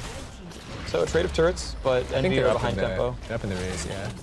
And they have people defending too, actually. Right. Yeah, so they have to recall. Looks like C9 won't knock another turret down. But Envy are able, I mean, as you said, like they get outscaled, so it's not like they're hoping that they reach late game, but at least trading objectives feels better than what's been happening before. Yeah, I think the trade's actually better if you're behind. Good flash. To be honest. If you can trade a tower 1-for-1, it's not so bad. Oh, Smoothie could die. Yeah, they're just stalling as long as they can.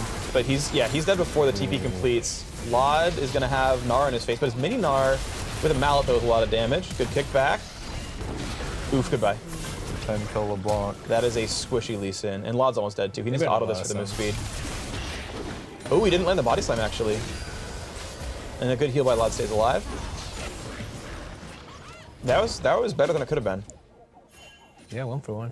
Yeah, they played that well for what they had. I think they're all too low to protect this tower, though. Yeah, and the problem is the team has literally 0 tanks. Everyone is switched. Everyone's gonna get one shot by the blind like this. There you go. Seraph could have self-ulted and probably should have, to be honest, but that's a Pantheon though. Yeah, great.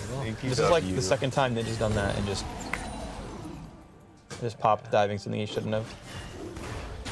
I mean, for how the games, it just feels like they just die randomly. Like they really are. They were doing some good stuff. Like I think the trades were good and the pickoff on Smoothie was good, but I don't know what just happened there. It was like they didn't even use Asher or anything. It was just Seraph. What did he ate a QR after eating an Ash volley or something, and then yeah. And he didn't self-ult. Like he would have lived if he self-ulted. So. Yeah, it feels like the Envy's like not on the same page anymore. It's just kind of falling apart. The triple Yomu's Ghost Blade. Jin is open somewhere. Oh, okay, goodbye. That's a hook, that's a kill. And this guy's Looks like they're gonna get inhibitor off this. Yeah. That's a good 5-man play. Yeah. They're still together. Okay, so let's jump forward because Cena's gonna win this game. They're gonna win this match. They're going to the semis. You guys are top laners. Talk to me about Impact versus Huni, because they would guaranteed play Immortals in the semis, no matter how the other one goes. I think, so Impact versus Huni, right? Yeah. I think Huni plays like a lot more aggressive and is willing to use counterpick more. Like, I think seeing this dude blind pick Nar 4 times, he'll probably have a better answer than the stuff that Seraph's been pulling out. And I think they play around their jungler a little better too. Like, there were a lot of cases in the series where it seemed like Proxen could have got a big lead for Seraph, but it just went a little bit wrong, or somehow Impact outplayed and got a trade kill. So I think the Immortals 2v2 topside should be a little better. I think Huni plays like the opposite style. Like he plays more aggressive and gets all the resources, dives all the time. And Impact literally, like you saw, the jungler didn't even come to his lane a lot of times. He's just trade killing by himself. So. Yeah, I feel like Huni would have been, like Huni will definitely apply more pressure because of his champion pool and the way he plays. And on top of that, Reignover is an extremely brutal jungler. I don't think that the rest of Immortals will fall as easily as Envy did for the middle and bot lane. It'll be a lot different. The mid pressure. Pole Belter has been playing especially well, so that would be like a very big matchup for mid lane. I think Huni will like ruin and itemize and optimize his setup differently for the lane. And usually Huni is one of those players, while he does get a lot of attention from Reignover, Huni is one of those players where he can just run away for lead. Like he's like one of those players that runs as far as possible away with that lead compared to a lot of other players. Like you never see people get as behind against other players than they do against Huni. Like he's just one of those, like, out of all the top laners I've played in the history of this game, like he's one of the most annoying to play against because basically he's super aggressive and Reignover backs him up with it, and it's just really solid synergy. They completely trust each other too. Think about the rest of this game. You mentioned before that you think Immortals would not get bowled over in the rest of the map nearly as much as Envy kind of did. How do you feel about these other matchups? Jansen vs. Pole Vault is a close one. Sneaky and Smoothie versus Volturtle and Adrian. So for the jungle, it's very close. I mean, they're just all very close. They're all really, really good players. It's just going to come down to team play. And if C9's just playing this one style, unless they're like doing it to hide like some strategy, like by blind picking Gnar a bunch, thinking they could just win with Gnar all the time, which they could in this series. It's true. I think that Immortals has a lot more different strategies, and while they're similar individually, I think that Immortals has more options. That was so sick by him as a team. Yeah. He's like almost dead, just like flash R's. He goes, yeah, let's take this fight. 4 for 1. It's a 16 kill LeBlanc. So brutal. Yeah, I mean, that's actually just looking at that score is like, yeah, I don't know. There's like a 1-6-2 in Pantheon. That's 16. This looks like just a solo queue game going. See, yeah. So like this game happens, and the blue team goes, yeah, okay, dynamic queue, nice, thanks, right? Oh, of course, pre-made. Yeah, of course he's 16-1. It's like, no, it's just this game happens. Report my mid laner picking Pantheon. Why is this guy 16 kills? What the heck? Yep. I mean, the game could have went a lot differently, but yeah, you literally just can't afford to make mistakes, I feel like, with a heavy snowballing comp that doesn't scale too well. Or with like a pick like Pantheon. Yeah, and I mean, it's very, very volatile, right? This is, if people are ever talking about cheese picks, like I have a pretty high bar for what I feel like counts for that. But, Pantheon, where it's like really live or die in the first 10 minutes, that's maybe the closest to that we have in this game. Yeah, it's just all about the jungle pressure for middle, like melee matchups. You just need that cheese. Like that's why Proxen was a camp behind Meteos at the beginning. Like he camped for I think a level 2 gank, he didn't quite find it. if that level 2 gank works for the Pantheon, though, that could be Yeah, really just good like for Jensen them. TP's back in the lane with like 2 more potions and goes, yeah, okay, that's cute. It was really smart of Jensen to go TP. Mm-hmm. Really needed against this matchup. Yeah, better than barrier, so if you get shoved out, you can just come back. Wait, look at Meteos' items. Meteos, Foam Wrecker, and a BF Sword. There. Mm-hmm. I mean, Foam Wrecker can get behind, right? You know, your champion's a bit squishy earlier in the game. You want to shut this turret off to make the dive happen, but yeah, I feel like Meteos knows they've won. I don't think BF Sword's the optimal choice here. No 80 scaling on Gragas? I don't think there is any anymore. Maybe it's on Body Slam, I forget. I don't remember if Body Slam has 80 scaling anymore. It used to. I don't think it does anymore. Didn't W used to give AD or something? Yeah, W just gave flat AD for like 5 seconds, and so his E had an AD ratio. Here comes, Goodbye, Lod. Goodbye. He's comes dead. the value. And the knockback. Dude, look at these look auto at that attacks. All this auto. damage. Oh my gosh. Whew. He actually missed the Body Slam flash, just Qs him anyway. He has AP and AD. You Wow. can't itemize He's against basically it. Kale. What is he gonna build next? Rage Blade? Gunblade. He actually should have gone Gunblade in the start. Screw BF Sword. That would be good. Maybe he's just going for the crits. Actually, so an item I think is actually good on Gragas is the Hextech GLP, the Frost Belt. Oh yeah, that one. You Body Slam flash in to slow everybody. Like I feel like it'd actually be good. No. Ninja, why? I mean, it doesn't matter, right? But I mean, he's all in, man. he's letting you know he will not back down from the fight. All in from champ select. He's getting reported by his team. Yeah, well, okay. I'm now playing really heavy devil's advocate, but if Envy were to win, it probably includes him stealing Baron right there. Right? So, like, That would be good. when you have a 99.99% chance of losing, the 0.01 of stealing Baron is probably the right choice. Oh no. So I think Ninja actually made the right choice there. A classic Jensen death is push. pretty much dead. Q, R, Q, Oh. goodbye. Think that sick outplay with their targeted. Wow, Done. 17 kills and still dies. What the heck? Wow. Yeah, there's no way now. Report Smoothie for not warding. I believe is the call there. I guess, yeah, it's hard to keep track of people on that side of the map because was he there for the Baron or he was just bottom? He just wanted the farm. I think he used ran both down. W's. Gragas sold his BF, got his Anya. Okay. And yeah, everything looks good. I mean, I guess C9 just goes as 5 now. They're just waiting for him. Yep. Well, I guess he has TP and split, but yeah, ideally you want more pressure on some part of the map if you're gonna play up that far. Yeah, he didn't have the wards for it. It was definitely, again, like when you have the 0.01% chance of winning and of losing, you have to think about like what are the situations that throw the game away. And losing your mid laner for 35 seconds and giving away global gold. Well, he's killed Seraph. Right. Yeah, I mean, That's C9 two moves, right? really likely to win this one. It's almost 18 impossible. Kills. Does this count towards his season stats? Or is it just playoff stats? Sorry? Does this count towards season stats or just playoff stats? I mean, That's a lot you of can do kills. both, right? Like, I mean, there are regular season stats, there's full season stats, there's playoff stats. You can slice them either way you want, right? Because if you look at Jensen's KDA for the series, it's going to have a very high number. This game's 12.5. Yeah. So, yeah, that's a smashing right there. All right. Congratulations, C9.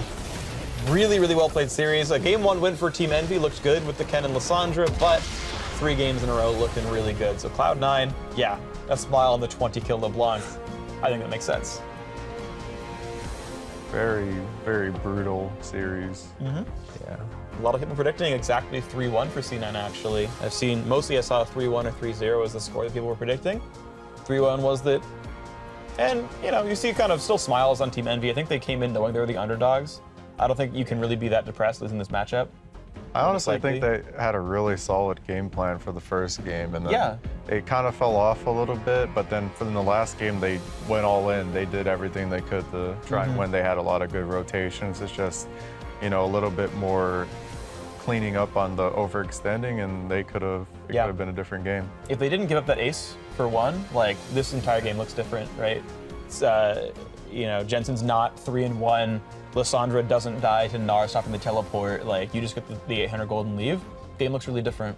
Yeah, that bot play really accelerated their downfall pretty much. Like, they could have done a lot more things, but they just overchased.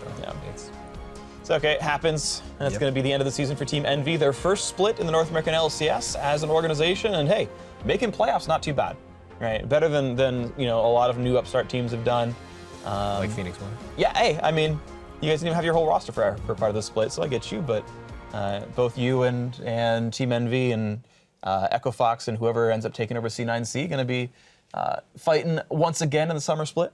But yeah, that's kind of been that match. Impact was solid. He withstood all the pressure. He was Gnar. He was Gnar a lot. In fact, we will eventually be breaking down how well each of the skins did. I'm excited for that one. This is just a little analysis. The win of our rate. skins. Yeah. The win rate, KDA. Winning on Dino, so he's CSD. 50% on Dino. Yeah. Okay. But still, Gentleman and Snow Day, 100%. I mean, The clear favorite picks for. Yeah. Well, I guess he redeemed himself though, right? He did, but I feel like if you're coming into game 4, right, and you know like your opponent's gonna tie up the score, like how did Reaper even let him do that? I just feel like that's an oversight. Yeah, it's like, I'm almost again. It's okay, bring it out again. Risks happen, risks paid off. It went well. Team Envy out for the split. C9 can still make their run towards Worlds, a better showing than they did in the last playoffs where they lost to TSM in the quarters. So now they get to take on Immortals. And, they have a decent shot at running towards Worlds now. More championship points guaranteed. They now sit on 40 from this split alone. They could, of course, do even better if they get into the finals or win the third place match. So we might see them make another sort of regional qualifier run for Worlds again. Yeah, I think that they'll have a really good shot against Immortals, but Immortals is still the more veteran team in terms of like how long they've been together. So that would be a real test for C9 adapts really well, but the thing is Immortals has a lot of tricks in their book and they're just really good as a team. Yeah. And if we were to talk about just for the top laners between Impact and Seraph, Impact won this time around, but I think Seraph still did really well. I think the only thing for improvement would probably be to have more picks to counterpick with, or just be, I don't know, maybe ban the Gnar. Yeah, it seems like the team wasn't able to go for that one. But for now, we're going to pick up our conversation in a little bit because we're going to go listen to Azael as he interviews Cloud9's Jensen. 14, and then did you ever expect to get 20 kills in a playoff game right after that? I had no idea what happened that game. It was very chaotic to say the least. They played like a very snowbally early game comp, and they kind of fell behind, so it just snowballed in our favor instead, and then I just picked up a lot of kills. Yeah, the question on everyone's mind, did you get an S+? I hope so. I couldn't tell because it's custom game, sadly. Okay, unlucky, but we'll give it to you anyway. So coming into this series, you guys were obviously quite favored by most people's predictions, and having that rough game 1, what was your mindset going into the rest of the series? Going into game 2, were you guys still super confident that you guys had this, and what did you think went wrong in that first loss? I think we just made a few misplays. I think Envy plays really good with flank comps, and we were 2 immobile carries, so it was pretty hard to team fight against them. And I think they played pretty well game 1. I think the way they play those kind of flank comps, they do it really well. So it's pretty hard to play against them, and it's really hard to take fights because you don't want to be in small areas versus those AoE, high CC, high burst comps. So we kind of had a hard time picking the right fights because we were not really used to playing against those kind of team comps. And we knew we were really good because the scrim results have been improved significantly. So yeah, we knew as long as we played our game and we wouldn't get outdrafted, we would have a good shot of winning the series. Awesome. So speaking of the draft, you guys have been showing us some new stuff. We saw Syndra. We saw a lot of priority on Tom Kench now.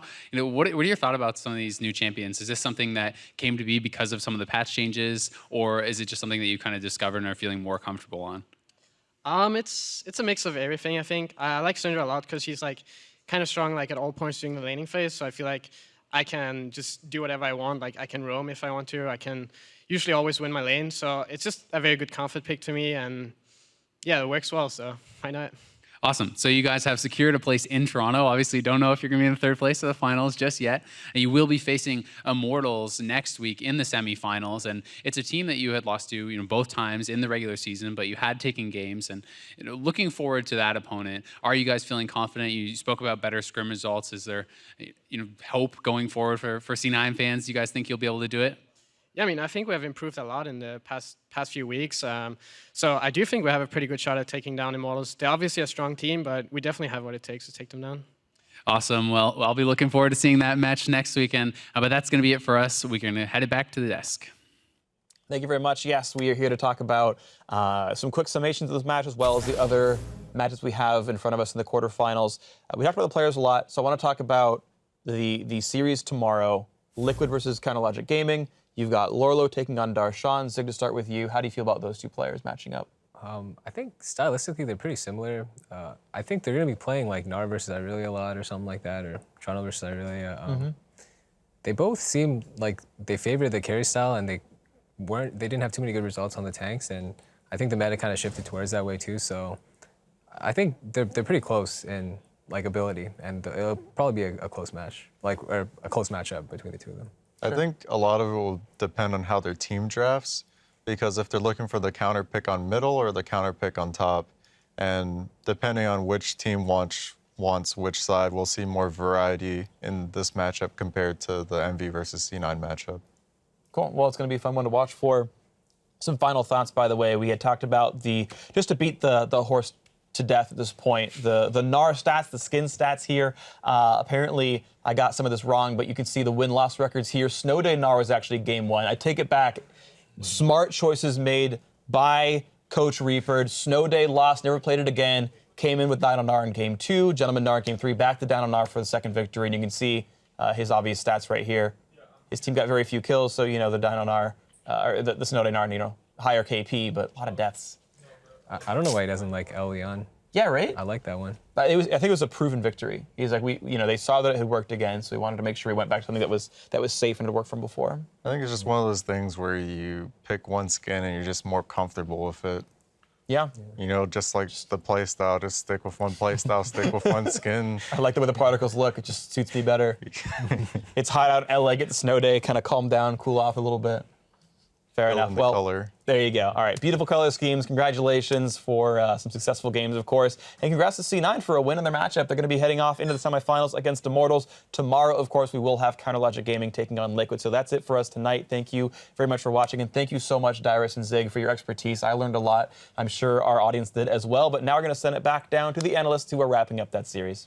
And the Riddler couldn't have figured this one out because it just made no sense. I just don't understand what happened with it. I was so disappointed. Well, what was so sad too was this is the first time their bot lane was really playing well. They were getting the kills. They can just take that turn and start moving around the map and maybe blow that snowball open. They have the globals. It was a really stark contrast because we saw in game 3, right, the domination out of the C9 bot lane. Here we go. Tom Kench is back off the table. We choose for the Karma Jhin lane into that Ashe Thresh, and they do quite well, as you mentioned, winning the lane in the strict 2v2. But as soon as we bring the rest of the teams into the mix, everybody lost their mind. Stay out of my lane. Yeah, that's one of those moments where you're like, just no, stay away. Let me do my thing down here. Yeah. Doesn't work out for Envy. Of course, the most important aspect of that replay is where the gold was concentrated. 3 kills picked up on LeBlanc, pushed him to 4 kills at just 8 minutes into the game. That's an insane amount of gold. No matter how you itemize at this point, LeBlanc is just bursting through you. So it's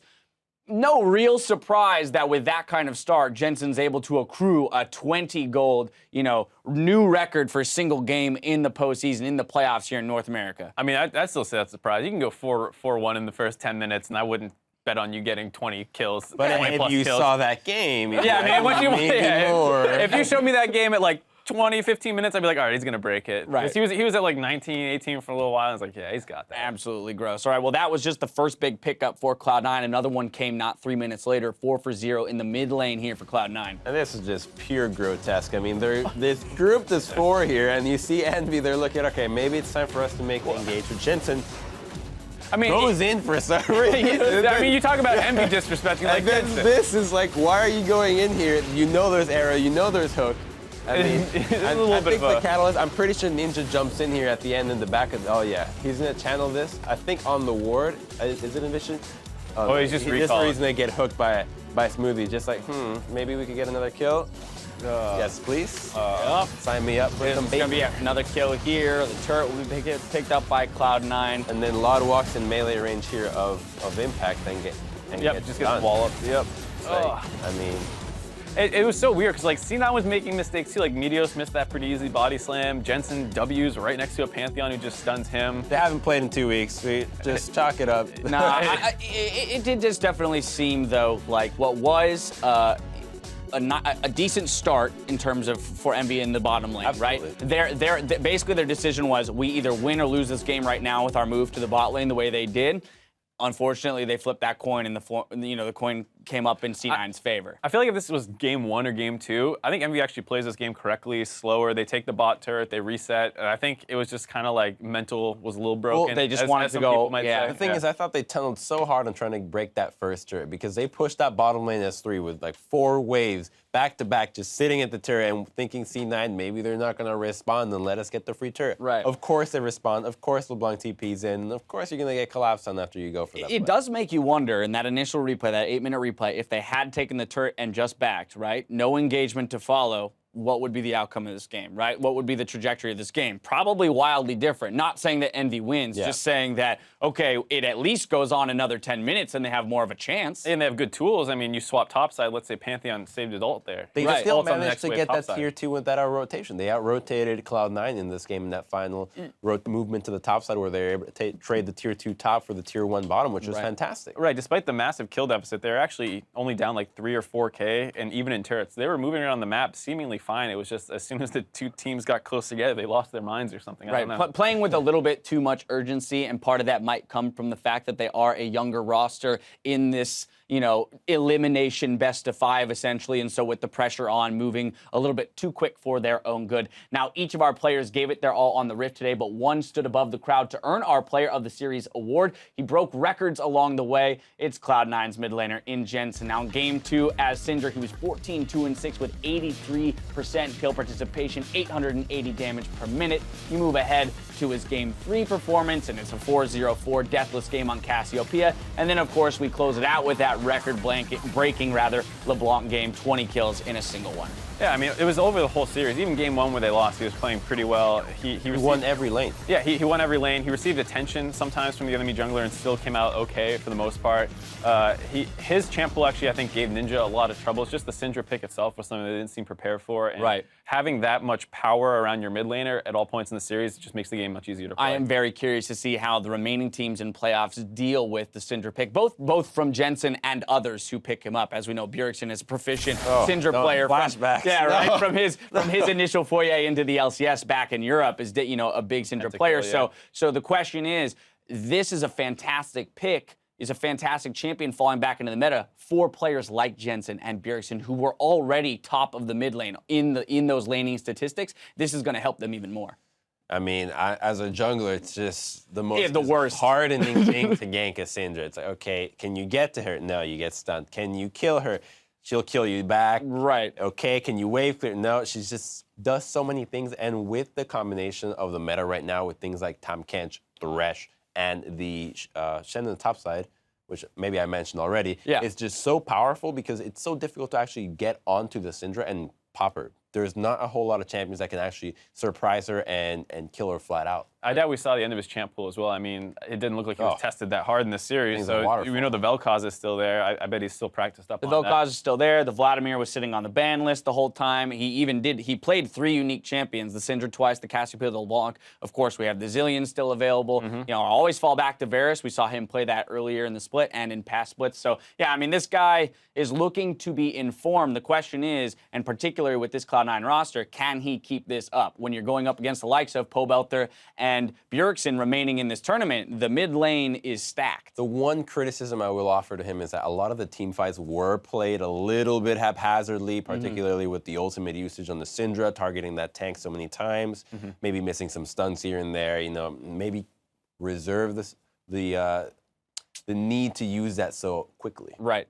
Absolutely. So we'll look to see if he can clean up the play, but regardless, a very strong performance out of him today. Now let's take a look at our updated playoff bracket. With their win today, Cloud9 will move on to the next round and will face Immortals in the semifinal as the highest seed. Now tomorrow, tune in to see whether or not CLG or Liquid will move on to take on our league leaders in TSM. Now we also have an update to our championship point standings. With Envy eliminated from playoffs, they earned that minimum 20 championship points, but Cloud9 move up to a minimum of of 40 with their win today. Still plenty to be figured out when it comes to the championship points, but we will get to that when we do. Now, the next round of LCS playoffs hits your screens tomorrow, starting with EU LCS quarterfinals between H2K and Fnatic. That action starts at 8 a.m. Pacific, 5 p.m. Central European, and the North American LCS quarterfinal continues with CounterLogic Gaming versus Liquid immediately following. So time may vary on start there. But gentlemen, when it comes to this matchup, our 4-5, a much closer one, at least in my opinion, but I'd like to get your thoughts on, the initial keys to victory here, what might sway this game. Don't tilt. Don't tilt. That's good advice for Team Liquid. We'll see if they stick to it. I think the top lane will be something to look out for. I think both Darshan and Lorela have pretty similar champ pools, and the way their teams kind of play around them is pretty similar, and I think we'll see a pretty snowball-y top lane, something that the counter pick will be extremely important. That's going to give us a very different champ select from today, will it not, Crumbs? Because today it felt like champion pools were wildly different. Yeah, so the champion pools will be different, but one thing that I thought would be really impactful in this new patch was a Thresh pick in the bottom side, just because of how much it offers for the laning phase. It's a huge kill threat. It offers mobility, great roams. It's just such an all-around dominant pick in the hands of a proficient player. Aphromoot and Matt Some say he's somebody trying to mimic him as well, or like who looked up to this player and has a very similar champion pool, especially with the likes of something like the Bard, which can snowball really hard in the laning phase. I think there's going to be so much action around that whichever dual lane is really the best one should be able to come up with a nice advantage and kind of snowball the same way that we saw Cloud9 do it today. Absolutely. Well, we'll have some time before the games tomorrow to talk more about the key determining factors in that matchup. That's going to do it for our first quarterfinal match, but stick around because in just 5 minutes, we'll be live on Facebook for a Q&A with Freak, Zig, and Dyrus. So check that out on facebook.com/LUL Esports. Now, on behalf of myself, the analysts and casters, along with the entire live broadcast crew, thank you for watching, and we'll see you tomorrow.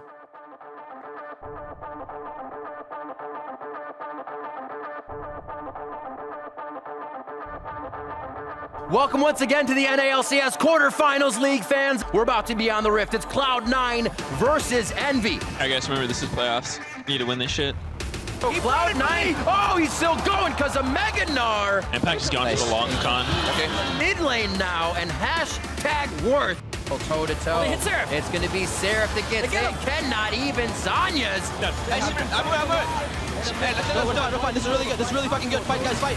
Nobody on C9 dies, and they get 4 kills in a team fight. I'm going. Syndra. We can't. And game number 1 is going over to Envy for momentum. Let's go. Go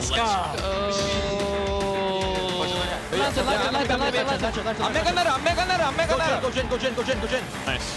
Oh, he's not going to be out. Thunderlords comes down in the end to take down Lada. Double kill. Where did this Syndra come from for Jensen? I can end. Yeah, we can end. Yes, good. Oh, it's legit a penta. Fuck you guys. They want to make this worse. The horse is down. They look to kick it. And Lada, oh! The body slam into the dark passage. Godlike. Flight. Nice. I'm not trying to die. I'm still looking. Nice, good job. They're ace. Nice, good job. Impact getting in the mask. And a triple kill for Jensen. That's an ace. The kills keep going to Jensen. Oh! Can take over a game. The edge hitbox onto Ninja. I got Jin. No. Nice. Back onto Ninja. And a huge hit into the wall. The body slam. 15. Into the Star Scoop. Cloud9 take it 3-1 over Envy and move on to face Immortals. I do think we have a pretty good shot at taking down Immortals. They're obviously a strong team, but we definitely have what it takes to take them down.